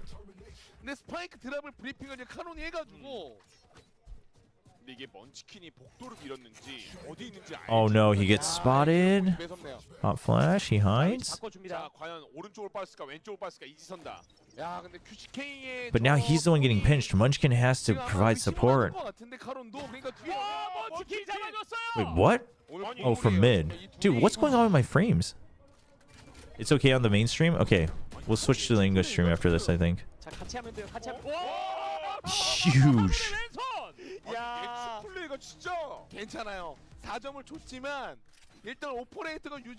If Munchkin told you to buy the GENG skin, you would. Wait, it looks fine for you? Really? You guys don't see the stutter that was happening throughout that entire round? Dude, is my monitor dying? The sound is fine. It's just... It felt like it suddenly dropped down to like 20 FPS. It was, right? Oh, you're watching on your phone. That could be why.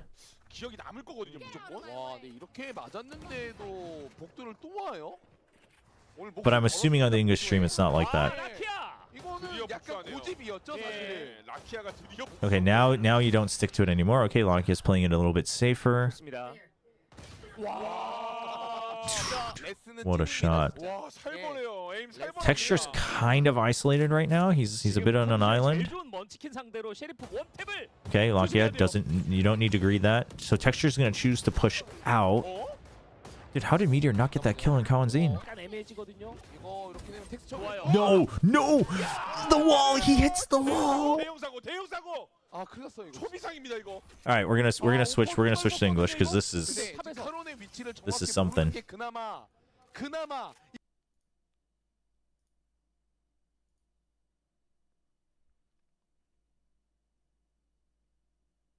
Spoiler, the round ended. Loud, yeah, definitely looking like they're happy to just commit to gunfights. Feeling confident that in terms of just I guess the basic fundamentals that they're going to win out in some of these rounds. GENG have anything cooked up in terms of proactivity on the defense? You know, I mean, the thing is I have to imagine that GENG is looking to obviously score better on the attack. So if they can get back up to, you know, 4 rounds, 5 rounds, then Sure, I mean, also for GENG, this could just be damage control in the first half, obviously expecting this composition to be able to deliver and excel when they are able to attack, but... Sure. But there's again, going to be a limit. that feels very risky, especially if it's such Did you get the Twitch calendar from them? Wait, what? From who? From Twitch? No, and if I did not. If anything, Loud should be in like the upper hand because there's so much tape on GENG. They showed everything from the map pool, and yeah, we've seen a little change here, but the fact that Loud aren't really tried and tested from kickoff on Breeze themselves. Ah, man. 2-5 and you're down on an eco. That's rough. You do have Cosmic Divide. You do have Pit.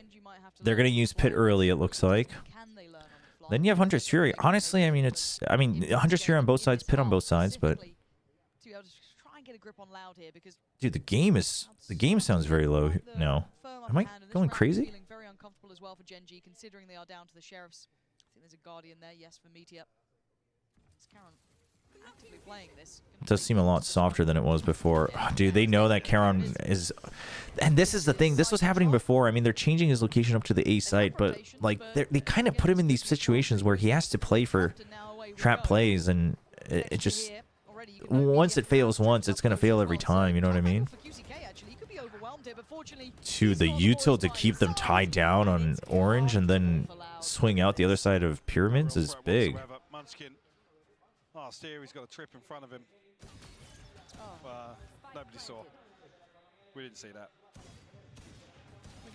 Oh, Twitch sent out calendars to Korean streamers? Maybe because I changed my address to America, they just didn't send it to me because they were like, well, he's not a Korean streamer anymore. In terms of the pace of Breeze so far, and GENG not really taking the fight to them in the majority of these rounds. I mean, the pink didn't even come through there instead before the Aldroid even revealed his position.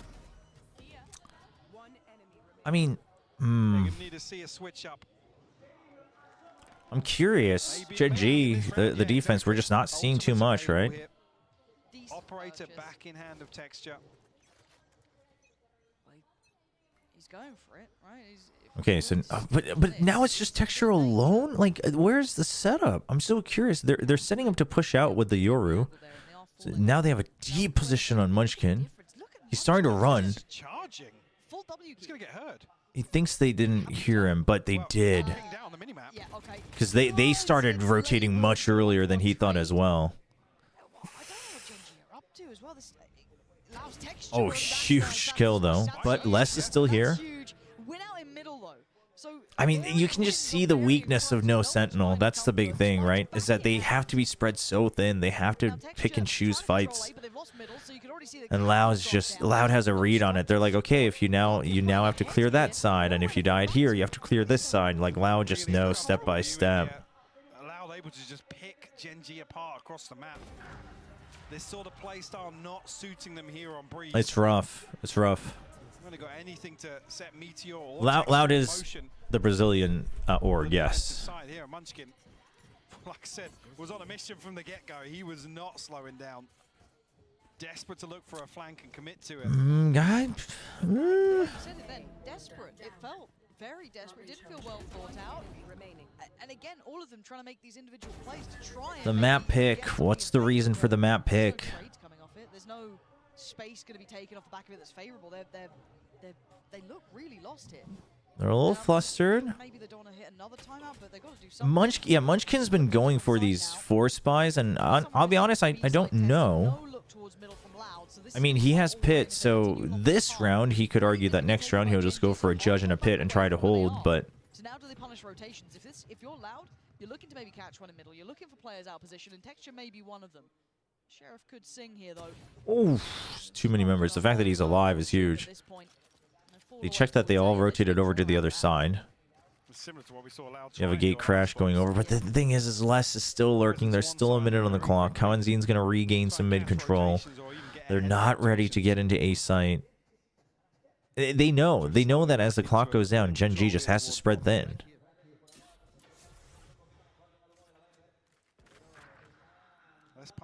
And there it is. Finally finds that pick onto Meteor. Right? I mean, what can GENG do? I mean, sure, they can always roll the dice and stack on one site every round, but short of that, there's not much. Trap play for Texture.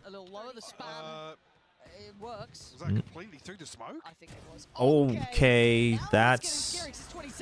Except they're all stuck here. Texture, you've got to get this kill. Less, just trying to stay alive. Trying to keep it safe. Pressure from the left, pressure from the right. Counting going to take down Texture and his game on towards the site. Spike should go down uncontested. And what can Munchkin do now? There was a little bit of hope there. There was a heartbeat. A new lease of life. I mean, I think their attack will be a lot better. I think their attack will be a lot better. But the defense is... It's almost like they just accepted that they're gonna lose on defense. You know what I mean? Like everyone in chat knew exactly what the weakness of this comp was gonna be, and we have to at least see something that they have prepared that shores up that weakness or some other advantage you're taking. But we're not. For instance, like if you don't want to spread yourself sins, again, like maybe you fight for, it's like rebel control notice. Maybe you fight for this and you go for the orb. Now they're putting up a smoke here. Now they're putting up a star. They want to try to fight for that, but again, it's just meteor, so it's really just fake pressure. Not even that. They're not even popping it right away because of the early util. And the early Hunter's Fury, check that it's not the entire team. They do get a tag, which actually probably confuses them even further. They've ditched Hall's control again, but at least they're starting to try to just stack a little bit more. So, I mean, this round they're showing a little bit more of an adjustment. Oh, dude, that dash is... And now they're going in one by one again. Numbers starting to really favor Loud. 4 standing, make it back to 5. Texture going to catch, I think, through the wall potentially. Just off the res, yeah. Sat back on his feet for a second, but immediately shut down. QCK with this position, yeah, he's okay, yep, they didn't check him. Oh, Lakia still gets the kill though. Still doable for GENG in this round. To try and make a bit of a difference. Oh, it's going to go in now. Okay, good pit from Loud. Oh. Clean. Sees the tip of the ponytail. I mean, it's outside the pit, but they know exactly where to spray for this, and they can't push in to take you out. Oh my god. Oh, okay. Oh my gosh. This time gonna make sure it doesn't go the wrong way for them. This is heartbreaking for Munchkin. The consideration from Loud. Another broken buy here. It's mostly a reliable half buy, but on the brink of a 10-2 half hit. Oh, dude, what a dash.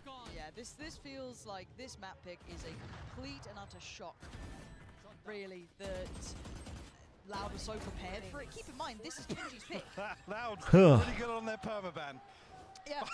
Yeah. But it's just okay, so finally, but again, it's fake pressure. They are going to push out of halls for this, though. I mean, finally, this is what they needed to do for so long ago, though, right? Like, if you're not going to have a sentinel, rather than spreading yourselves in, if you're not hitting every single shot, you have to just delete a part of the map like this.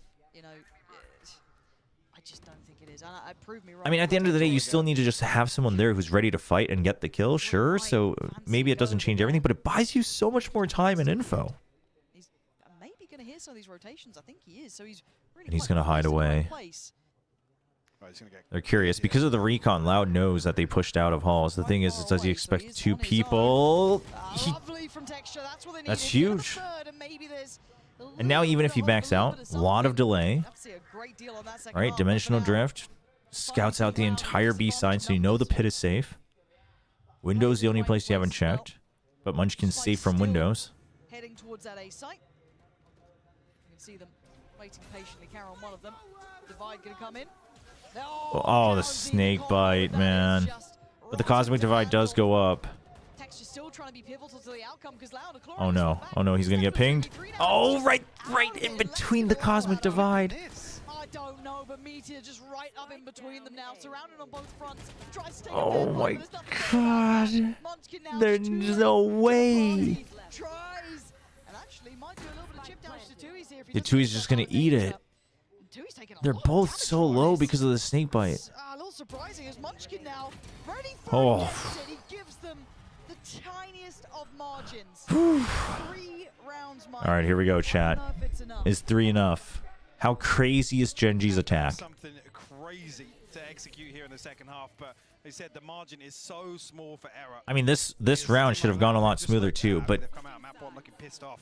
Yeah, they do. Like they're happy to just dig their heels and commit to these engagements. it's just it is a little frustrating that they didn't try to just push out more aggressively as a team on one side of the map. Like, that's the benefit of Euros. You can push out with 3 and the Euros still teleports out to the other side and provides support again and even out the map. Still go back to a default, but you have more map control. So the defense not quite resolved here. I mean, granted, it's scary, but oh, I forgot they do these on the English stream. Okay. What happened to Dan the Penguin? Why is he upside down? That's so funny.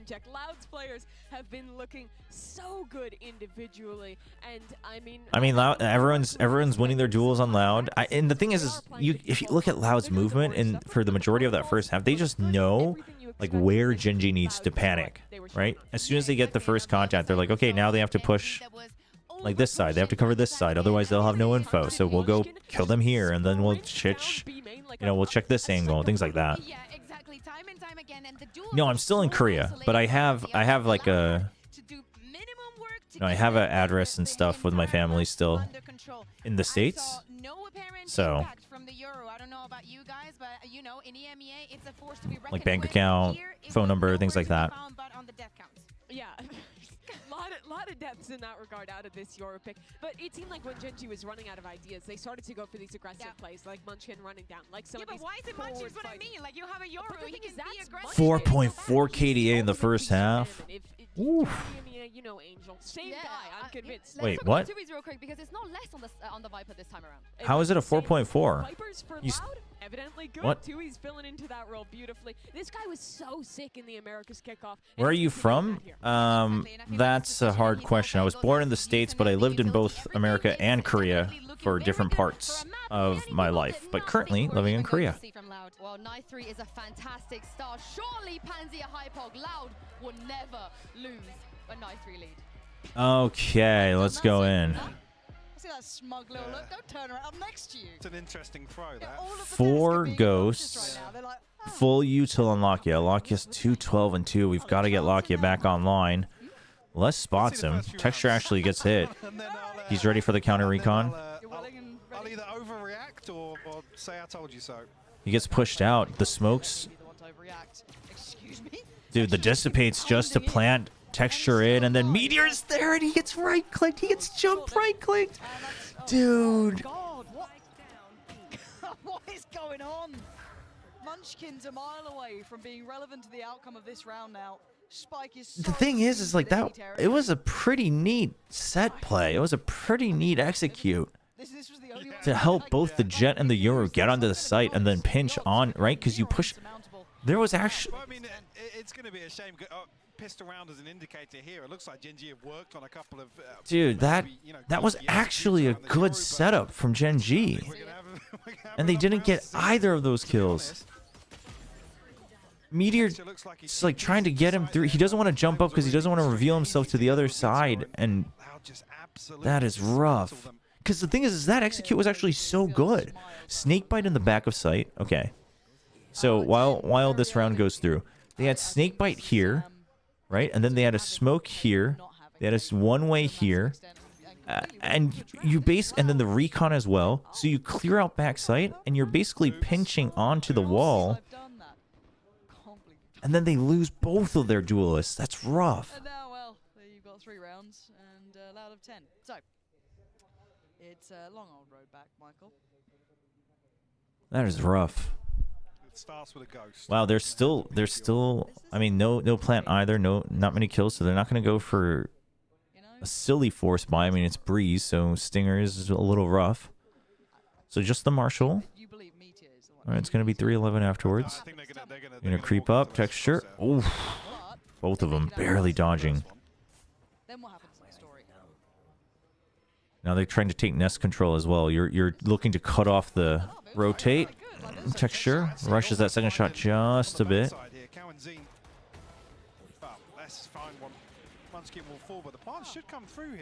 Okay, they'll get the plant. It's the most you can hope for. A lot on Charon.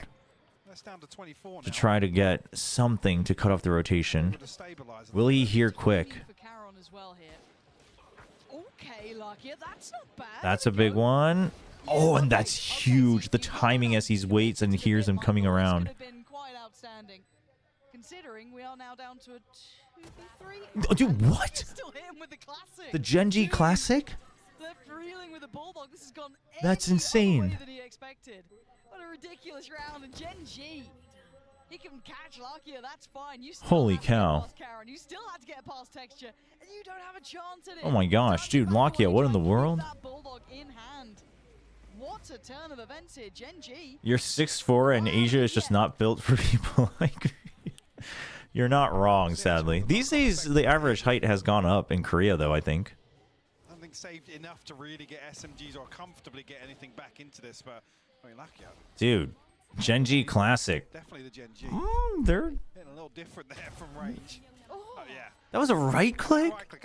I couldn't actually see the ammo count, but it was a right click. Beautiful. Love to see that. What? At that range? Okay, one bulldog. Sheriff. Okay. A couple of classics.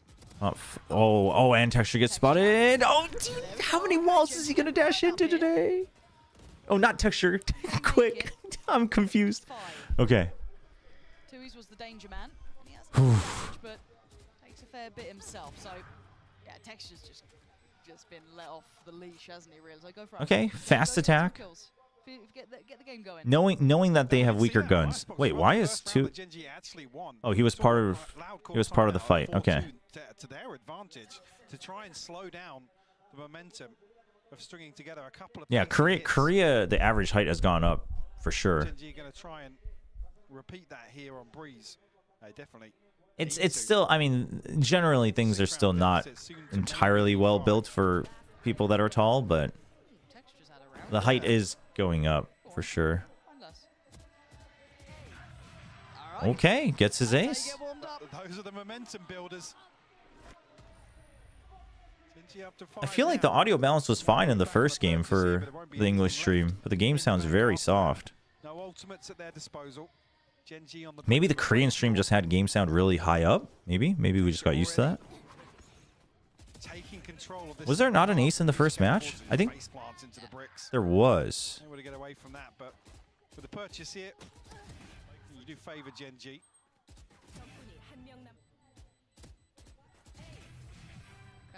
When do we?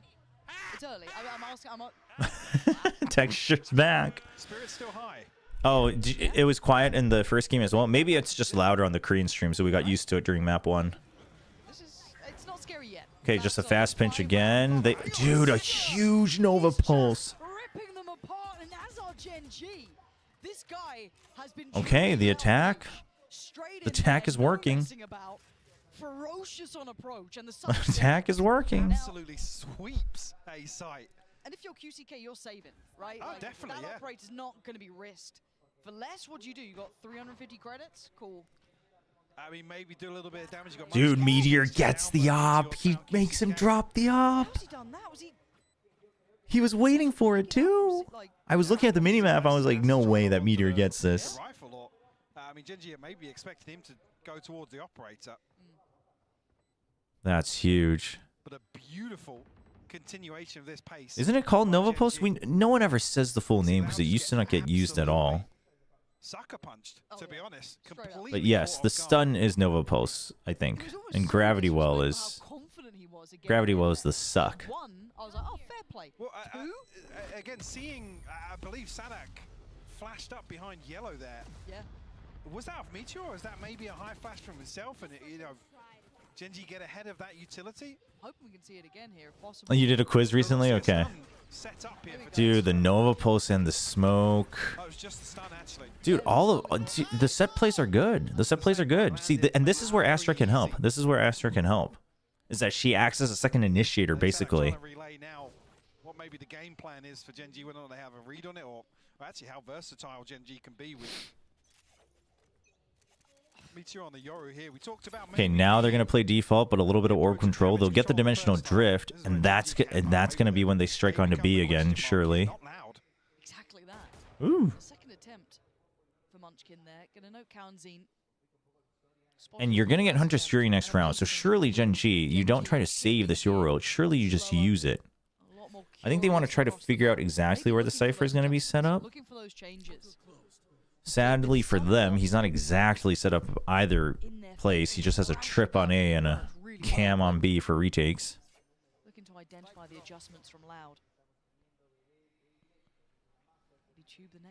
Contingency, the ISO wall? Yeah, I always get confused on that too. Okay, so they're going to use it, but they're going to use it on A. They draw out Snakebite and Poison Cloud. They're trying to stay as far away as from the Euro as possible. Oh, dude, look at that angle that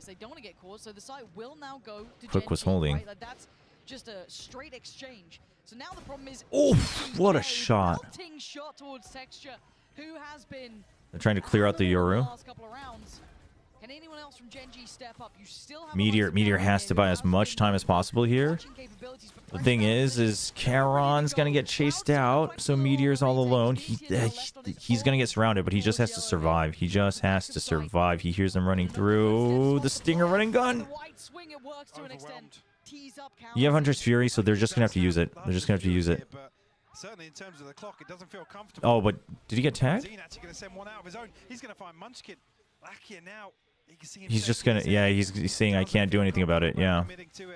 We'll have to concede an 11th round to Loud, who just peel away from this so quickly. GENG almost left, you know, wondering what to do with a free site. And I kind of what Loud were up to, right? This is lovely, but it's I mean, the patience that Loud has here. 4 people stuck on bridge, and they just wait until all the utility is used. It's a really good call. Because there's nothing left for Loud to hold the site with. This is the other side of the coin. Loud. It's really good patience. We saw the same thing on Icebox as well. A good read on what GENG wanted to do.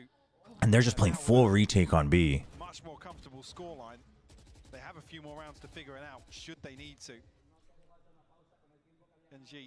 Is GENG aware of that? I mean, after the piss around, they just haven't been able to experiment too much with B site. Bladestorm, Hunter's Fury to work with. Comfortable in the purchase other than Texture, but So now they're going to re-explore it. But Quick has taken a very aggressive position. Gets the dink, gets the second kill. But the damage is done. Early information, everything they would have wanted. Dude, and the Astra's gone as well, so now you kind of have to go A, but the trips are there, and Kawanzin's going to be on the flank. yeah, a little awkward on the spacing. GENG punished for it. Loud's going to prepare for B because they emptied it, right? So they're playing the numbers game. They're confident that they can still get the retake. Kawanzin can still get an easy kill on the flank. He can also hold the flank to make sure that the Hunter's Fury doesn't get a good position. And now they hear the util, so they're going to start the rotate back. It's all really up to Munchkin. He's gambling that he can get a kill. There's a ping come out, though. I think they heard him. Could be criminal. So little safety.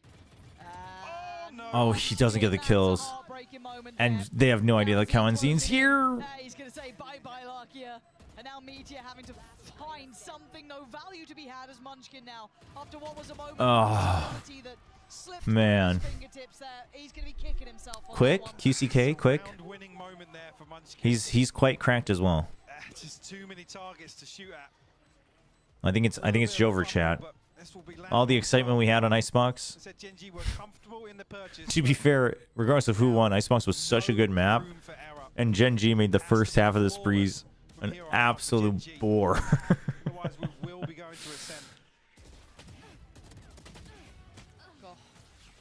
No, I think Ascent should be fun though. I'm excited for Ascent. Ascent should go back to being a really good map, hopefully. That was the swing moment. Yeah, you can see Yeah, Munchkin feels it. And this is the thing, is this is why I can't ever just like blindly praise Munchkin, because he'll have amazing rounds and maps. I mean, he's still doing well in this match, but then there are moments like that where it's just like, this has been an incredibly hard game. I don't know, you should have gotten that kill, you know what I mean? They're probably not very happy with it. Second half started off with a bang eventually. But then Yeah, Quick is the one that plays the Phoenix a lot. losing a little bit of that spark to it. UCK looking to take heads. Texture creeps Oh, my favorite GENG strat, Texture Go Kill. Yes, with a little bit of utility help from Charon, but that's about it. See how quickly Sadak's over here to try and support Kawanzin. QCK. They heard that. They should have heard the dash. Kawanzin should have heard it. almost there with. Dude, and this time they empty A site. And Loud, dude, this is why Loud used to be so good on Ascent and Haven back in the day as well. They just say, oh, just give the site, like whatever. Let them waste their util. Knife probably caught 3 there. Yeah, I should have caught at least a couple on main. Oh, what a ping on tunnel. He can actually shut this down with the pop flash. Texture, good trade. Huge trade, but do they know that Kawanzine is in the back of sight? I don't know if they know. Well, they have to get through less first, I guess. I don't think they know that Kawanzine is there. The sleeper agent is still alive. They don't know. Oh, Lakia checks it.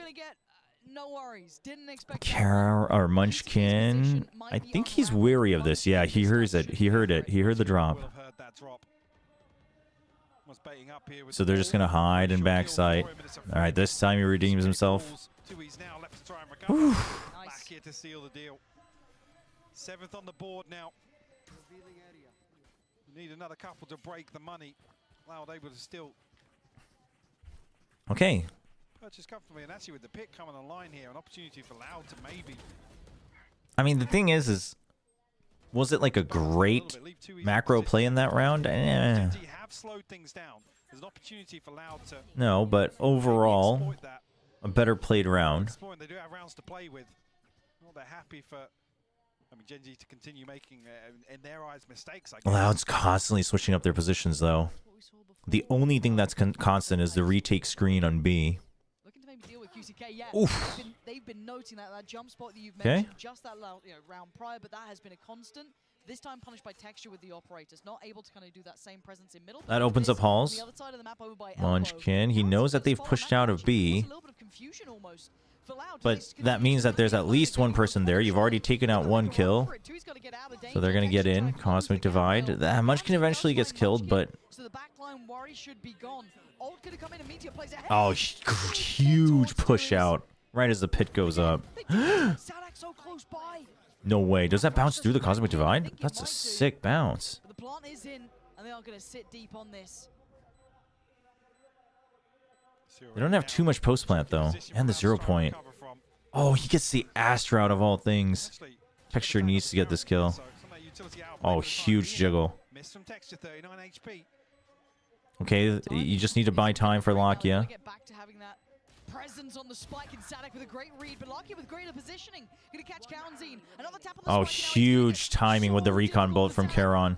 They know he's not on it. And no time to play with. It's 8 for GENG. Step by step, they are not out of this game just yet. Bring it through, and I mean, a couple of members. Yeah, GENG's starting to play a lot slower. GENG's playing a lot slower. They've picked up on Loud's tendencies, and now a timeout comes out. The thing is Loud's comp, it doesn't benefit a lot from pushing out, so we'll have to see. The investment comes here. There's a chance for Nah, Texture's op is so good, though. No, Texture's op is so good. Like, his Phantom's very good, but his op is so good, generally. It's also, with Loud playing so slow and holding these long angles, I don't mind it. I don't mind it. Then you have Lakia not too far away too for his. So these are big ults, round-changing ults that can completely turn it. So they're going to have that as, a fallback plan if they need it. But if they keep going like this, they've got some nice little reads. Again, just that almost assassination. Okay, 4 more rounds, chat. Do we think GENG can do it? Are they going to do it? Which is exactly the sort of thing you want to see there. But if they are going to slow things down, you want to see. Is it going to happen? Find somebody to be able to isolate. So that's a huge positive. The problem being is there enough? Like I said, with absolutely no margin for error, is there enough for GENG to really fall back? I mean, listen, do or die. Maybe there's not as much of a take it to overtime. A requirement to find out players like QCK, dig them out of spots. Broken buy from Loud, only 3 rifles, but they'll buy down whatever they can. They do have a null command, so if they make it a 5v4, there's a good chance that Loud can close it out. Less, Sadak, and Tui's. Tui's no armor, keep in mind, so Less and Sadak are heavy hitters. Actually, switch up? Yeah, I was going to say, Less is... They're going to set him up. Flash sets QCK in motion. With the tailwind. Dude, no armor. Vandal push out. What an insane idea. But the thing is here's the thing. They can start doing this again once they have full buys, right? We just talked about how Loud probably it would help to push out, but their comp doesn't do well with pushing out. He's rechecking it. Oh, the guy's and it's at the perfect time. He was about to shoot Karen in the back there. I think he hurt him, actually. But he did. Karen's down to 5 HP. I don't know how he felt that time. Maybe hearing a step, but it felt like he was already on that trajectory. So now QCK fancies Quick pushing out. QCK pushing out as well. So what you need to recall here is that Loud, even if they lose this round, they'll probably play similar to this in the next round as well, pushing out. Right? So like Loud stacking with reason because they've already taken over halls. Oh, the TP. It draws them back. Don't have too much time for the rotate. Munchkin's trying to open up the rotate for them, but QCK's here. Okay, now they know. Now they know, so he has to hide as well. So the rotate will happen. The question is oh my god, QCK, no. Oh, missed that. Okay, he's just trying to delay them. He's just trying to delay them. Trying to just stop the plant. Oh my god, no way that worked. Dude, those are such... Oh, the collat! Oh my god. Oh my god. He spotted him. He spotted him. Oh! Oh my gosh.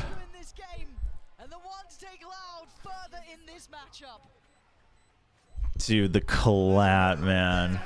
Where Tex is able to compose himself after that collat. Regain his footing. Dude. I mean, pushing out. They pushed out and they win. They figured it out just in time. And can you imagine if Texture clutched that? If Texture clutches that, I think they end up winning the match. The momentum it would give that guy. Dude, that Snickers logo is placed so well. That's a huge... Dude, that's such a smart logo spot.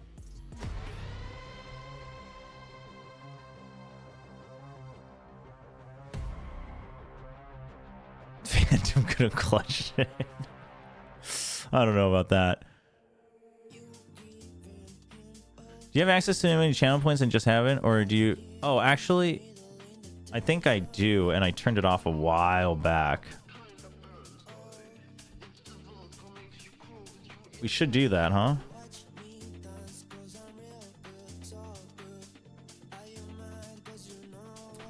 Where would that menu be?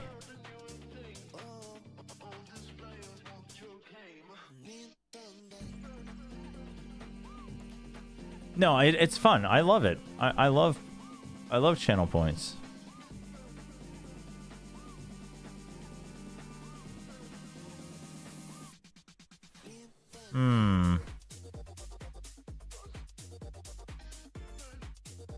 Viewer rewards? Oh, here we go. Viewer rewards. Channel points. Enable channel points.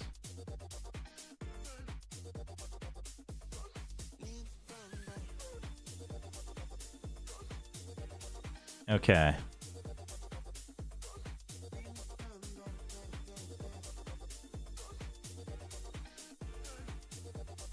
I guess you guys have to like build it back up though, right? You got to build the points back up. Thanks for reminding me about that. I'm going to go to the bathroom real quick while we wait for this countdown.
I'm back. No, I love points. I love doing point stuff. Loud, they were down, but definitely not out. I just forget how to do it all. This team out when they are 1-0 down. I'm back How here do with I? and Kukuka. Bit of a fake comeback, I kind of believe for a moment. What about you guys? I don't think it's a fake comeback if they win like 2. How do I set up a poll? It was like a 9-3. Yeah, it was like 6. It was like an 8-13, right? Like coming in from a 3. How do we do this, chat? You can count. I've really been working on it. Channel points. No, that's the highest I can go. Sorry, it only goes up to 6. All right, well, they got more than 6 rounds. So, Big rewards with channel points. No. maybe kind of a fake comeback, but nevertheless, Loud. How does one do this, chat? I'm a streamer noob. Yeah, exactly. And I think that first half, you know, let us know a lot of how Loud was exploiting the fact that there was no Sentinel on the side of GENG. We know that Cypher is incredibly strong on this breeze, and not having it on that side, I think that it gave them a lot of leverage. Manage poll quick action. I have to add a quick action, chat. We're gonna learn together here. I didn't see that impact from Meteor. I think that Munchkin and Texture had a couple of very crazy rounds that might have given us that feeling of that Quick Yeah, I feel action. like a lot of the rounds they were winning were off of the What? individual No. stuff, off of the players. Edit kind of quick finding actions. Timings, going crazy with the multi-kill. I mean, Texture in particular was looking ridiculous for most What? of that second half. But Oh no, I can add one. Oh no, here it is. Manage poll. everyone plays for a reason. Cypher makes it really tough to mid-round on the attacking side when you're playing against him. The Viper is great first off. Tui's, by the way. It really slotting into the role map that Les has 3. owned this entire year, and he looked Loud incredible, versus right? GENG. Like, this guy Ascent. in Americas, I feel like is the new slept on Loud player for Loud. win. It's like he's the next one down the totem.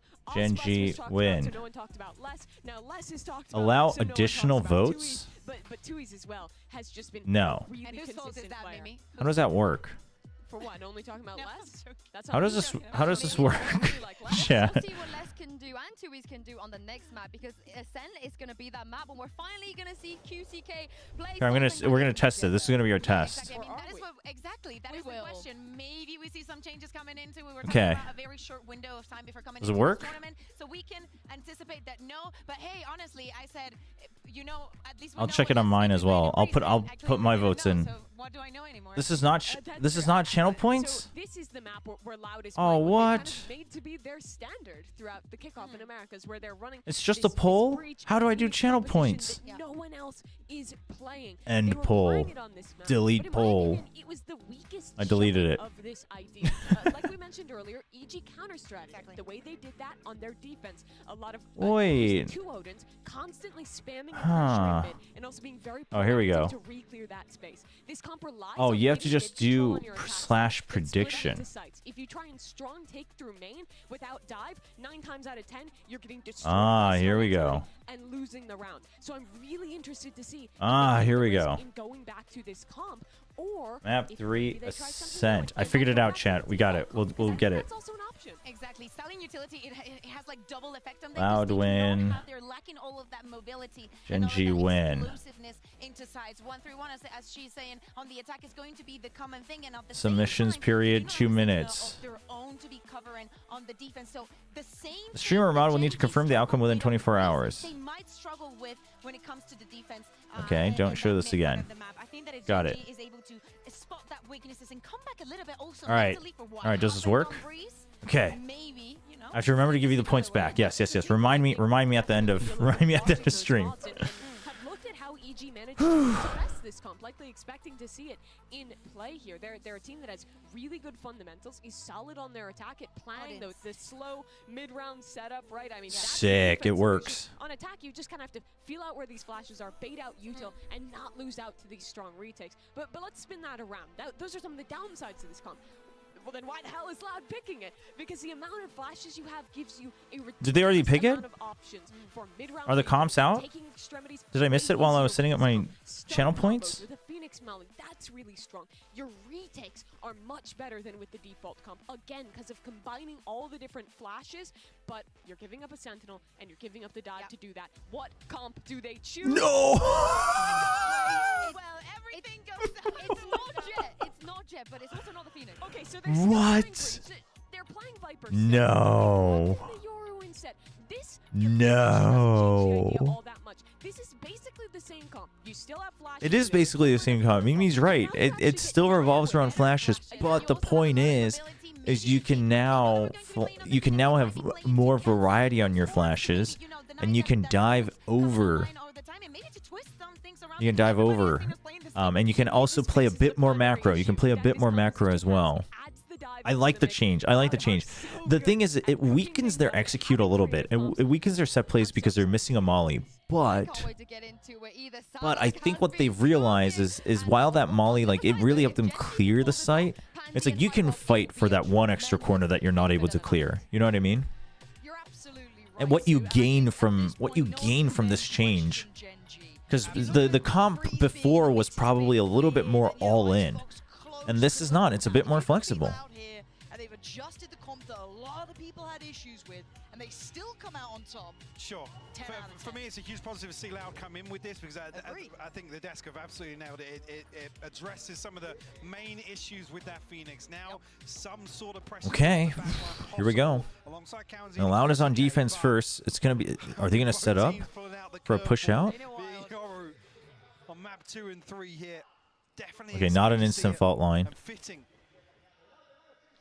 For the closing of this series. They've hidden QCK though.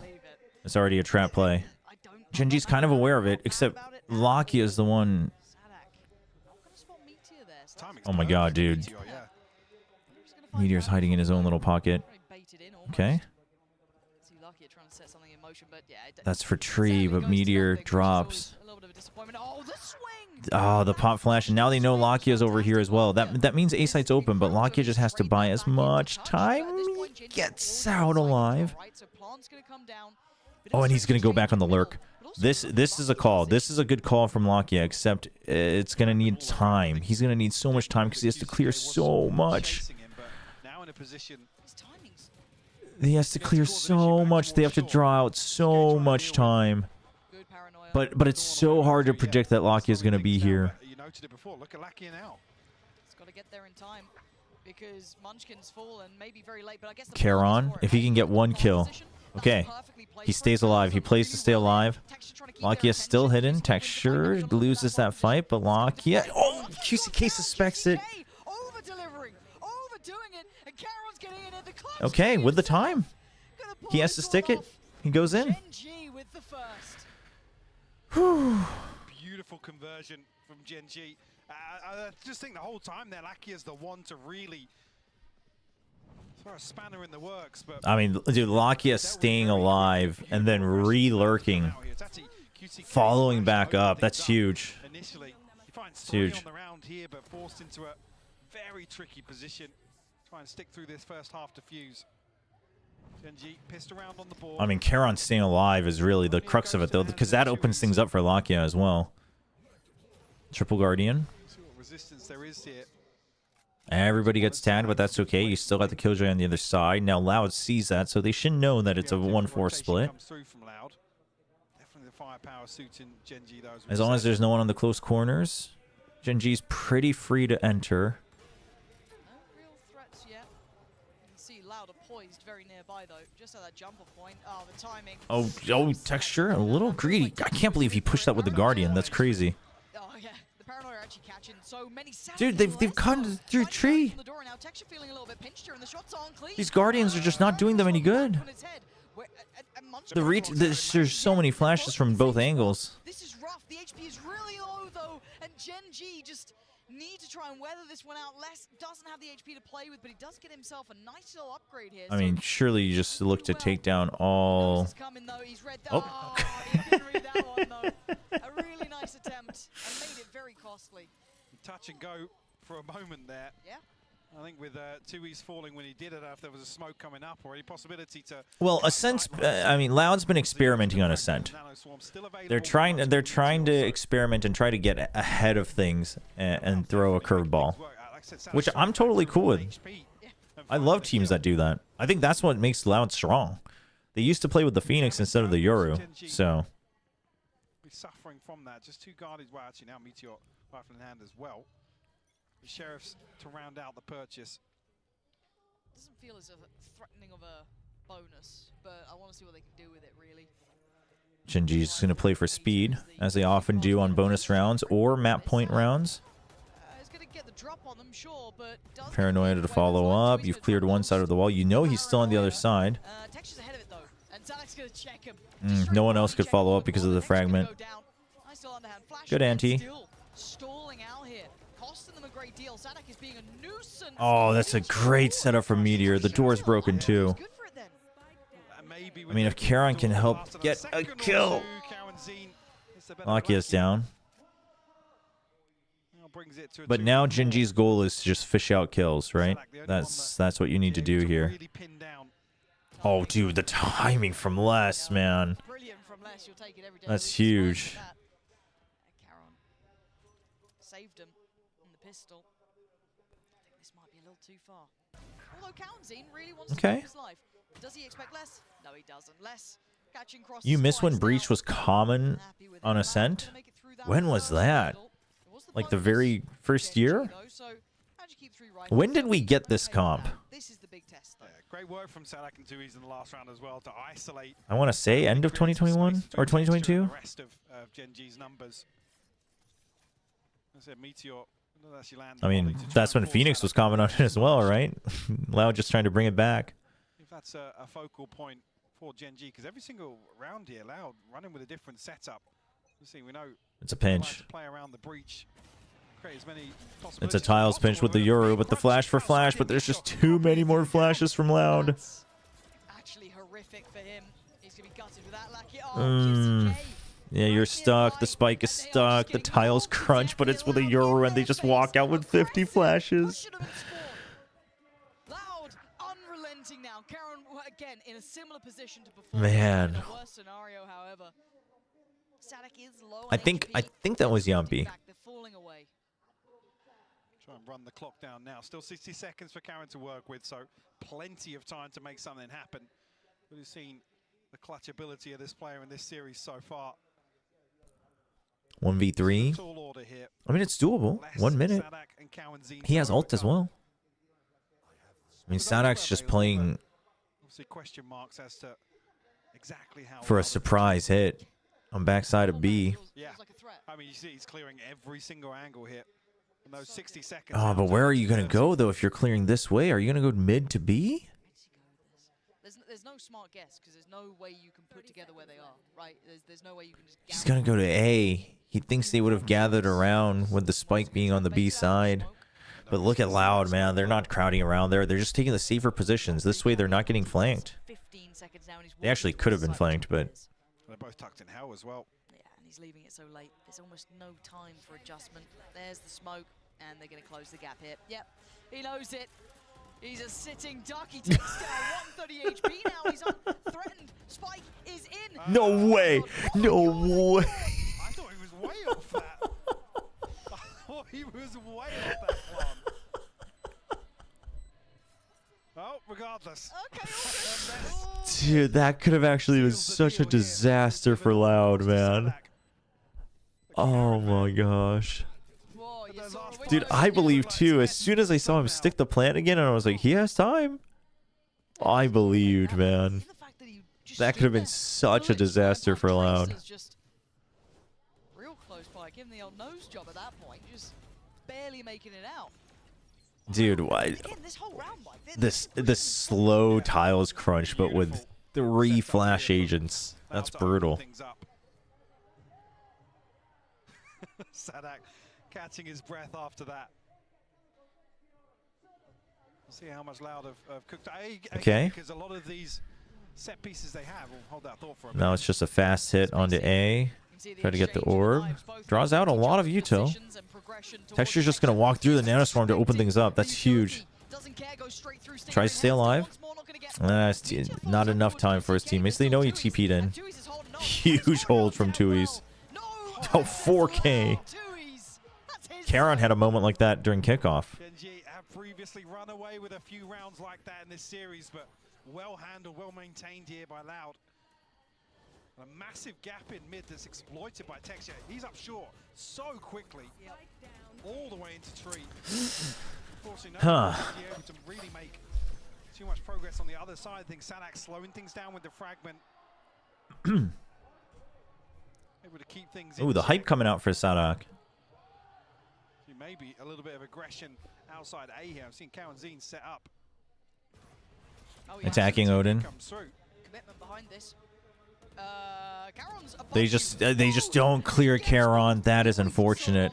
I mean, the thing is I will give credit to Loud in the fact that they have their own variations of all these set plays, right? We saw the tiles crunch, but that time it was with the flashes. This time it's the Omen pushing forward and the Yoru backing him up with more flashes on the push out to A. So the concepts are all the same. It's just it's different styles. But yeah, they didn't check above, which is a big miss. I mean, the aggression has been there, and they get rewarded for that heads up. Loud's giving Genji an inch. Good swing from Texture. They're wary of the lurk. Prepared perfectly and delivered. Scoreline looking much.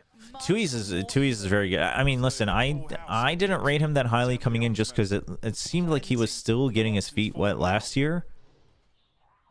Oh, I mean, he was tucked in below. I think they might have checked it before and they just kind of wrote him off.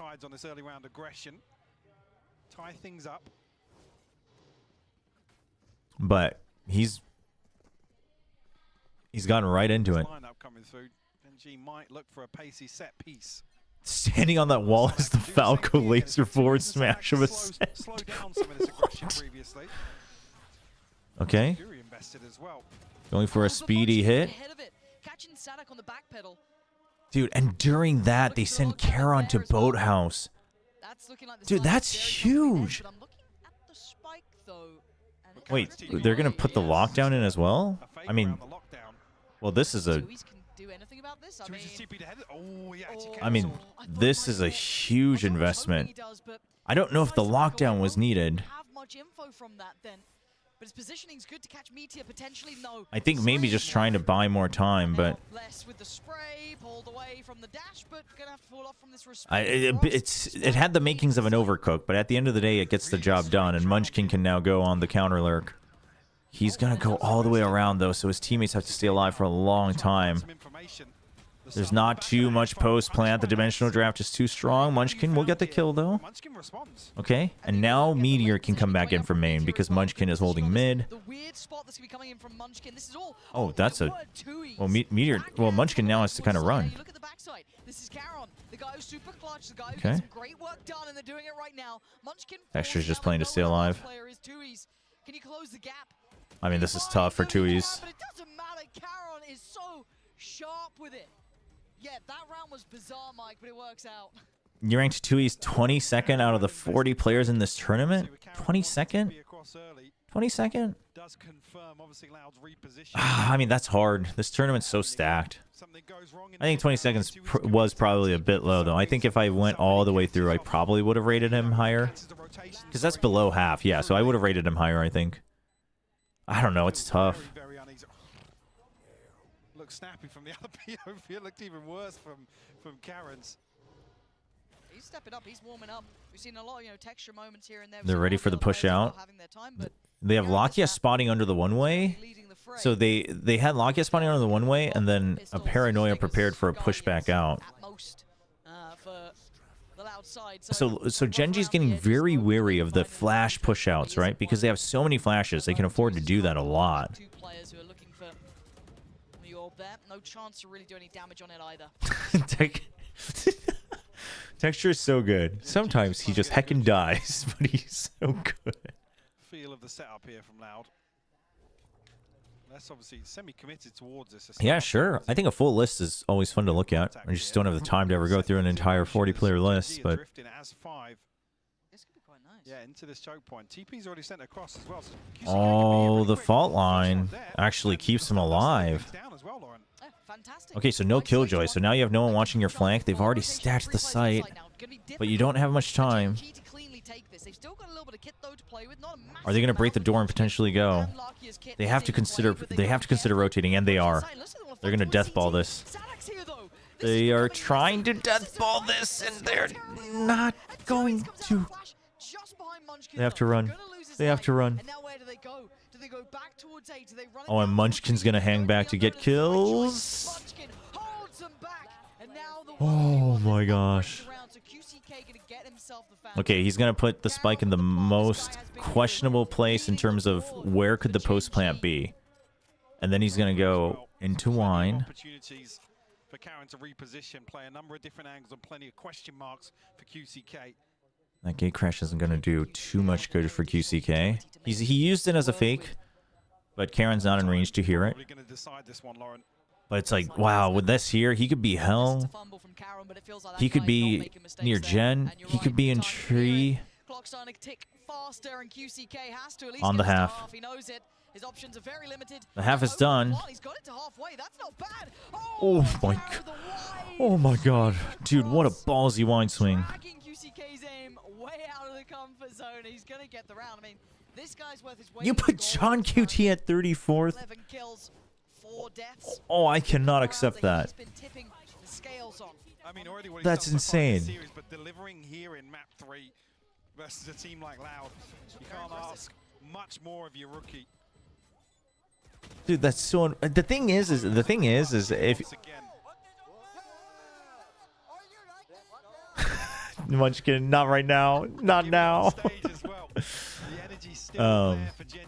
Oh, you're talking pure, which technically that's the only best way to do rankings.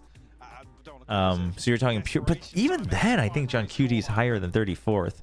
But the thing is, if any of you have ever tried doing rankings, it gets really hard. Like even with 10 people, at a certain point, you're like, well, I think this person deserves to be in top 10, but I have 15 people that deserve to be in top 10. Right? It gets to that point, and you're like, well, somebody's got to take the bullet. But the kid can frag. Normally, I credit quite highly towards Loud. I think they're a very good team at demanding the pace, either defense or attack. It doesn't really matter.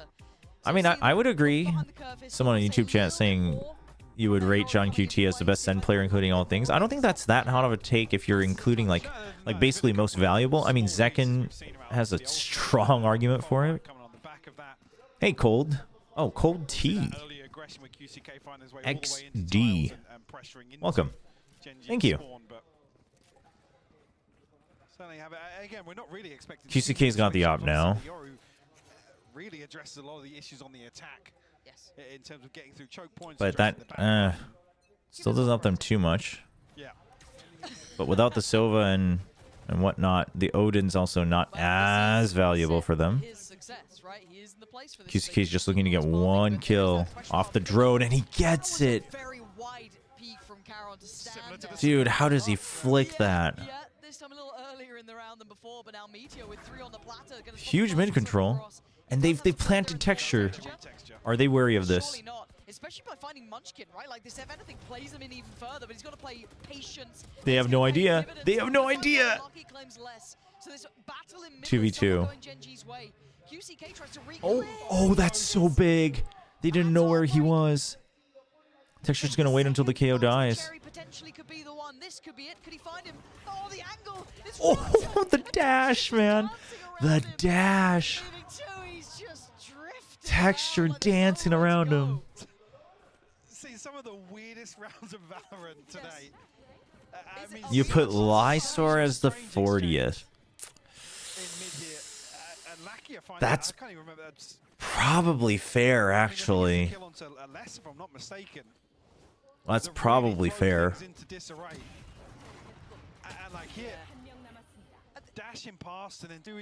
No, I think you'll see the value of the Yoru much more on attack, for sure.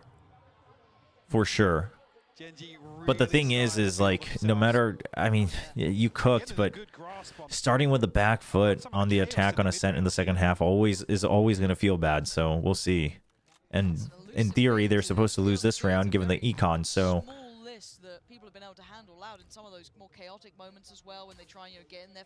Yeah, someone's got to be 40, so... Yeah, I mean, this tournament's so stacked. There's not a player that you look at and be like, well, they're single-handedly weighing their team down. Like, that doesn't happen too much, so... Very important.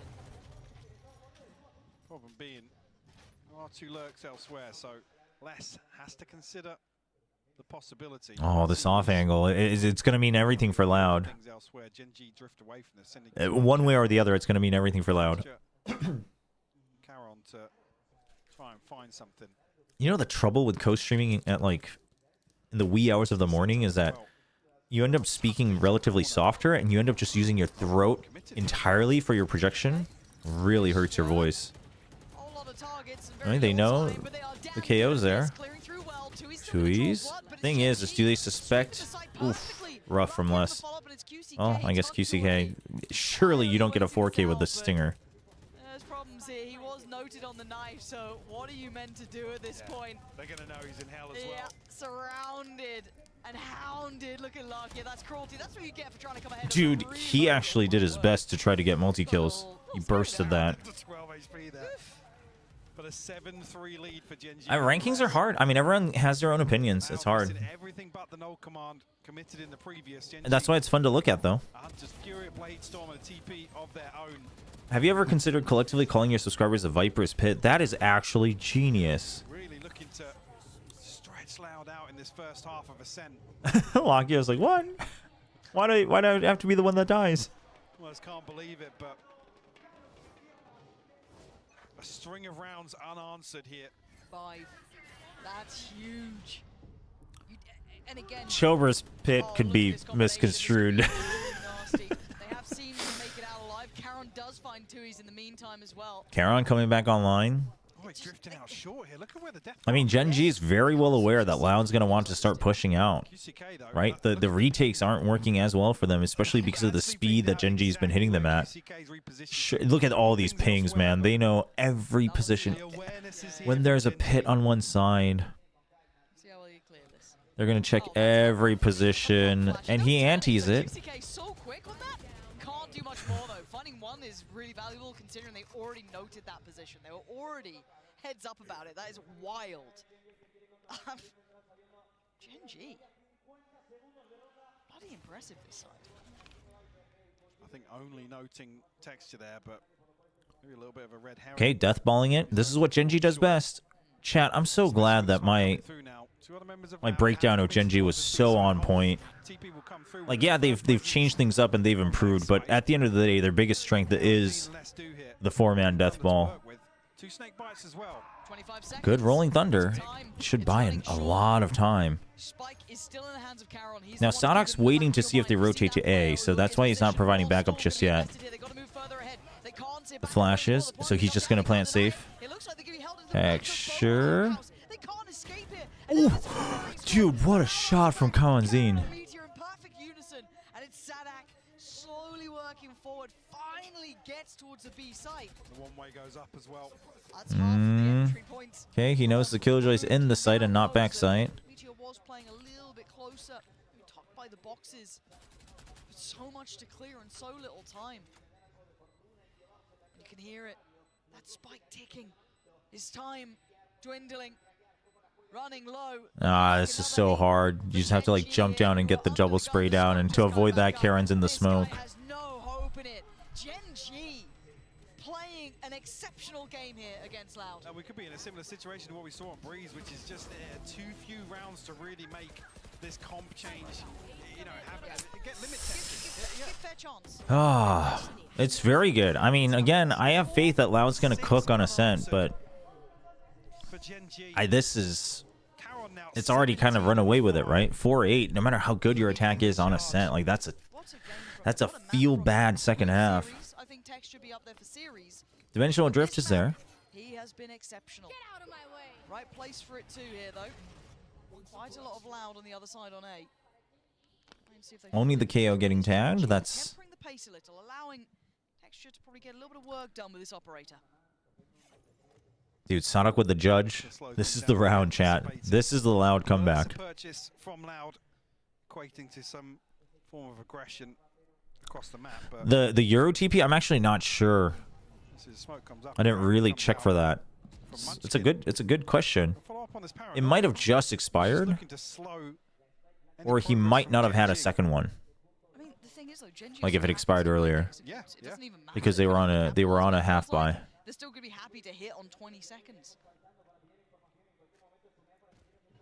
TP sent out by QCK as well. Oh no, the judge. Oh no, the judge. Oh, Karen was ready for it, dude. Genji's so good about covering for each other. The death ball is so good. The death ball of Genji is so good. Still have QCK here, but tricky spots to work from. Paranoia just to keep him at bay. They're gonna take mid control. They jiggle and then Meteor peeks back out. The trades are just so good, and then they go back to B. QCK.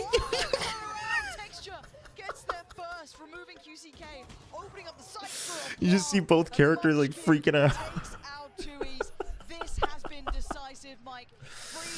Oh my gosh. Seeing the scoreline like this. Look at that timeline. Look at it.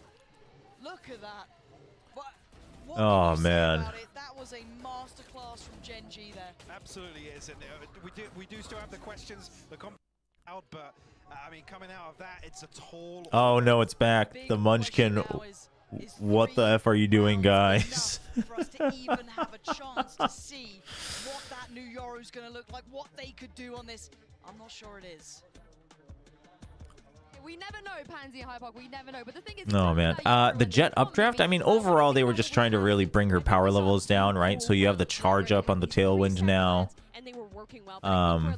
and then it's a like channel up, right? And it has a timer, and the updraft. I mean, I think it's both. I think it's the charges and somewhat the, well, it's not so much the height. I don't think it's so much that like we just wanted to deny her from getting up to certain places. Although obviously it hits that, but it is more the like double charge. Just you can create so much space with double updraft. And also like it makes the first updraft so free. You know what I mean? Like it's things like you can updraft onto a position and then you still have another updraft for space creation. There just wasn't much choice you had to make with the original Jet or the old Jet. Yeah, but it's still not enough So because on the other side, Kakuka, Karon, he's here. I mean, Genji is playing this very well. From him, we were talking about all the names that are going to be back in the stage and the new faces that we're seeing. There's something going on with the KDA, man. It's another 4.4 KDA. It's not. Actually, this one is. This one is a 4.4. 413 ACS just in this Huh. first half. And not only that, we're seeing him on stage going crazy, shouting at their opponents. Even at the beginning of the day, he was like, who's loud? Just bring back 3 smokes for Jet. Dude, Jet is fine. She doesn't need buffs. Is stepping up as well. They look on course to upset Loud 2-0. What a moment it would be for Genji. Wasn't it 4.4? No, it's 4.4. It's 22 to 5. Because it's KDA. The question is it, can they actually bring this home? 3 rounds. This time it. All that Loud No, can Like I said, we're in exactly the same boat as we were on Breeze. Now we need to see. No, but it's KDA, not just KD, right? So you have to add the 3, yeah. Yeah. But earlier it was like 20 and 7 or something, so I don't know. That one was kind of weird. Yeah. All starts with the pistol. Yeah, when it's KDA, you add the assists. KD is just obviously kill death. All good, all good. The next one or something mad, but if we're going to talk, you know, odds and statistics and what you expect. Okay, Loud, what have we got? What have we cooked up here? Starts here. This pistol is critical, vital to success. Genji. Genji with a little bit of trap play on short. Dude, Genji, they've emptied A. They know that the A set plays. They've emptied both sides. They know that the set plays are good from Loud. Oh, okay. That's a little rough. The drop. Oh my god, he gets 2. That's gorgeous. Meteor with a lot on his plate. And he ain't gonna be able to Holy cow. That's clear cut from Loud. The frag mistake. The frag miss is big from Munchkin. The frag miss was big. Finally, a response on that round timeline. Could that be? Dude, they just. I was gonna say, I don't know how much of Lakia was visible there. But Wow, that's insane. Sadak luckily played in some favorable timing there in that mid lurk.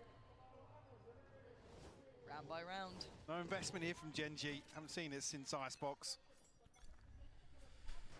Okay. Shorty for Karon, so just a trap play on A. You're gonna just play anti and then one of you guys gets the kill. That almost turned into a collat. That was kind of scary. Looking like he's trailing in this, he's still got that kind of confidence. He's willing to really brawl out. But QCK is just going to kill everybody. And he's just going to ditch Kawanzin with the spike. He just bails out. He just says, peace out. Our team's rotating. Kawanzin's just out in A main with the spike. He's like, oh. Flawless second here in the second half. Loud. That's a big flawless. 3 rifles carried over. You just buy up another one. You still have a stinger. Make things as comfortable as possible. The start of this second half. Actually, even getting things together here. Two vandals. I mean, GENG, if the thing is if they're gonna keep playing emptying sites, then they have to gain information somehow. So it's usually that's gonna be a push out. This time it's gonna be a B push out. Unless it's trying to deny that with a poison cloud, and Texture just gets ahead of it. He's decayed, so he doesn't greet it. And Tui's, dude, up top on the arch. Good peek for Meteor. Doesn't wait for the alarm bot first. He actually gets the second kill as well. That's huge. Because if you're just waiting passively, you're letting them get up to the starting point, the starting line for Oh, and he sees him. He's close enough.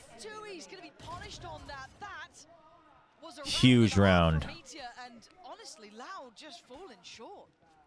Absolutely. Let's see with that round loss. But it's things like this. It's things like this. Once the replay comes back, we'll talk about it. So GENG understands that sure, with the Euro it changes slightly. They have a little bit more variation and flexibility. But what GENG understands here is that these execute heavy comps, they need to get up to the starting line, right? And they're denying that. They had the alarm, but they peek out. They go for an aggressive push out of B, things like that early on. This time too, right? You push out again. Again, you're just seeing that even if you don't get kills right away, Meteor's ready for the peak out of an aggressive alarm. But things like this, where even if you don't get the kill, you're telling them you can't just creep up and then go for the execute. Really solid protocols on display here. Oh, you know, he's stuck. And then you don't greet it because you leave it up to Charon. Charon's watching that. You know the focus is still on B and mid. And Munchkin's now holding an aggressive angle on tree. Bit of an off angle because Meteor got the kill earlier. Oh, okay. He's going to give that up now on a timing. They haven't heard anything in mid, so he thinks it's very likely that they're coming in. This 0-point timing is going to be huge. Okay. They don't know how many people are there, but it's a setup for Texture, and it's clean. Oh, and then he pushes into main. Check for this as well. Oh, what? He gets it on the dash out, dude. That's huge. Dude, what is it with Texture and A site? Didn't he get a 4K in the finals of kickoff as well? Finds GENG their 11th round. And looking so damn clean in the process. Dude, so good. So clean. We talked about it being maybe concerning if GENG have to rely on these individuals, but in rounds like that, it just looks so clean cut. I just can't so. They're like a bunch. They're just two kids, just happy. They're just waiting for Christmas presents. You can just feel it, man. You can just feel how much these guys want it. Loud know it. This game was, you know, recoverable on the half. They did what they had to do. They got that pistol, but the second those rifles. Listen, it's not the same Loud when they were at peak power, but this is a good showing from GENG. The fact that they're showing these basic understandings of what GENG is going to want to do. Sure, it's still the same comp style, so yes, you had tape to study from, but the fact that they're like never losing that, right? So even if you make rotations, you're still keeping in mind we don't want to let them creep up and then execute with a bunch of flashes. The defensive protocols here from GENG really well drilled. It's a very good showing from GENG. Players delivering in positions they need to. Meteor, the prior example, Texture here, another. Really caught off guard. I said the map veto the first curveball of the day, some of the compositions along the way, but GENG have thoroughly impressed me. Yes. 2 Stinger, 3 Sheriff. A little short in my eyes. Loud. Dude, Kao and Zine with only 3 kills. That's rough. I mean, Kao and Zine's one of the guys I would say is super trustworthy on Loud, very consistent, but Quite hard as well. But as it stands, we come back in with a shoddy buy for Loud. Stinger, Sheriff, and that's about it. The other side. They pretty much have to make something. no, it's not that. It's the same style. It's the same idea, just slight variations with the Euro. It gives them a bit more flexibility. So again, yes, there's tape to study from. And like emptying the A site or making sure you're not in default spots and things like that. Like it's easy to pick up. But what I'm saying is like, okay, you make rotations, you get contact, and then you're still defending like these lines, right? Loud's coming to my site, guys. Well, Lakia this time can't really quite defend it, so they pop the nanoswarms early. Again, they're trying to make sure that they can't set up for their execute early on, and Meteor just gets them all through the spray. Dude, QCK snuck into the site as well. Dude, what a 4K. GENG's doing it, chat. GENG make it to 12, and all those problems, all those little threats that could have happened get pushed aside, and now it's do or Okay. die. Loud have a purchase it. They don't have an instant ult to play with. You got 2 away for Sadak, 2 away from 2. That's not what you really want. Dude, how? Oh, man. And on the other side, you got knife texture, lockdown for Meteor, full purchase. They know. They know. They know. Chat, they know. No wiggle room left here. Texture. Tiles crunch to, and they do this every time. Every time it's map point. It's a set play. It's a set play. They clear it. They don't get kills, but they clear it, and they've emptied A site. They still have a lockdown. So as long as they're holding tree, the retake is good. Now they just wait. They've already emptied the entirety of B. They're going to make their rotation. Meteor's actually going to use it just to delay. They're going to just try to stick the plant. They're denying entry into tree. He's going to get them on the exit. Dude, a huge call here to make this as easy as possible for themselves. Nobody on the lurk. They're drawing out all the util early, and the defuse sticks. Dude.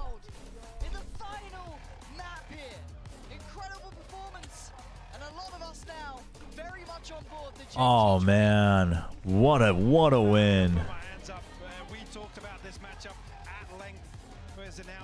Dude, the breeze was horrendous, but what a win. Dude, what a win, man.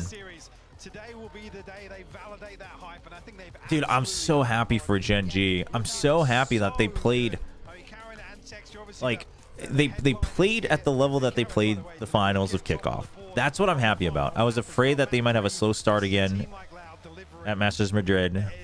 I was afraid that they might struggle, you know, to find their own footing against some of the other international teams.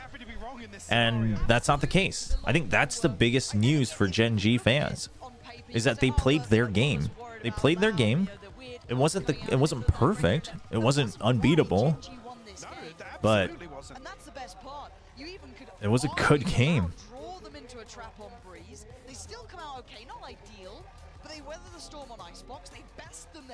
Oh my gosh, you're right. There's a chance FPX has to play Army Corp and then I mean, dude, no matter who you play, it's just a tough. It's a tough tourney. Absolutely.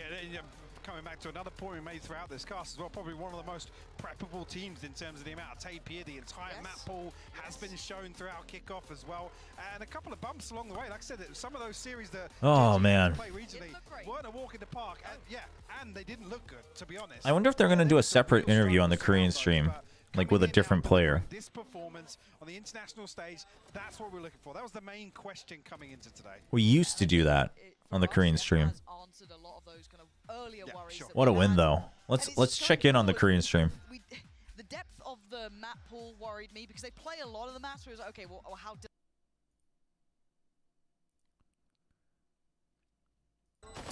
앞으로 일정을 또 소화할 텐데 근데 1라운드부터 카론이 저걸 만약에 못 해줬다면 I mean, a really good icebox, first of all. And a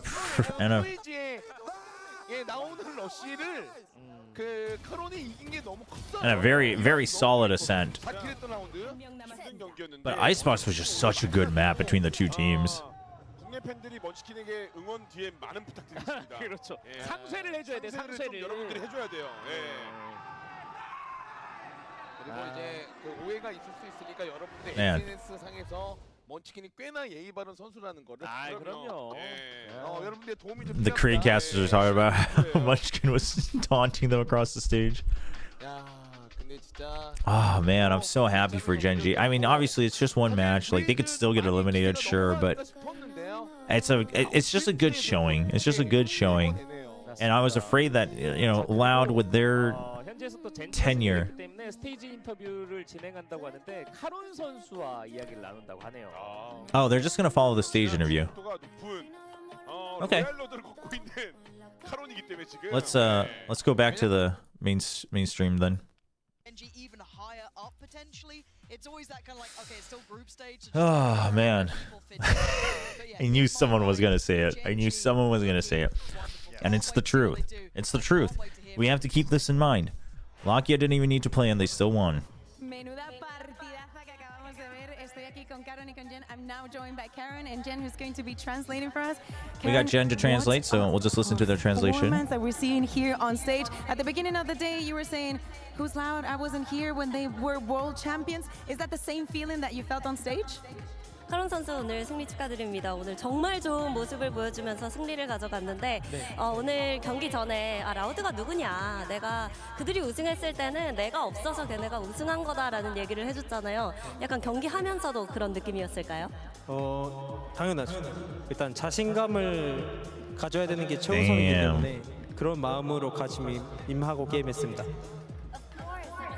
Important to be confident when you're facing Loud or a team of that caliber. So that was my mindset, just completely 100% You love to hear it, man. when I was facing them. Me encanta. Le he preguntado porque al principio del día le I love Karon.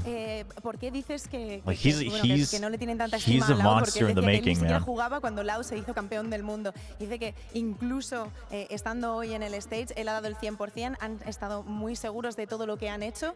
Y ahora vamos a preguntar un poco por los mapas. Yo tengo curiosidad por saber cómo aparece ese breeze que era permaban de Loud. So Loud had been permabanning that breeze during the entirety of kickoff. Good now question. They leave it open. You decide to dive right into it, but it doesn't go as planned. What is the thought process behind picking that map, and then also what happened on stage? 일단 라우드가 계속해서 킥오프 때는 브리즈를 고정밴으로 가져갔는데 풀어주자마자 젠지가 브리즈를 선택했잖아요. Psalm Cove clears. 이유와 함께 좀 브리즈에서 패배가 있었는데 어떤 피드백이 있었는지 궁금합니다. Oh my gosh.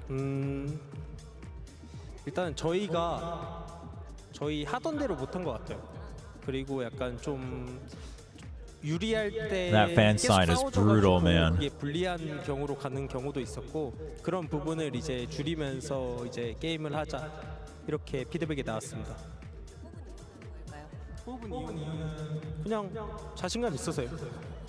The reason why we picked Breeze as soon as it was open was because we were super confident in it. And I think what went wrong with Breeze was the fact that, you know, we were taking fights. Dude, that Karon we just didn't really oozes need confidence, to. man. And He's just here to play some didn't Valorant, really man. go the way we planned, and I think it was more This on kid. us dropping the ball. María, que parece ser que lo que pasó en Breeze no es culpa de Loud, sino más bien de ellos, que son ellos los que han dejado, o sea, se ha dejado ganar por así. Well, thank you very much for the interview. Thank you very much, Jen. This is the trouble with translation interviews, and definitely like double translation interviews, is that you can't get asked too many questions because it takes so much time. Well, yeah, 3 languages, you're right, but it goes 4 times, I guess. Welcome. Couldn't leave you hanging. Couldn't leave you hanging. Especially after a series like that. That honestly. Oh man. The conversation I was having earlier about not buying into GENG, but yeah, I'm I mean, what a showing. Every scrim, right? Yeah, that's never steered a team wrong. Yeah, no, you just believe scrim bucks every time. It's never I'm let all in anyone now. astray. I'm all in. GENG going deep. Yeah, I mean, they looked so good When throughout Sadak this was series. lifting Just the continuing champs on trophy, everything we saw from this them guy was from on his Pacific, third the Red Bull of the night while strong dropping protocols, 30 in really ranked. great, just kind of discipline from the squad. And also, I think that what most people were doubting was if these. I actually wonder where was he still doing military service? He might have still been in his military service when Loud won. Can you imagine being a player that's only played 17 officials and you're sitting across? You're sitting across. I mean, dude, Karen's a monster in the making, man. Karen is a monster in the making. Dude, I love that they're doing like the trash talk and hype, the vibe merchant replays. This is what we enjoy at these tournaments. Absolutely, and one of the things I was talking to Lauren about was obviously the validation of coming to this event. The fact that we saw Dude, this Munchkin sort of is energy, we know so Sadak can hype. get up, get a little loud on stage as well himself. The fact that Munchkin these is guys are mega laughing hype. and brilliant. Oh, nailed that one. Anyway, the fact that they're able to give back up. Man, what a game. Chat, what a good day of games. Back it up for me is 8 Yeah, the guys just look 18 months? out there. It is clear 18 that months, I think, it's not year and a facing half. them at all, being in It, this it, new it, situation, it can playing differ against one of the depending on best. like And what if anything, that confidence is only going to grow after a win like that. where you go, but like what role you go or which troop you go into and things like that. But And you know what? He deserves to. I feel like after no, he's yelling in English. I love Munchkin. He said, "What the f are you doing, guys?" It just warms my That's heart when you know he thinks he's gonna win the game. He did that at Pacific as well. and then just turns it around and is like dropping bombs on a set. Oh yes, I gotta give you your points back. Sorry, I was reveling in the joy. Angel of Madrid. Don't do him like that. Okay, so how do I do this? That's an accolade. That's a title. Yeah. Oh, okay. That goes hard. That kind of angel. Okay, Yes. I get you. But let's take a quick look at some of the multi-kills we saw. Choose on the set outcome. Because, you had Texture, Meteor, and Munchkin all drop a 4K, as you do. And it's Genji They win. do it again here. And that's, I mean, I was really concerned about that as well because Loud's a team that you Boom. don't really ever get. Take your points, chat. Yeah, trade, or you never really get an opportunity to clutch Okay, out so we got points going. Listen, I'll try to add a little bit. You know, we'll have a couple more things that we can tinker with. We can tinker with as the days go on. For a rookie player to come out and do that versus any team on an international stage, But let alone what a good day. What a good day of games. It's honestly kind of unbelievable what this team has pulled off. Like I think that So people really Genji did have some now reason for potentially that. looking I at think when people Carmine talk about Corp, the Pacific Field not looking as great, and then TRX what falling tomorrow's off a little matches. bit, I mean, Paperx not up to their same probably standard. Paper X and Sentinel, but who knows, The man. doubters, but I think this is the match to cast By the all of grand that aside final. immediately in Madrid. It is. I think. I can't handle that. I can't, man. Not that it's ever gonna happen. Play with it a little bit. I always have such huge respect to like really well built full-time streamers. It's a tough job. Yeah, in an interview back It's a tough in America, job. Sadak said he doesn't like Sentinels. He doesn't like playing Sentinels. He's against Pacific it. not He that doesn't bad. like the game as well. The best teams in Pacific haven't been that bad. They've always been close. They've always been close. I think this year overall things are better in Pacific, but Genji looking good. Genji looking good. He was just gonna. He was kind of talking trash. No, about them. but the agent, and I think he has a very unique read on the game right now that I don't. So tomorrow's matches are what? We got EDG PRX. That should be a highlight reel for sure. And then Sen versus Heretics. Man, I am so curious. Some weird choices being made. I think Loud has to kind of go back and do some reckoning within themselves to see what's the idea going forward. Yeah, if you take a quick look on your screens here. Dude, Loud, potentially Loud EDG Heretics FPX for the 01s. Against whichever team. Damn, man. Because Sentinels will be taking on Heretics and EDG will be facing Paper Rex. So what do you make of those matchups, Mike? No, Genji going to Madrid and getting experience against these best teams, like a different team going to another international and gaining international experience is huge. It matters so much. It matters so much. Buy the Heretics bundle. John just slipping money under your door to have you show the bundle. Benji Fishy, you know what to do. You know what to do. But before we close everything out, Hypox, since you are a special Is guest for today, my Paper X cope is that they are the only team to beat Genji in our events. special guest for tomorrow, it will be True. one of True. the Sentinels or Heretics players. We don't know who. So feel free to instigate. You look like a deer in the headlights. Just Dude, Sentinels, Heretics. I don't know. In Madrid so far. Oh, that's a really nice question. I thought it was just I gonna don't be know. what's the best thing you've eaten. Period. Just Yeah, ever. period. I mean, that could be the follow-up Yeah, I had question. this sandwich once. It was. Yeah, maybe. Yeah, I might reach out. I might reach out to some of the Americas guys, see if we can get one of them on Discord or something. I don't know how that would work. I don't know if it would work very well. I don't know if we'd have the leisure to test it, but if I don't do that, I'm gonna get halved off for not naming every I'll single check. person. But make sure you guys join us again to, oh my god, and Mika and Jen and Sean Guess. they are all over the place on this desk. They gotta wrap it up. EDG will win? Yeah, chat. You guys think Paper X or EDG? You guys think EDG will win? We've seen it all on the regional stage, but can these teams continue their dominance when the stage is so much bigger and the stakes are I think Paper X will win. The thing is I thought EDG and FPX both looked good in their finals, but I think Paper X will win. I think Paper X is going to look better than we all think. And I rated them low because of their performance at kickoff, but I think they'll play better.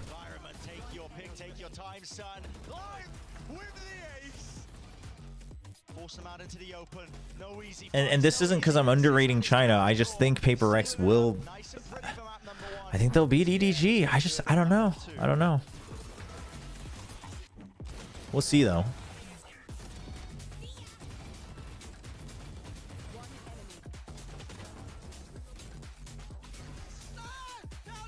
Today was a fun day. I just hope Magnet gets comfy, man. Like, I just hope he gets some highlights to his name, you know? What really spoke to me in that comments video that they released from the finals was like... It was when they were on Ascent and they win the pistol, and then the anti-eco Magnet chases through and gets the 4K with the Spectre. And he, you know, they're like, what? Like, I wanted that. And he's like, I needed that, man. Like, I needed that. And I'm just like, he said something like, I need the confidence boost. And I was like, damn, he's really he's really under pressure. Like, that line really got me. I was like, damn, he was under so much pressure. Again, I don't think anyone like forced it on him. He just felt the pressure. So. But all of their vlogs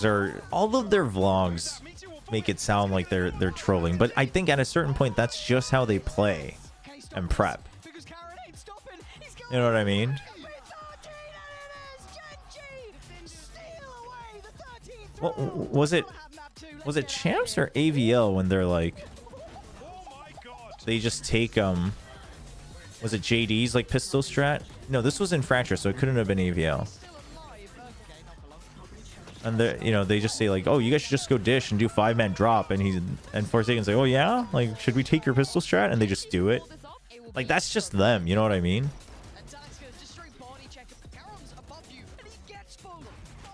I mean, is there an argument for is that a good way to play Valorant? Like, will that win you a trophy? Sure, there's a separate discussion to be had there, but.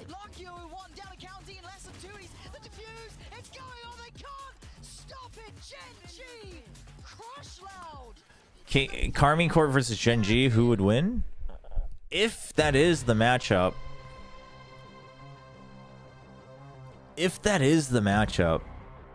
Oh, I don't know. I think GENG could. But I kind of almost want to favor GENG in that one, actually. But we don't even know if that's the matchup, right? We'll have to wait and see. So who knows? They're going to redraw the matchups after each round, so.